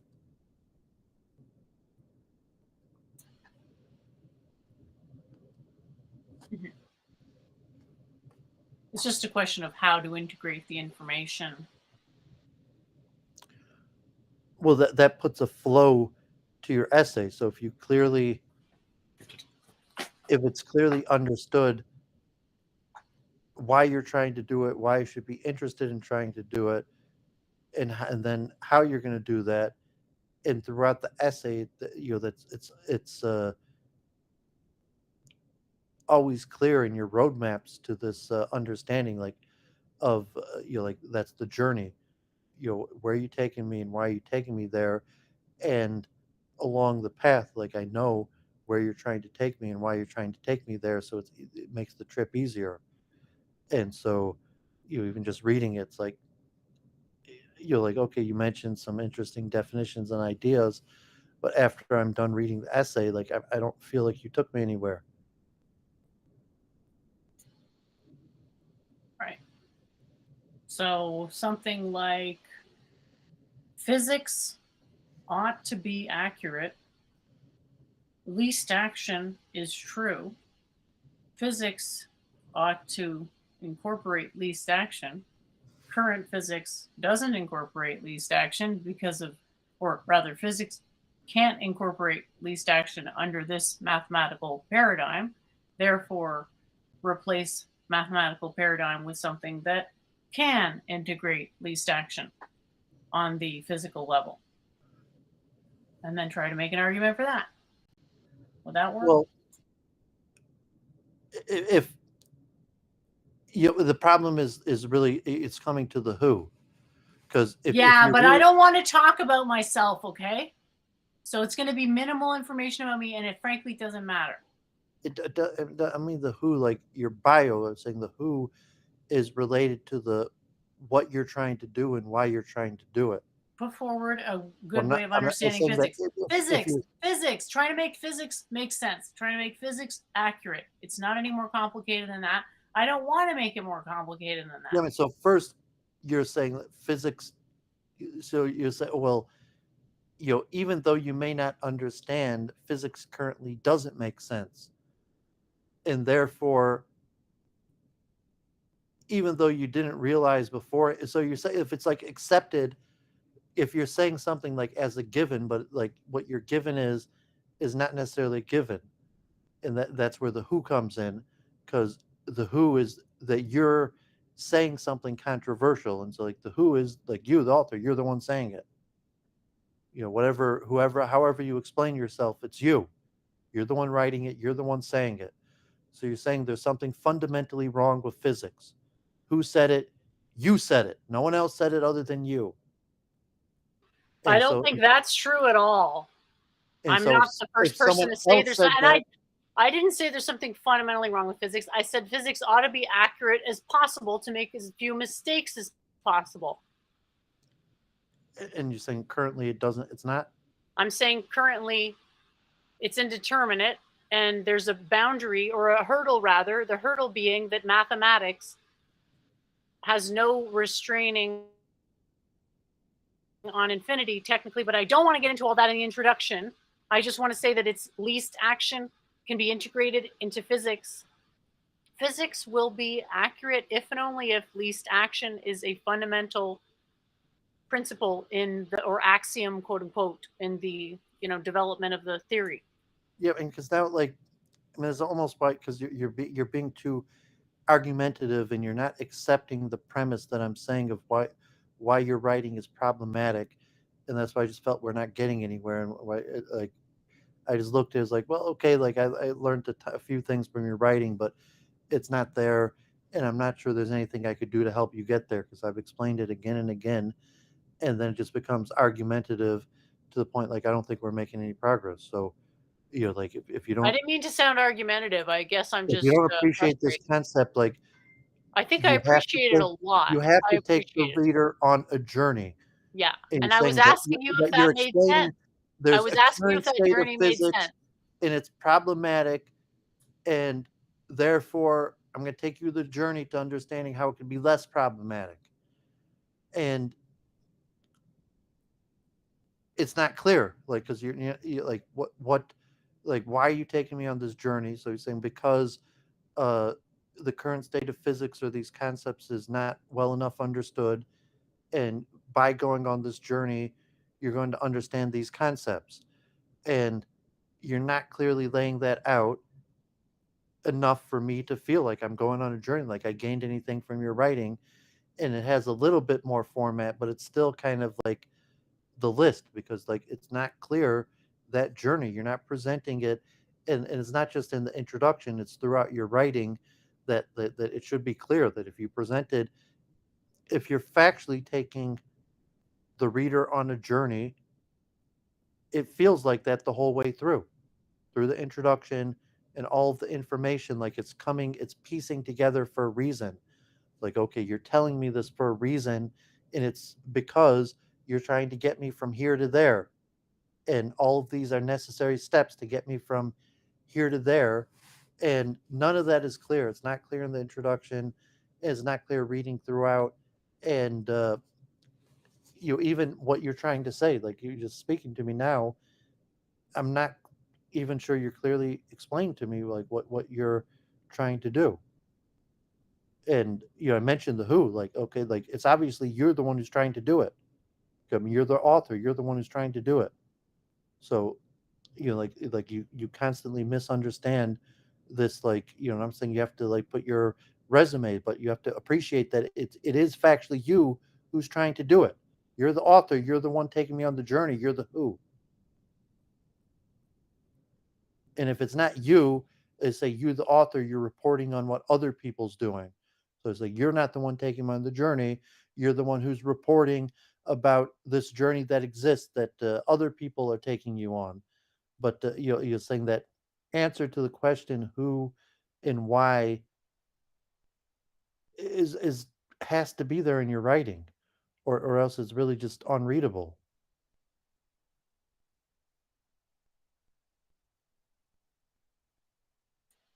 I'm just surprised you can't let the who thing go. And the why It's is not to on me. I'm understand saying physics it's a better. necessity of writing. No, The we've been who over is this. The there. Bible doesn't have the who wrote it, and it's You're still not just fine. you're not It's God. just fine. It's just fine.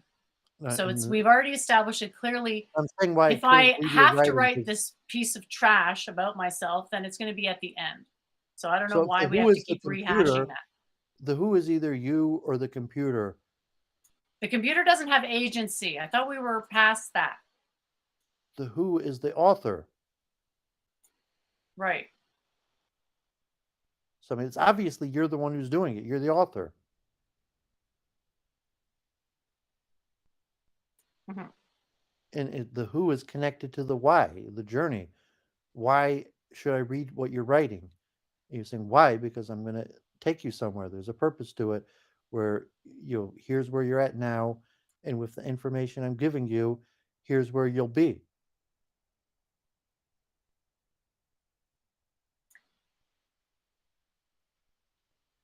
It's like Physics is otherwise, not understood because it's not consistent with non-dualism. Here's how to understand physics consistently with non-dualism. so If if you you're want, laying out you if want you're to understand physics correctly because we live in a physical universe and the laws of physics are valuable to know. yeah, so if you're laying out like to claim that I don't already understand physics correctly, and say, well, like, why am I reading it? Like, no, I mean, as far as I know, I took physics, I understand physics correctly. Why do I need you to correctly explain to me physics? So if you're writing it like for people who don't understand, who don't think they understand physics, and if you're just trying to explain physics, or you're trying to explain an alternative version of Well, the more physics, you think you or you're understand trying to physics, the explain, more you need to read this because if you think you you're trying to understand explain physics, to me you're why wrong. I'm incorrect in thinking that I already understand physics. I think And that then, there's a fallacy in that's, thinking you could have complete understanding of an infinite domain. What well, so amounts that's to an the point of the essentially an who. infinite domain? I think I already understand physics. So you, the author, is telling me I do not already understand physics. The who is the you it's implied, and you're telling me straight up you don't actually understand physics. Who says so? I say so, the author. Okay. So it's implied. The who is there. Right. You just told me that I incorrectly think I understand physics. Uh-huh. You're Well, I didn't agreeing want to sound that rude, you, nobody other than you, just told me that I'm incorrect in my assumption that I already understand physics.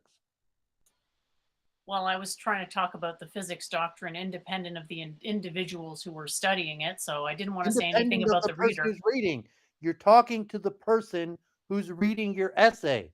The who is you, and the I'm audience saying, is the person who's reading your essay. I don't know what your And me, as understanding of the person consciousness is. reading your essay, as of now, doesn't think I need you to tell me how to understand physics. Personally, I think I already understand physics.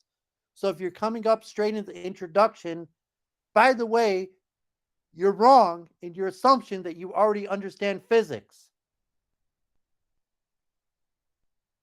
And therefore, you need to read this essay, either just understand that I don't already understand physics, or that after I read your essay, then I'm going to understand physics. But if that's what you're saying, then say it. Because otherwise, I can't read your writing. But don't you think I that don't know where you're here's the taking it. problem? I thought that that would upset the reader, But you're saying that anyways. but I If you're didn't gonna have to say upset it the reader, explicitly. just upset the reader. If that's what you're saying, say it.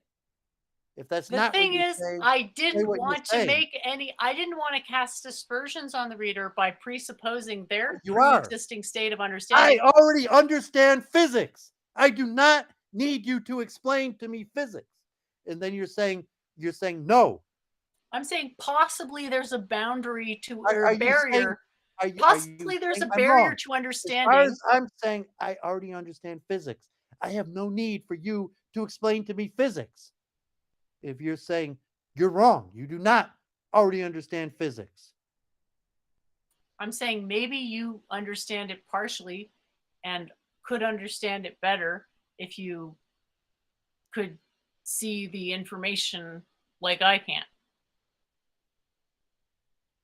So if you're claiming the I, so now the who is the claim of the author that you as the author understands physics, as opposed to the reader who does not understand physics. Who So I mean, might that understand tone, physics. I don't the know who how is much physics implied. they understand. I If you do don't not know how explain much the they who, understand. it's implied. So if that's the tone, but there's the you who's writing the essay, talking to the me who's reading the essay. So is the who the person that understands physics talking to the person who does not understand physics? And if you don't explain who the who is, it's confusing. It's unreadable because I want to know who is if that's what you're telling me as the reader, that you're the writer who understands physics and me is the reader who doesn't understand physics, then you have to tell me that. And if you don't, it's confusing. It's hard to read. I'm not making those claims though, right? So I'm making I the don't know claim. what claim you're making is, and that's why it's unreadable. I need to be explained The claim is I who want to is make as writing few the claims as essay and possible. who are you As writing few the claims essay as for. possible to confuse people as less as possible. That's my goal, is to make as few claims as possible to create as little confusion as possible. So I'm thinking I'm physics explaining why your understood essay is incorrectly. problematic, because your essay is telling me that I don't understand physics. So I was like, who is this person telling me I don't understand physics? I understand physics. But I'm And just wondering, like, how you many didn't people even out tell me there who think you they are. actually understand You just wrote in physics? your essay, you don't understand physics, and so without even telling me who you are. Yeah. It's just weird to think that you have. Why do you think you understand physics exactly? Whatever reason I do. Well, I don't accept Because that. I studied it, because I went to university Oh, and really? took courses in it, Okay. because I read books on it. Oh, okay. And So if that you're confers telling me I'm expertise. wrong in my assumption that I understand physics, then just tell me that. I'm saying I don't know. I'm saying that probably there are insights that could be missed, and that it would be nice to have a way to do physics that was consistent with the least action principle on the level of mathematical doctrine. So you have to, that's why I say, like, I mean, there's fundamental problems with your writing, and I'm trying to explain in this way. This is the who and the why, the journey. So if you're saying, okay, for you who already understands physics, this essay is unnecessary. This essay is for the people who don't already understand physics. Or saying for you who think you already understand physics, you don't, and you need to take this journey so that you can understand what you don't understand. And but it's saying you have to lay it, what's the journey and why should I take it? And start that by insulting the pride of a sensitive audience by saying they don't understand the domain. Your writing's already insulting. That's what you don't appreciate. The who is already there.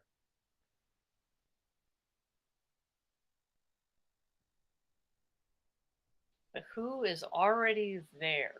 You are the who, you're already insulting. Well, You're the author, you're the confusing who. about that. You are the author. I mean, I don't understand what you don't understand about it. You are the who. You are the author, you are the who. Mhm. I just find Whatever it funny that we've been talking for this long and you don't know the answer to that, and you think that a couple of pages on written in chicken scratch on a paper is going to change that. To be honest, if you wrote an intro about yourself in a book, I doubt it would change you're anything just about what I know demonstrating you about have you. no clue what I just said. I'm not talking about your biography. You are the who, the author of the essay. I'm not talking, you're not to your bio, your personal information. You are the who, the author of the essay. Why are you writing this essay? So that people will have a maximally accurate physics model. if Is that's that enough? well, possibly. So you have to try. Okay, so But I start with we ought to have a maximally accurate physics model. And then I say this is not why I think we, it's you. well, we as You a are the society. author.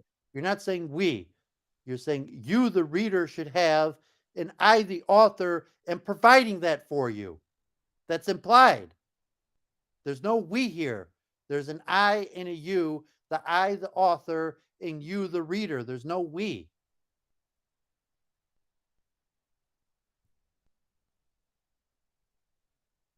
You, the author, are talking to the reader. There's no we.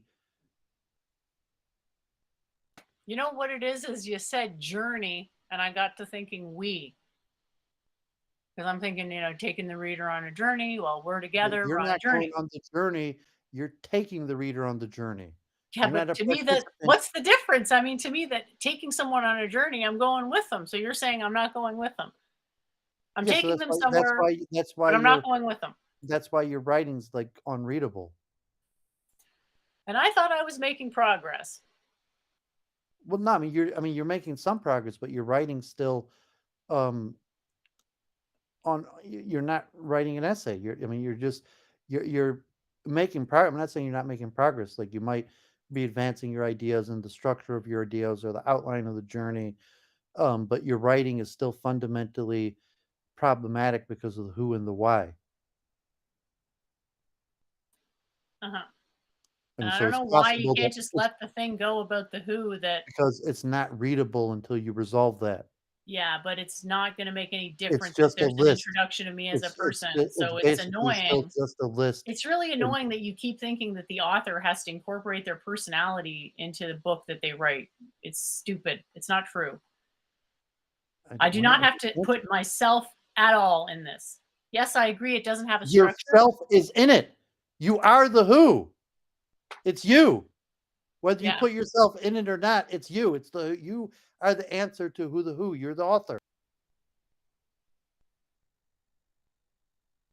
And what I said still stands because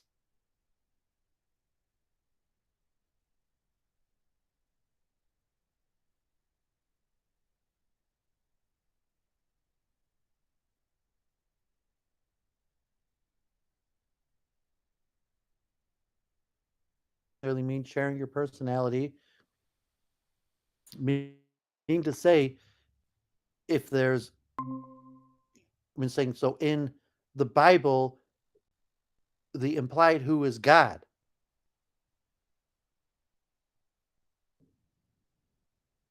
right. I'm not just talking about the Bible here. So you could read a great number of books and know nothing about the author is my point.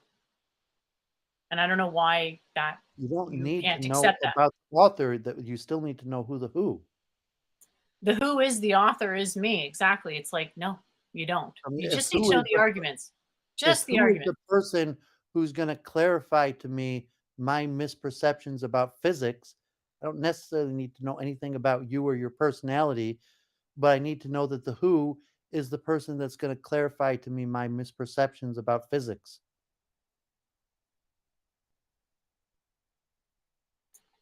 Rather than phrasing it that way, how about a possible better understanding? So, So if you the who is not the say person anything about the that's current state going of to understanding. if the who is the person that's going to give me a better understanding of physics, it still needs to be clarified. Whoever that who is, that the author that's speaking to me, the author is the person that's going to clarify to me um, these difficult points in physics and saying why do I need these difficult points in physics clarified, and then that's the Because journey. physics, I mean, I'm And just wondering what's the that's what's justification to have an lacking in your accurate writing. physics model? Well, how do So you write a justification for an accurate physics model? can we at least get off this your misconceptions every time I say the who? Because every time you jump to this nonsense that I'm not saying, not your bio, it's not your personality, it's indicative of the tone, the purpose. So the who, if you're saying the who is the person that's going to clarify a better understanding of physics, that's an answer to the who. Doesn't have to be your personality, but if you're saying that yes, that is the who I am. I'm the one that's helping clarify uh, a better way to understand physics.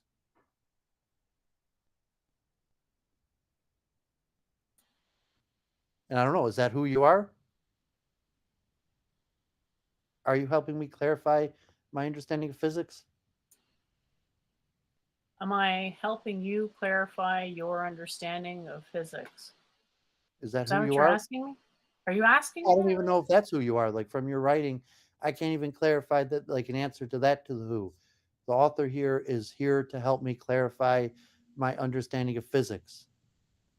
Sure. And like, I mean, every time I say you call it like, oh, your personality, your bio, I guess, whatever reason that's complicated for you I to thought I understand told you this already. It's because concept of if the I'm going who. to reference myself, I have to establish my authority on the topic. I thought I already made that clear. I guess it just cannot get that point across. To me, they all come together in a big set. Well, you do if you're saying if the who is the person that's going to help me clarify my understanding of physics, then the who might need to demonstrate why they're the one to help me clarify my understanding of physics. Implying you'd know There's no what offense. Like made I understand somebody an physics better expert. than you. That Why would I implies be you are an reading? expert Why would at I be knowing. reading this essay, helping me try to clarify my understanding of physics? You already Unless the think you're an reader expert at demonstrated. knowing, Doovid. You already think you're an expert at knowing what makes someone good at physics. So I don't think I can convince you. What's that? Just saying the who. The reason, if the who is the person that's going to help the reader clarify their understanding of physics, then there's an implied assumption that the who's doing this themselves understands physics. Mm-hmm. And you're saying, well, Okay. take upon faith, let's take upon faith that the author of this paper understands physics is going to help clarify your physics. I'm not going to justify who I am to help clarify. You're going to have to take that upon faith. But I am here to help you clarify your understanding of physics, but I'm not going to justify why I am the one who is here to help you clarify your understanding of physics. I'm not being deliberately obfuscating. It's because I don't You want are. people. I am You not. are. I have a You perfectly are. good reason for doing Who? it. And it's because I don't want people equating physics knowledge to consciousness knowledge. Because physics knowledge comes from consciousness knowledge, not the reverse. And if I say that physics, blah, blah, blah, other people might say I know consciousness because I know physics, and I don't want that happening. So I need to incorporate that information. If I'm going to assert myself as an expert on physics, it's only because I'm an expert on consciousness. Yeah, so the problem is that your writing asserts that you're an expert on physics without the assertion that you're an expert on physics. Because you're reading it and it's just, you're like self proclaimed expertise on physics, but the who is not established. So the who in your writing is establishing yourself as an expert on physics without actually establishing yourself an expert in physics. And that's why it's hard to read. So, I mean, if that's not the who that you're claiming you are, then you have to write because I'm saying that I know consciousness. Okay, that's what I'm saying. whatever you're saying, you have to clarify for the reader because the who in the why, the reader is automatically going to there's an implied relationship between the author and the reader. And if you want to leave it up to the reader's imagination to imagine who the who is, or they're going to determine from your writing style some sort of guess or stipulation for the who, and the who will connect to the why. So if you're saying you're just a physics enthusiastic who's not an expert, but is writing on it for a certain reason, and that there's a value proposition to the reader to read it, even though you're not an expert, it will come across in the writing whether you say it or not. As opposed to if you're an expert and you're saying if you're the reality is if you're expert will come across in the writing if you say it or not. However, if there's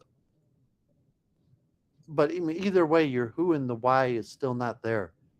And so I say we're not making any progress because you're claiming that the who is not necessary. So I say, like, no, I mean, your writing's not there until there's a who, until it's clear to the reader there's some understanding of the who, the connection between the reader and the author. And then, that comes like, if, well, I don't want to, like, there is no who, then there's no reason to read your writing. So if And that's why there's your no writing's author, unreadable. so by that If you don't- logic, if there's no author, then it's not worth reading.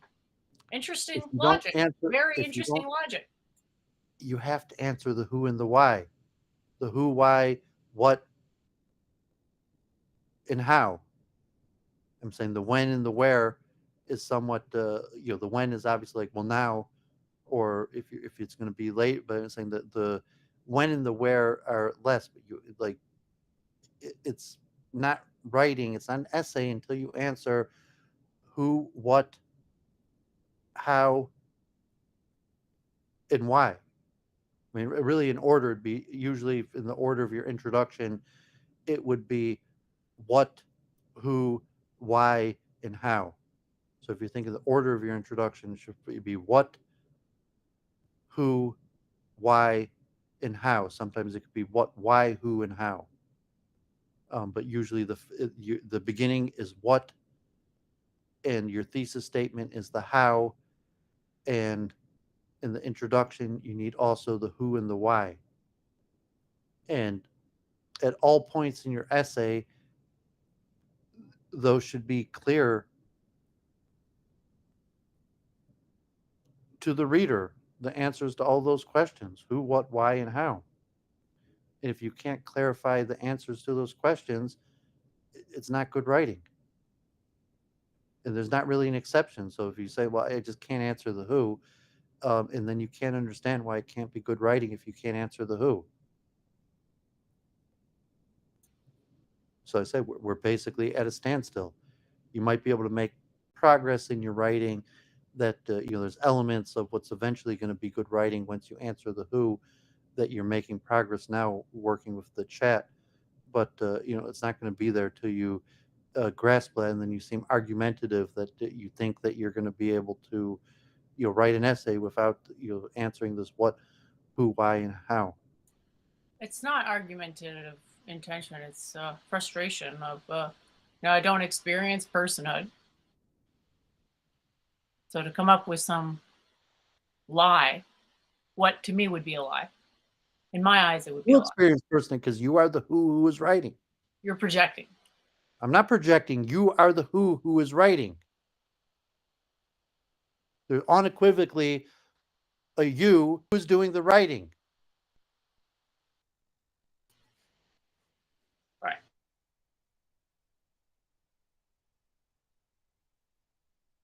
Are you claiming that there was some other entity other than you who did that writing? What if I never think about myself? Ever. Well, I mean, I said last week, you said that's your selfishness to the reader. You're being, I tried to phrase it in that way. It's like your selfishness to, you're not being considerate to the reader. The reader So demands because I don't think about myself, I'm being inconsiderate to the reader. The reader needs to know the answer to the what, who, why, and how. If you don't provide that answer, you are. I'm actually not convinced. I'm not actually convinced that the reader needs to know that. I'm not convinced of that at all. That's why we're at a standstill. Well, I would love for you to try to convince me a little bit better, but you just keep asserting it as a fact. And it's like, is there any way to negotiate this, and can it not be put to the end at the very least, or no? If it's not if it's not already done, you're basically arguing like teach-up. If I don't already understand it, it's worthless. Well, I'd say it's worthless, but it's saying it's not an essay, and it's kind of unreadable. It's unchunkable. It's hard to put together the information. I mean, it'd be like, could I have a conversation with you if I didn't know I was talking to you? Okay, like, I mean, I think. What does that even mean? What the hell does that mean? I'm sorry, that's like. Well, I mean, if the computer was just generating a voice, and I didn't know where it was coming from. someone joined the call and all of a sudden they're saying things, and it's like, who are you? And it's like, I do not process the answer to that question. I And don't like, experience personhood doesn't mean I don't have feelings. It's just that my experience just isn't relatable to people who identify with personhood primarily as their thing. So it's like, what am I going to get in the first chapter of why I don't experience personhood? A concept no one is going to be able to follow. That's stupid. well, I mean, say like if a new guest hopped onto the stream and just started making points, and like, well, what's your name? Who are you? And saying like, no answer, but then continued talking about I these would say points, whatever I felt was the correct answer at the time and based like, on well, that what person. should I call you? No answer. Don't need to call me anything. And Jen, just what's wrong well, with so, I just mean, there Jen? is a who, but I'm saying that you're writing the who is there. That if someone hopped into the stream and just started giving their opinions, and some point, well, who are you? And like, no answer, and kept on saying things, and but there was never an answer to the who. Who are you? Or what should I call you? Like, you don't need to call me anything. And the point is that no matter what I say here is going to make the presentation of my teachings harder for you to understand. I just know that from experience. Because any information is limiting. But it's in the who is there, anyways, and it's you. You can, I get the concept. Just because I don't agree with something doesn't mean I don't get the concept. I So, can you remember that I can understand non-guest the last concept. week on the show who had no name and didn't have any answer to any of those questions, but they said this and this and this and that. Like the guest last week that didn't give us any information, but just said a bunch of interesting things. And he came on this Last week week's again. guest, Last, I'm just saying, hypothetically, like misaligned agent. I this think is he renamed episode himself. 183 of Week in Review of Doovid, and his co-host that we don't know who they are. They say some interesting things or have some different interesting ideas, but we don't know anything about them. We don't even know who they are. I know tons about him. And just not presenting it on the show. Well, I'm saying the who is necessary. What's important is the information. The who is The, not important. the who is part of the information. You're saying that as for whatever reason, it seems So we're at a standstill. you think it's super important, and I'm saying so we're at a there is no standstill, who in a so textbook. Well, and what's your response to there's no who in a textbook? the who is always there. The who is the author. Yeah, not in a textbook though. In the individual chapters of a textbook, there's always no a who. reference to the author. The who They don't is the refer to the author. author. Individual chapters of textbooks don't refer to the author. I guess you're not understanding what I'm saying. I'm having trouble understanding because to me, a textbook is not a personal thing. There's no reference to the author. It's You're a talking textbook. person. You're saying you have to write a Dear Diary thing that convinces me that I ought to take your authority over anyone else's irrevocably before you even start your dissertation. It's like, what? You're asking me to do something I've never done and that I would, No, because I mean, not one want thing to here. do. I mean, if people listening to this could say, I mean, you're misconceiving the nature of literary theory. So the who is the author. You were saying, well, you are the author. You is the author. So let's say the Bible. The Bible, theoretically, the author is God. You say, okay, it was written by a man, or theoretically, the Bible is written by Moses. And you say, well, Moses, I don't believe Moses existed. Someone else wrote the Bible, but they wrote it like the author was Moses. And you could argue about that, but there's still, when you're reading it, the who is the author.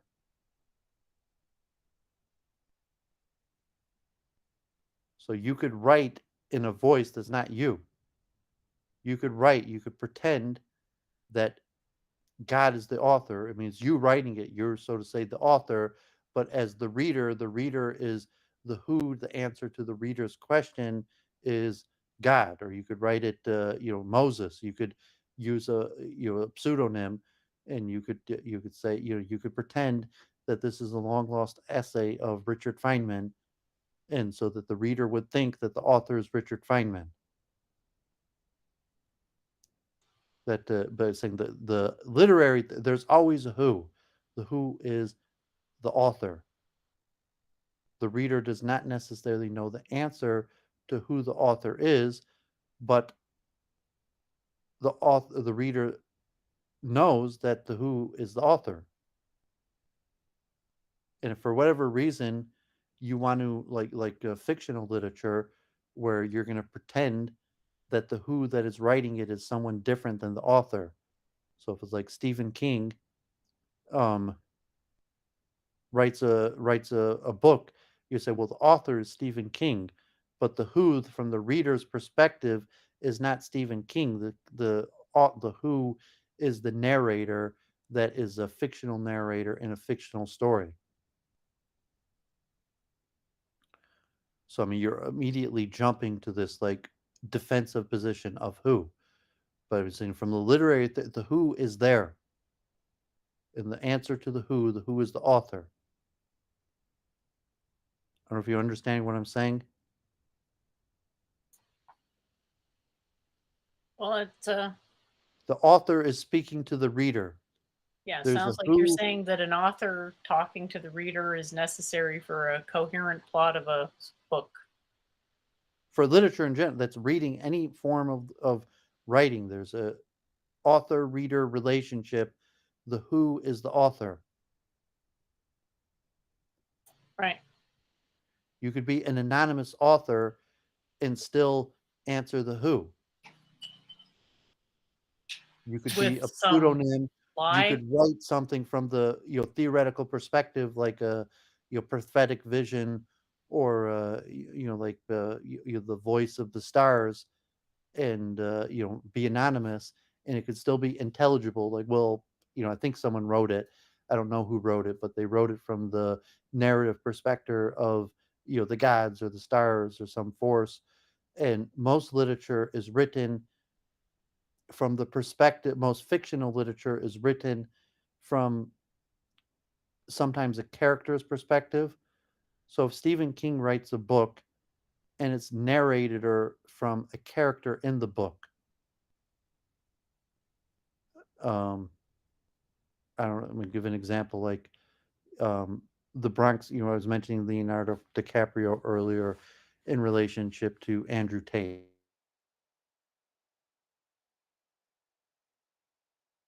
Movie The Bronx Tale. I don't think so, no. Okay, but it's just an example of a movie where the narrator is the character. Leonardo DiCaprio plays a kid that joins the mafia, and it's self-narrated. Um, like Dirty Dancing. There's a narrator at the beginning, and it's the character itself, Jennifer Grey. So obviously, there's an author. There's someone who made the movie that is the who, but from the perspective of the movie, the character in the movie themselves narrates it. So most literature, like the Bible, so to say, it's narrated either by an omniscient author, which is basically like the voice of God, or by Moses. You say, well, who wrote the Bible?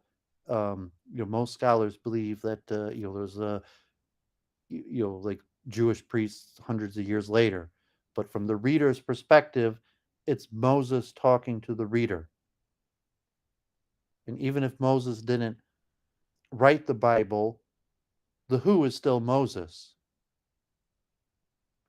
So like the Bronx Tale, Leonardo DiCaprio didn't write the Bronx Tale, but he narrates it. So when I'm watching the Bronx Tale, who is talking to me? It's Leonardo DiCaprio's character that's talking to me. He's telling me a story about something that supposedly happened to him. It was a fictional tale, but it's him telling me the fictional tale of what happened to him. From some perspective, the who is there, And the who, to the reader's perspective, is not, so to say, the writer or the author. It's this fictional character. So from the reader's perspective, the author is this fictional character. So I'm just I don't know if I'm helping you understand the literary theory of the who has to be there, and it doesn't have to be you, but there's still a who.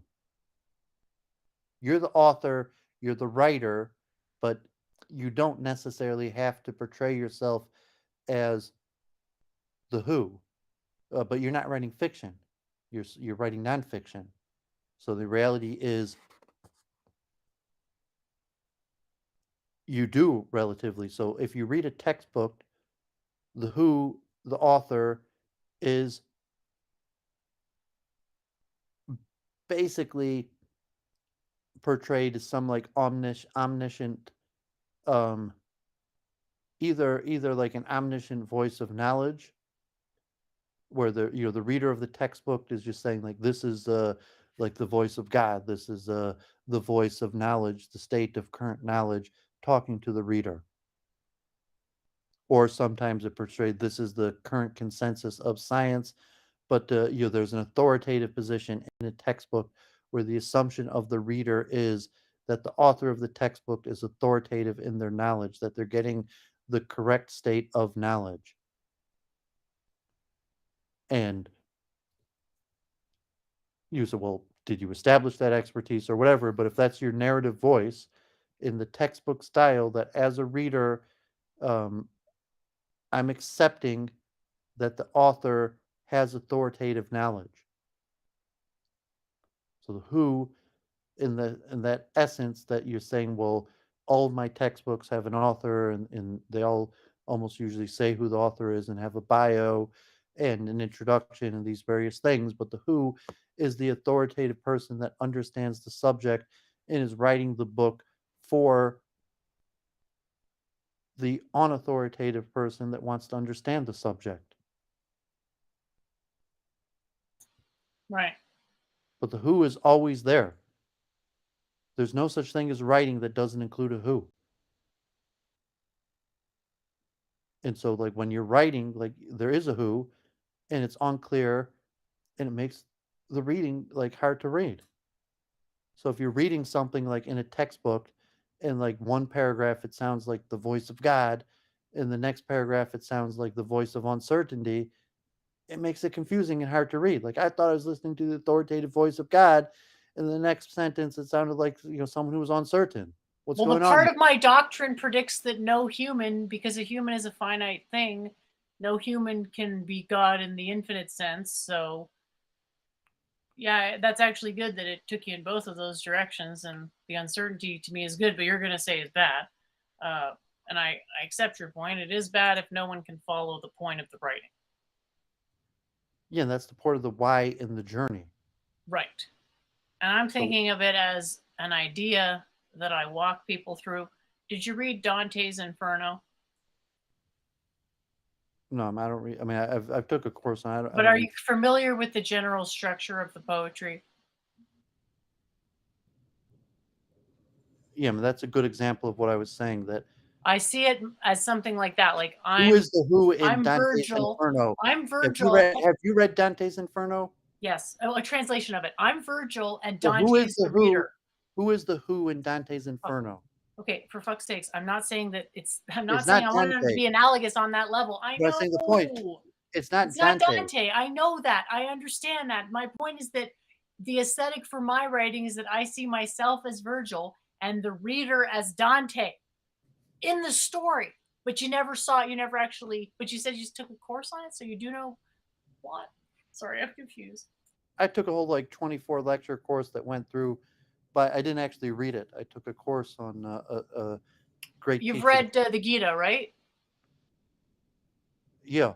So there's elements of the way Arjun speaks to Krishna in the sense of like, oh, I'm desperate, save me, blah, blah, blah. That's kind of how the Dante speaks to Virgil, but it's mostly that Virgil's like a tour guide through hell. I'm very much summarizing this, obviously butchering this, simplifying it, but I don't want to say it's hell, but the suffering and whatnot. It might be technical terms. So And when I'm not Dante- I'm not judging. It's like you indulge in your objects of suffering. I don't judge. I'm just saying it's there. You want to put down the crack pipe of hurting yourself and embrace the, you know, anally applied, you know, coconut marijuana butter of, possibly something not self-destructive. It'll be right here. Well, that's why we're at a standstill. So I'm saying that there's something fundamentally flawed in your writing. So either you accept my critique and try to change I it, agree. I agree or with you you. I reject agree my with you. critique, I agree and with you. and I either agree way, there's a either problem. way, we're at a standstill. I agree there's a problem. And the problem with proceeding is And I've that even I don't diagnosed know your if I can problem. fix it. I don't know if I I've can fix even it. diagnosed your problem. What's wrong with your writing? And I put it essentially. I mean, God forbid, I diagnosed and you've corrected some of it, like because it used to not even have a how. Like God forbid, when I first started looking at your writing, um, you didn't have the what or how either. So at least now, you fixed it, and now you have a what and a how, but you still don't have the who and the why.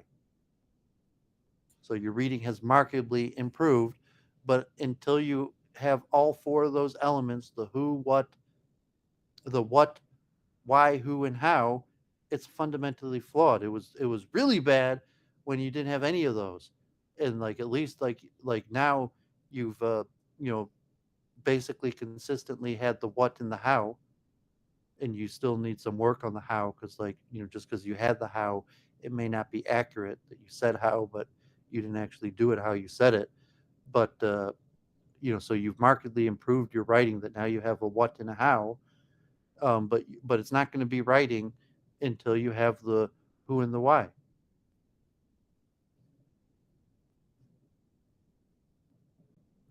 And if you're telling me you can't do the who, and God forbid, I'm basically telling, well, then you can't write. I'm sorry. Pick something else.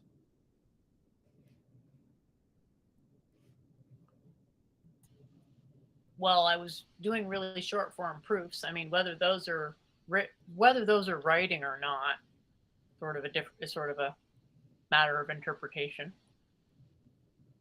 So So when you were able to pick up on the what and the how and incorporate it and seem to understand that what you were doing before did not have a what and a how, yeah, and that's why what you've done has been helpful in that regard. and unfortunately, you still do not have the who and the why. And so Well, from the I think I literal, have the why is to understand physics better, to have a more accurate physics theory. well, maybe you're understanding the why, but you haven't clarified it in your writing.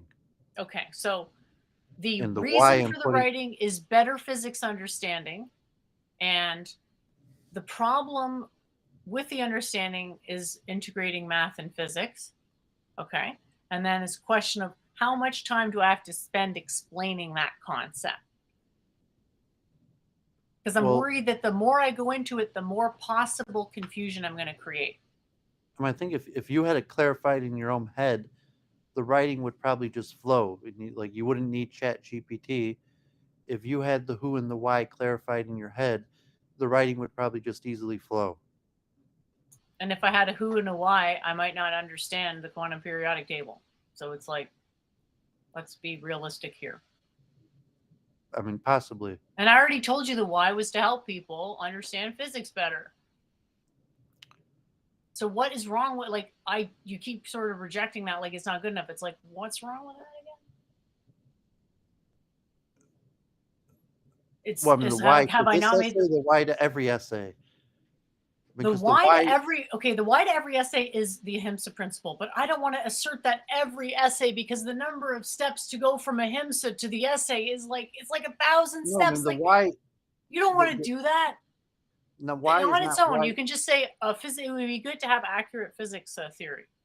I'm saying It's there's the consistent why with least connected to action. the who. There's the why are you writing it, and then there's the why the reader is reading it. The what is the reader going to gain from reading it?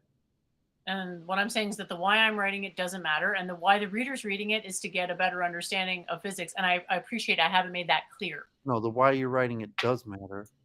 It really doesn't, in my It opinion, does. because anything I say It's is going to be inconsiderate to the confusing. reader. Yeah, again, you want to start off with this, and I'm just going to say it's bigoted, and you're assuming that your way of doing things is the only way to do it, and I'm saying it's not. And I don't have to put that information in there, and it's wrong to put it in because you wouldn't put it in a textbook. And you seem to be refusing to acknowledge that that information would not be present in a textbook. So I imagine what you're taking issue with is my authority to write a textbook.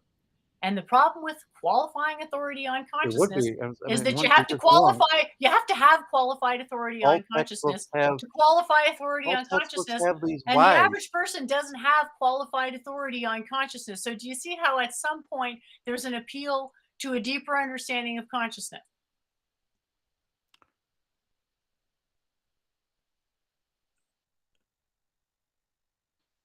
Yeah, so it's unfortunate. It's like reading the Bible.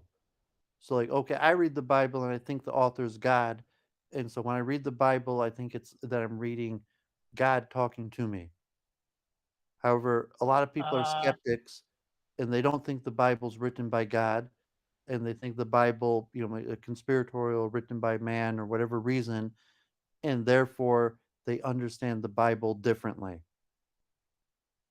And so, similar with textbooks, authority in general, that okay, if someone reads it and they accept the authority of the author, they're going to read it in a different way than if they don't accept the authority of the author.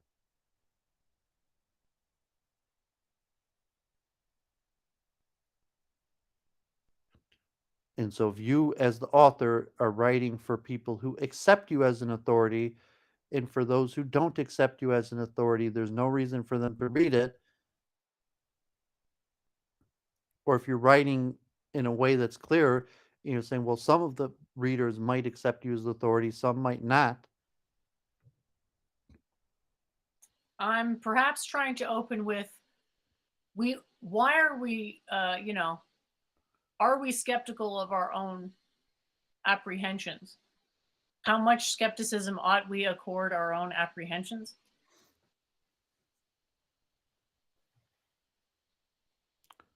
I don't think that question makes sense to the average person. Do you?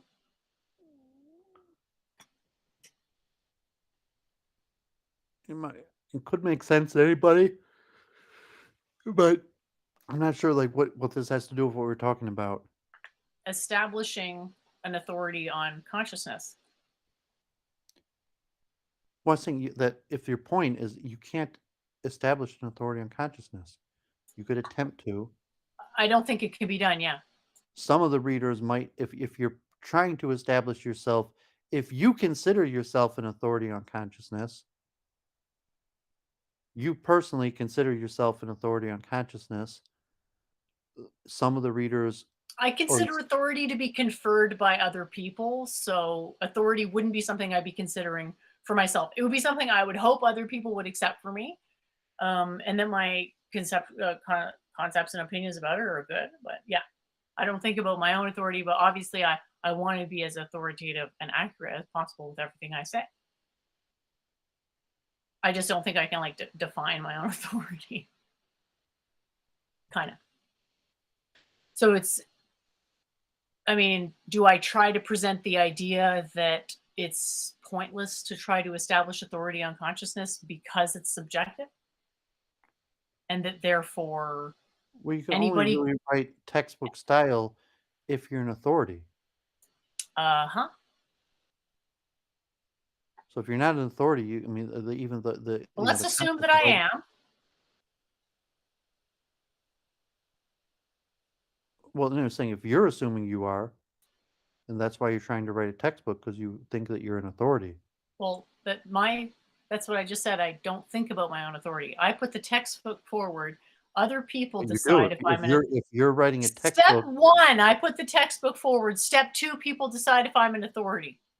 Okay, no, that's how it works in my worldview. I don't want to explain. I can't explain that in introduction. Step 1, you decided you're an authority. Step 2, you wrote a textbook.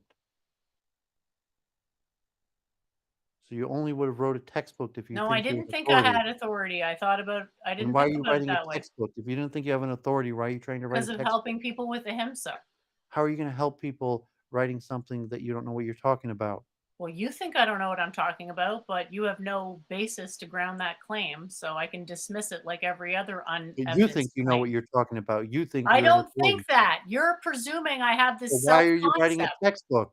ahimsa, How is it ahimsa if you're not an because authority? if again, If you don't know you're what you're talking presupposing I'm about, not an how are you authority. if you don't know what you're If talking you're about, how are you presupposing I'm not an authority, I don't know what to tell you because you've got a presupposition that you refuse to let go of for an emotional reason. No, I'm saying that uh just a general skepticism and even the saying that if there's even such a thing as an authority that but I mean clearly you're not even making an effort to establish yourself and it's like well why would I read a textbook from someone who's not an authority? Why Well, would the someone who's point not an is authority that even write a textbook? there's And a saying lot that of ways I could answer that. There's a lot of ways I you're could saying answer I that. want to help people, so I gave a bunch of misinformation. Oh, sure. That is Yeah, how is just it a so him to rude give to a say bunch of that. misinformation? That's so rude to say that and ironic coming from you. So I said apprehension and I made a mistake. I actually didn't mean apprehension. I meant apprendre, like in French, which is like learning, but it's not as actually strong of an assertion as learning. It's like between I mean, saying experiencing and learning, kind of. It's not that's what I'm quite. saying, I've kind of given up on trying to help you with your writing because like you take it too personal and you don't see the the nature of just like this is the nature of writing. If you're gonna write a textbook, you have to establish yourself in as authority. Haven't I addressed this already? That to the average person, establishing authority on consciousness is not a coherent concept.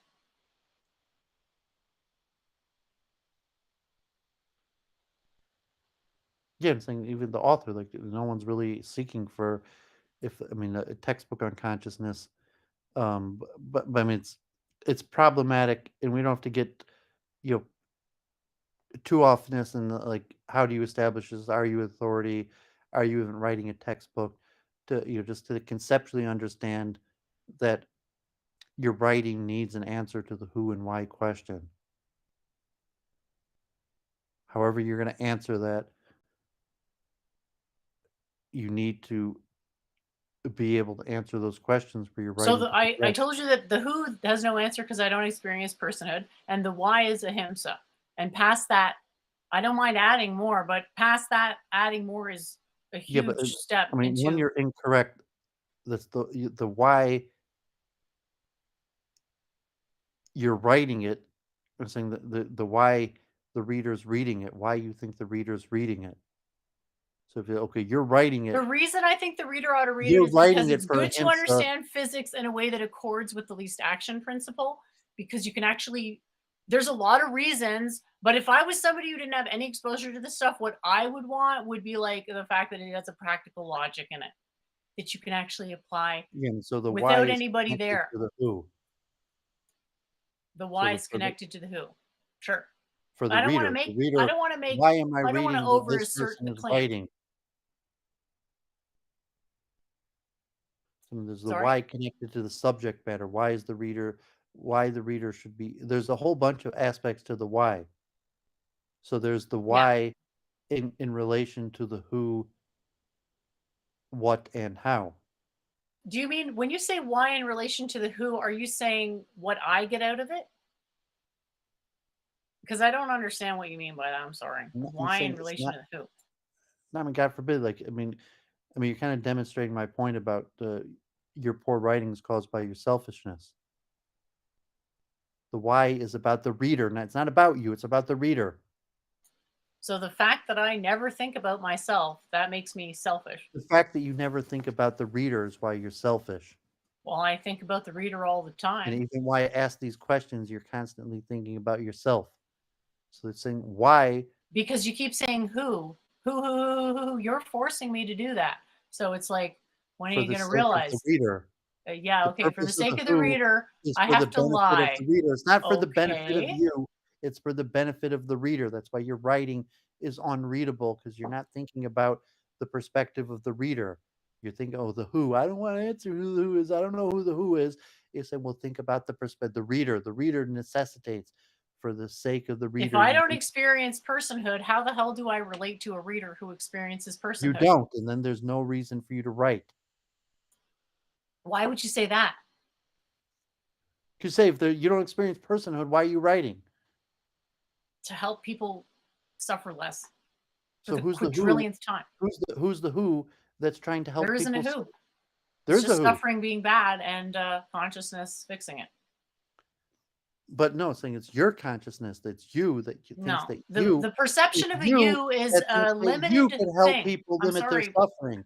You Right, but are it's not stepping up me. It's not and Jen thinking that helps that people with the suffering. It's not Jen that does that, though. That's the thing. I'm but it just is. It's an the you that's stepping intermediary up for to write knowledge. this. It's the you that's stepping up to write this. But I feel like it's a group effort, you know, a community effort. But it's not. It's you. Okay, well, that's your opinion then, and I'll take it under consideration And because you're saying, part like, of the what, there's a community. group effort acting through you. I'm getting input from people as I go with regards to what's the better The co-authors, but it's still you. way to present the And I stuff. want to keep on. We're going to like a merry round a circle, and like you're either going to like. Unfortunately, if you don't get this, like your writing's just never going to be there.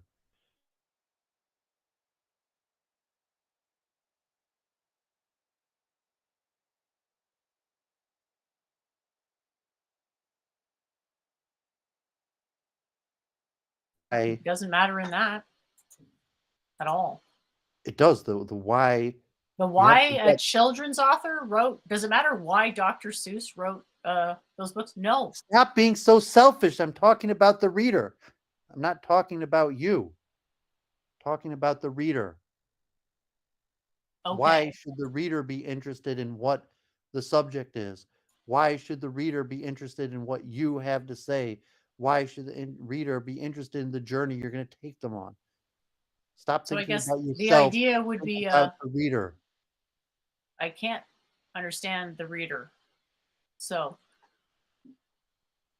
the argument is that it's not about any individual reader. It's an argument for understanding physics more accurately, as then that It's would almost to the point like be if good. you went over your writing and like, I mean, really, I think it's selfishness.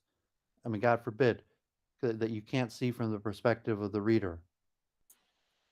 That you would look at this and say, It's "Oh, not selfish to insist reader, I project something that I don't experience. It's like, I'm not saying it's selfish of you to not understand why the reader can't comprehend your writing. Like you're so selfish that you can only see through your own eyes. You can't see through the reader's eyes to appreciate that you're not producing writing that's readable to the reader."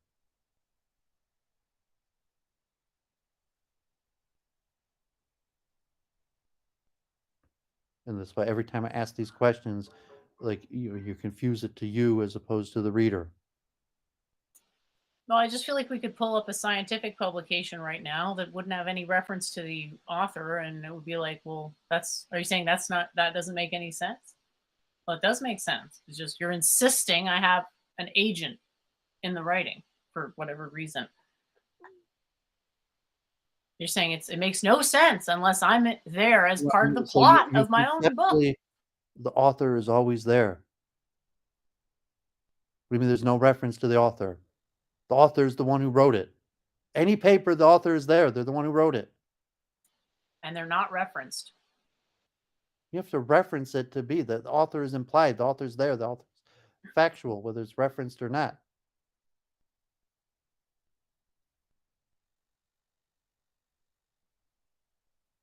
I mean, I'm just repeating myself. We're going in loops.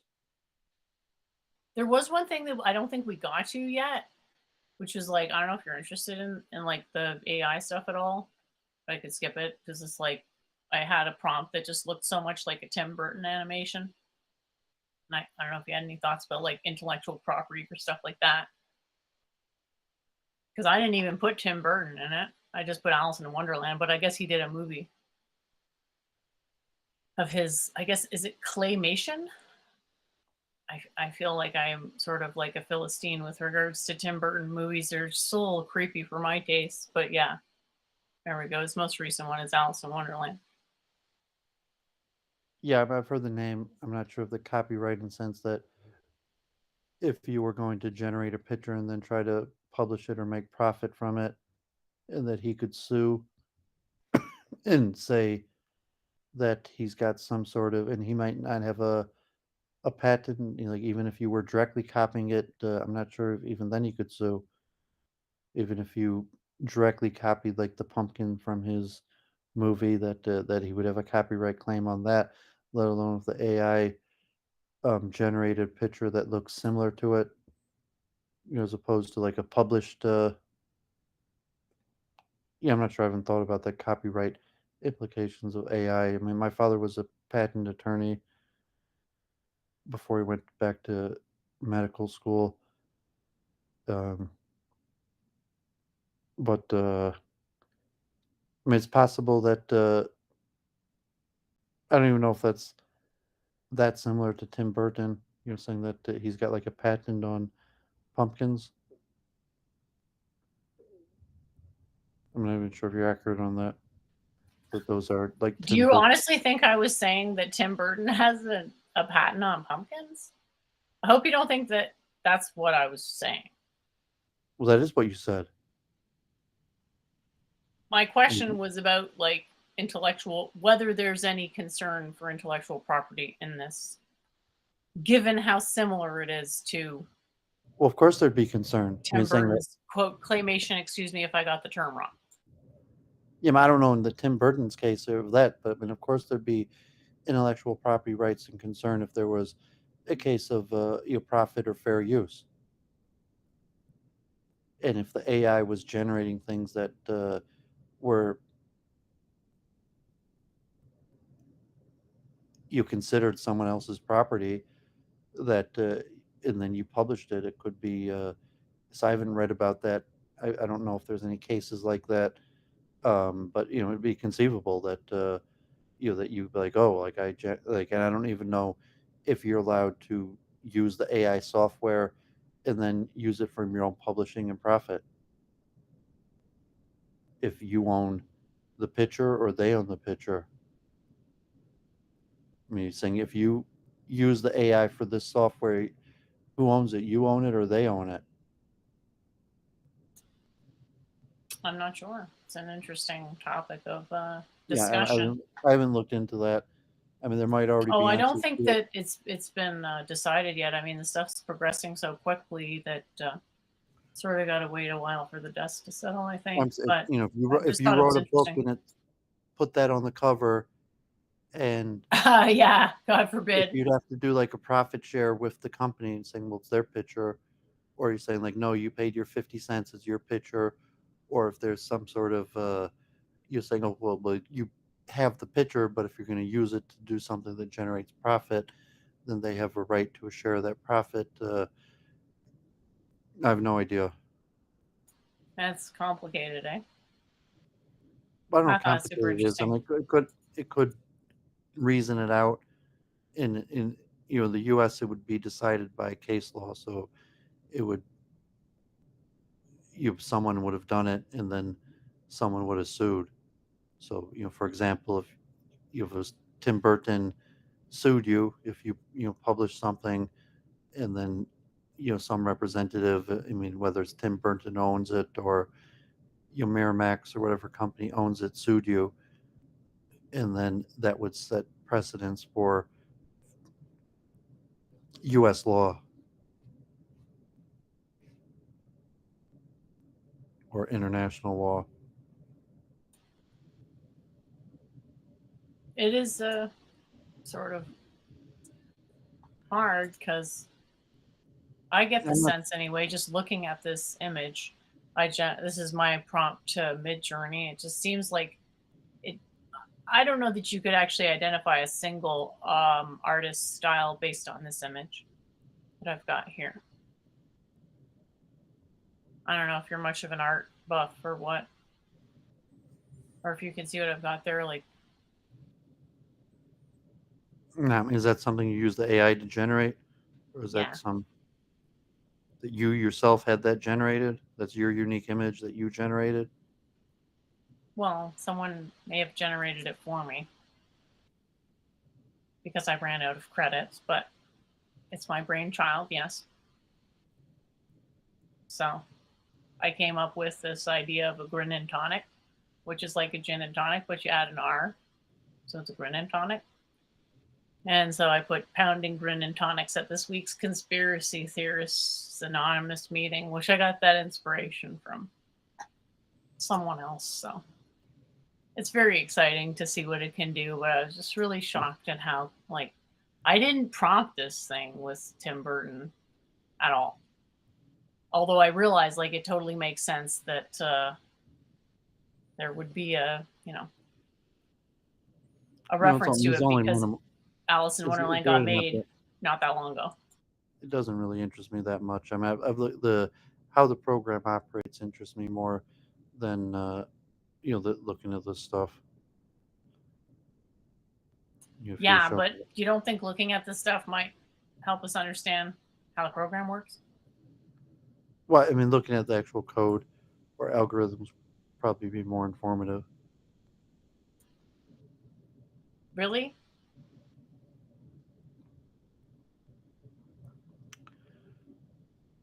Yeah, I have a really hard time understanding why you think that.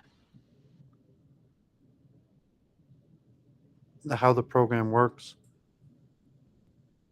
That I'd gain understand more from actually looking at the algorithms and the code than examples. Yeah, because I never got any insights pretty much from looking at code. But I looked at examples and I got, limited insight. So I'm surprised that you wouldn't see the value of examples because to me the pumpkins are like eigen faces. And so for particular families of prompts, it's problematic because like it's trained on basically data that's totally disproportionate in direction of a particular artist. In which case, in this case, I think it's Tim Burton is his name. So, and then my question was like, is he an artist? Because people were When the saying code and the animators. algorithms is actually how it's doing it. So I mean, that is what it's doing, and so I'm more interested in the how, and the how is the code and the algorithms, and what you're showing me is what it's doing. And you could possibly have some inference of how it's doing it from what it's doing, but obviously the how is doing is the code and the algorithm. Uh huh. So the how is more interesting to me than the what it's doing. And just like, okay, it's some interesting pictures. It's not even that interesting, the pictures to me. So the how is more interesting to me. And from what I see, the how is the code and the algorithm. So, can you give us an example of a code and algorithm?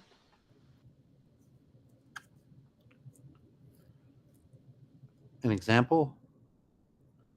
If it's so insightful, you must have a plethora of examples of insights you've gotten, right? Well, yeah, chess computers. Yeah, I mean, did streams on that related to chess software. I even used to cover videos on Week in Review for some of the stuff that had went over the algorithms.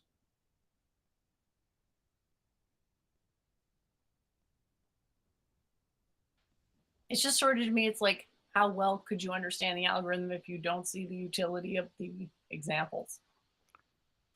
We see a few examples, but I'm saying that I could see 1,000 examples and still maybe have no clue on the algorithm. I could see the algorithm in a few examples, and I think it'd be more useful. So, But the like, if I, algorithms aren't intelligible for machine learning. no, the algorithms are intelligible. Can I get a citation on that? Well, yeah, like the papers that publish the algorithm and explain the algorithms. Yeah, they're explaining it from a top down perspective. They're not going through every last line of code.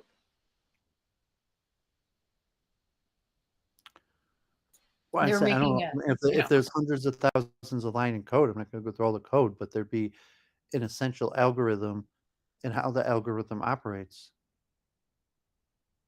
I mean, I could probably find papers on it. Like I didn't look into it, but I was like, I showed the paper last week, but I'm sure that I mean, if it's patented or right now, if the algorithm's not public, but there's probably precursor algorithms, and I've shown them on Week in Review before. Like I forget, it was like Ganis, the name of the channel that covered this stuff that I used to share occasionally on Week in Review, that went over image processing algorithms. So can you explain how machine learning works? I don't know if I could explain it. Like I'm not qualified to teach a course, but I could understand a little bit and saying, but yeah, the algorithm interests me more than the pictures. The thing is that the algorithm and the pictures are both eigenvalues related. So to me, they're identical. And the fact that you can't see that they're identical is, I don't know, I suppose an error on my part. Yeah, man. To me, what you're saying is nonsensical. Like, I mean, obviously, there's a value to the pictures, and it's related to the algorithm. But you're saying I want to see the actual algorithm, not just the result of it. Even though there's so much information in the algorithm that it's unintelligible. Like, I just don't understand what you're saying here. Well, I'm saying the algorithms. I think the algorithm is intelligible. Right. If that were true, then you'd have the insights and you'd understand the significance of eigenfaces. But you don't.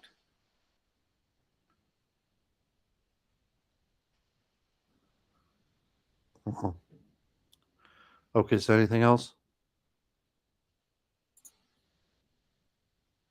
I realized that not ChatGPT, but the one before it could do like multiple commands. So, like, basically by accident. So I thought that was hilarious. This was amazing because I managed to catch the engine before it was done rendering the images. So I could actually see like how um, it was rendering it. And it looks like basically a bunch of different frequencies. And I was really hopeful that I would be able to relatively easily make this into three-dimensional landscapes. So like I think the trick to VR is going to be making it non-barfy because I even honestly find regular video games barfy. So I think if everything is like hyperbolically calibrated, then the barfiness will go away a lot because it'll be like the same sort of perception ratio as regular reality. So, yay! And yeah, I just love the way these are coming out, and like they have such good potential for hyperbolic geometry. So I just want to throw that one in. There's like the in between stage, so you can see like the how it starts out as a smoky rendering ish thing. I mean, it's really not that interesting to me. I mean, if it's interesting to you, fine. Like, I'm not going to discourage you. Maybe you should do like a separate stream going over all the stuff you're generating from this, but it's only mildly interesting to me.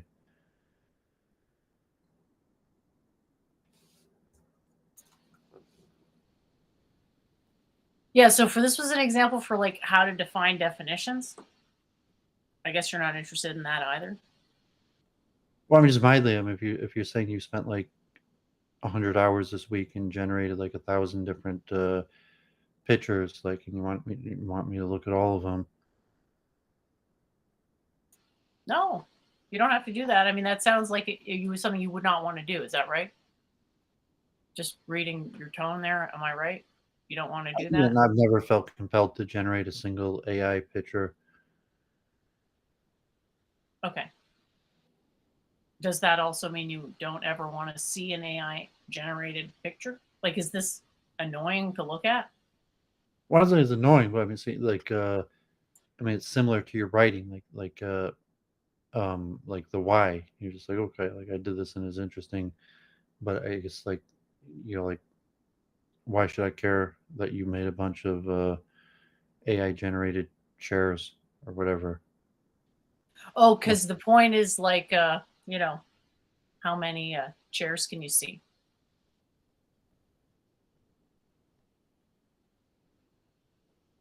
So the point of that is, you know, it's not really a chair all the time. So I think the first one, like, it's not really a chair. Does that make sense so far? Maybe. I guess I'm not sure that if I The was looking. idea is it's like definitions have a fuzzy boundary. So the fuzzy boundary of a chair might have some ideas in it like this. So Yeah, I mean, that's the essential Platonic form and the example of the chair. But if you think you're expressing something like I'm gonna have some like deeper understanding of the Platonic category of the chair in my from system, there is no platonic chair. This is more of a nominalist definition where there's a range of forms that are identified as chairs, and the edge is fuzzy, and the edge, like the boundary cases, might look something like this because you can see how there's something chairish about these images, but it only in some of them, like I would say R3, C3, that's definitely a chair. But most of them, like there's sort of a reason to say it's not really a chair in a lot of the other cases. I haven't actually gone through it all with a fine tooth comb. The point isn't to like commit to some predestined number of actual chairs. It's the concept of like a fuzzy boundary. And the reality is, like, some people would say, yeah, it's a chair at R2C2, and some people would say it's not. And that's just the way it is. So like that's the point of this is to illustrate the concept of a fuzzy boundary, and the definitions of terms are intervals with fuzzy boundaries where there's these concepts that kind of look like deformed versions of what the actual thing is. Does that, so it's a bit like a Rorschach test, if that makes sense. yeah, I guess so. Awesome. Maybe I don't know if you posted it to Twitter or something. I don't know if you Oh, got I haven't done anything with it. This is just something that I, wanted to have for the show and wanted to run by you, because you're like my toughest critic or whatever. He's like Uh, worthless. Sorry, worthless. No offense. God forbid.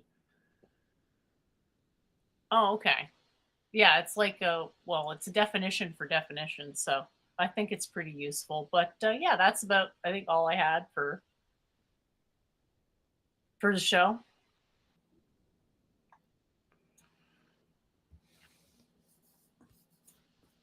So yeah, good time and good start to the new year.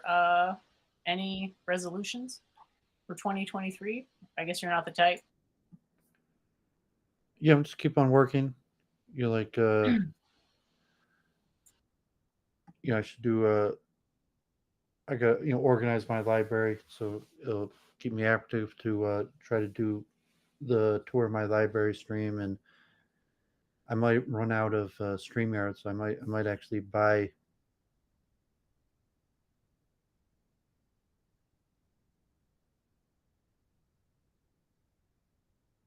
the StreamYard if I'm paying for it.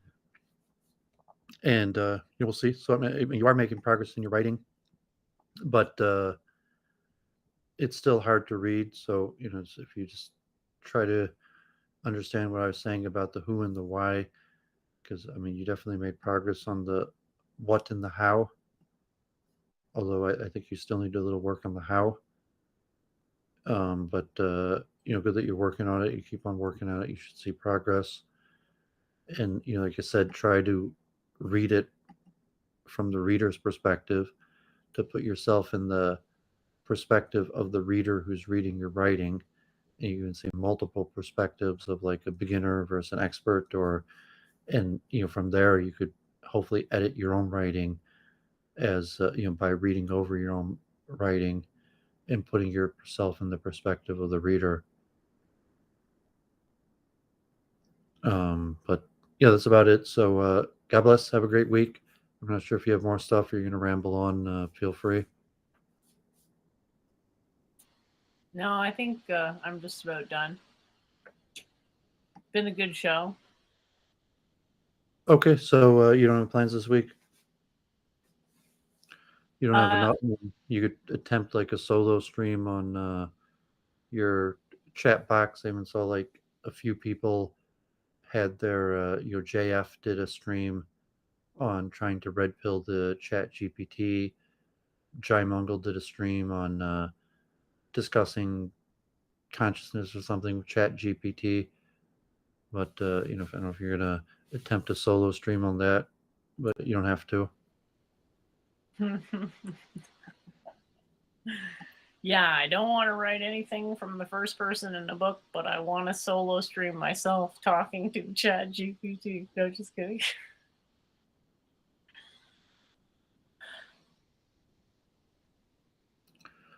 Okay, so See everybody next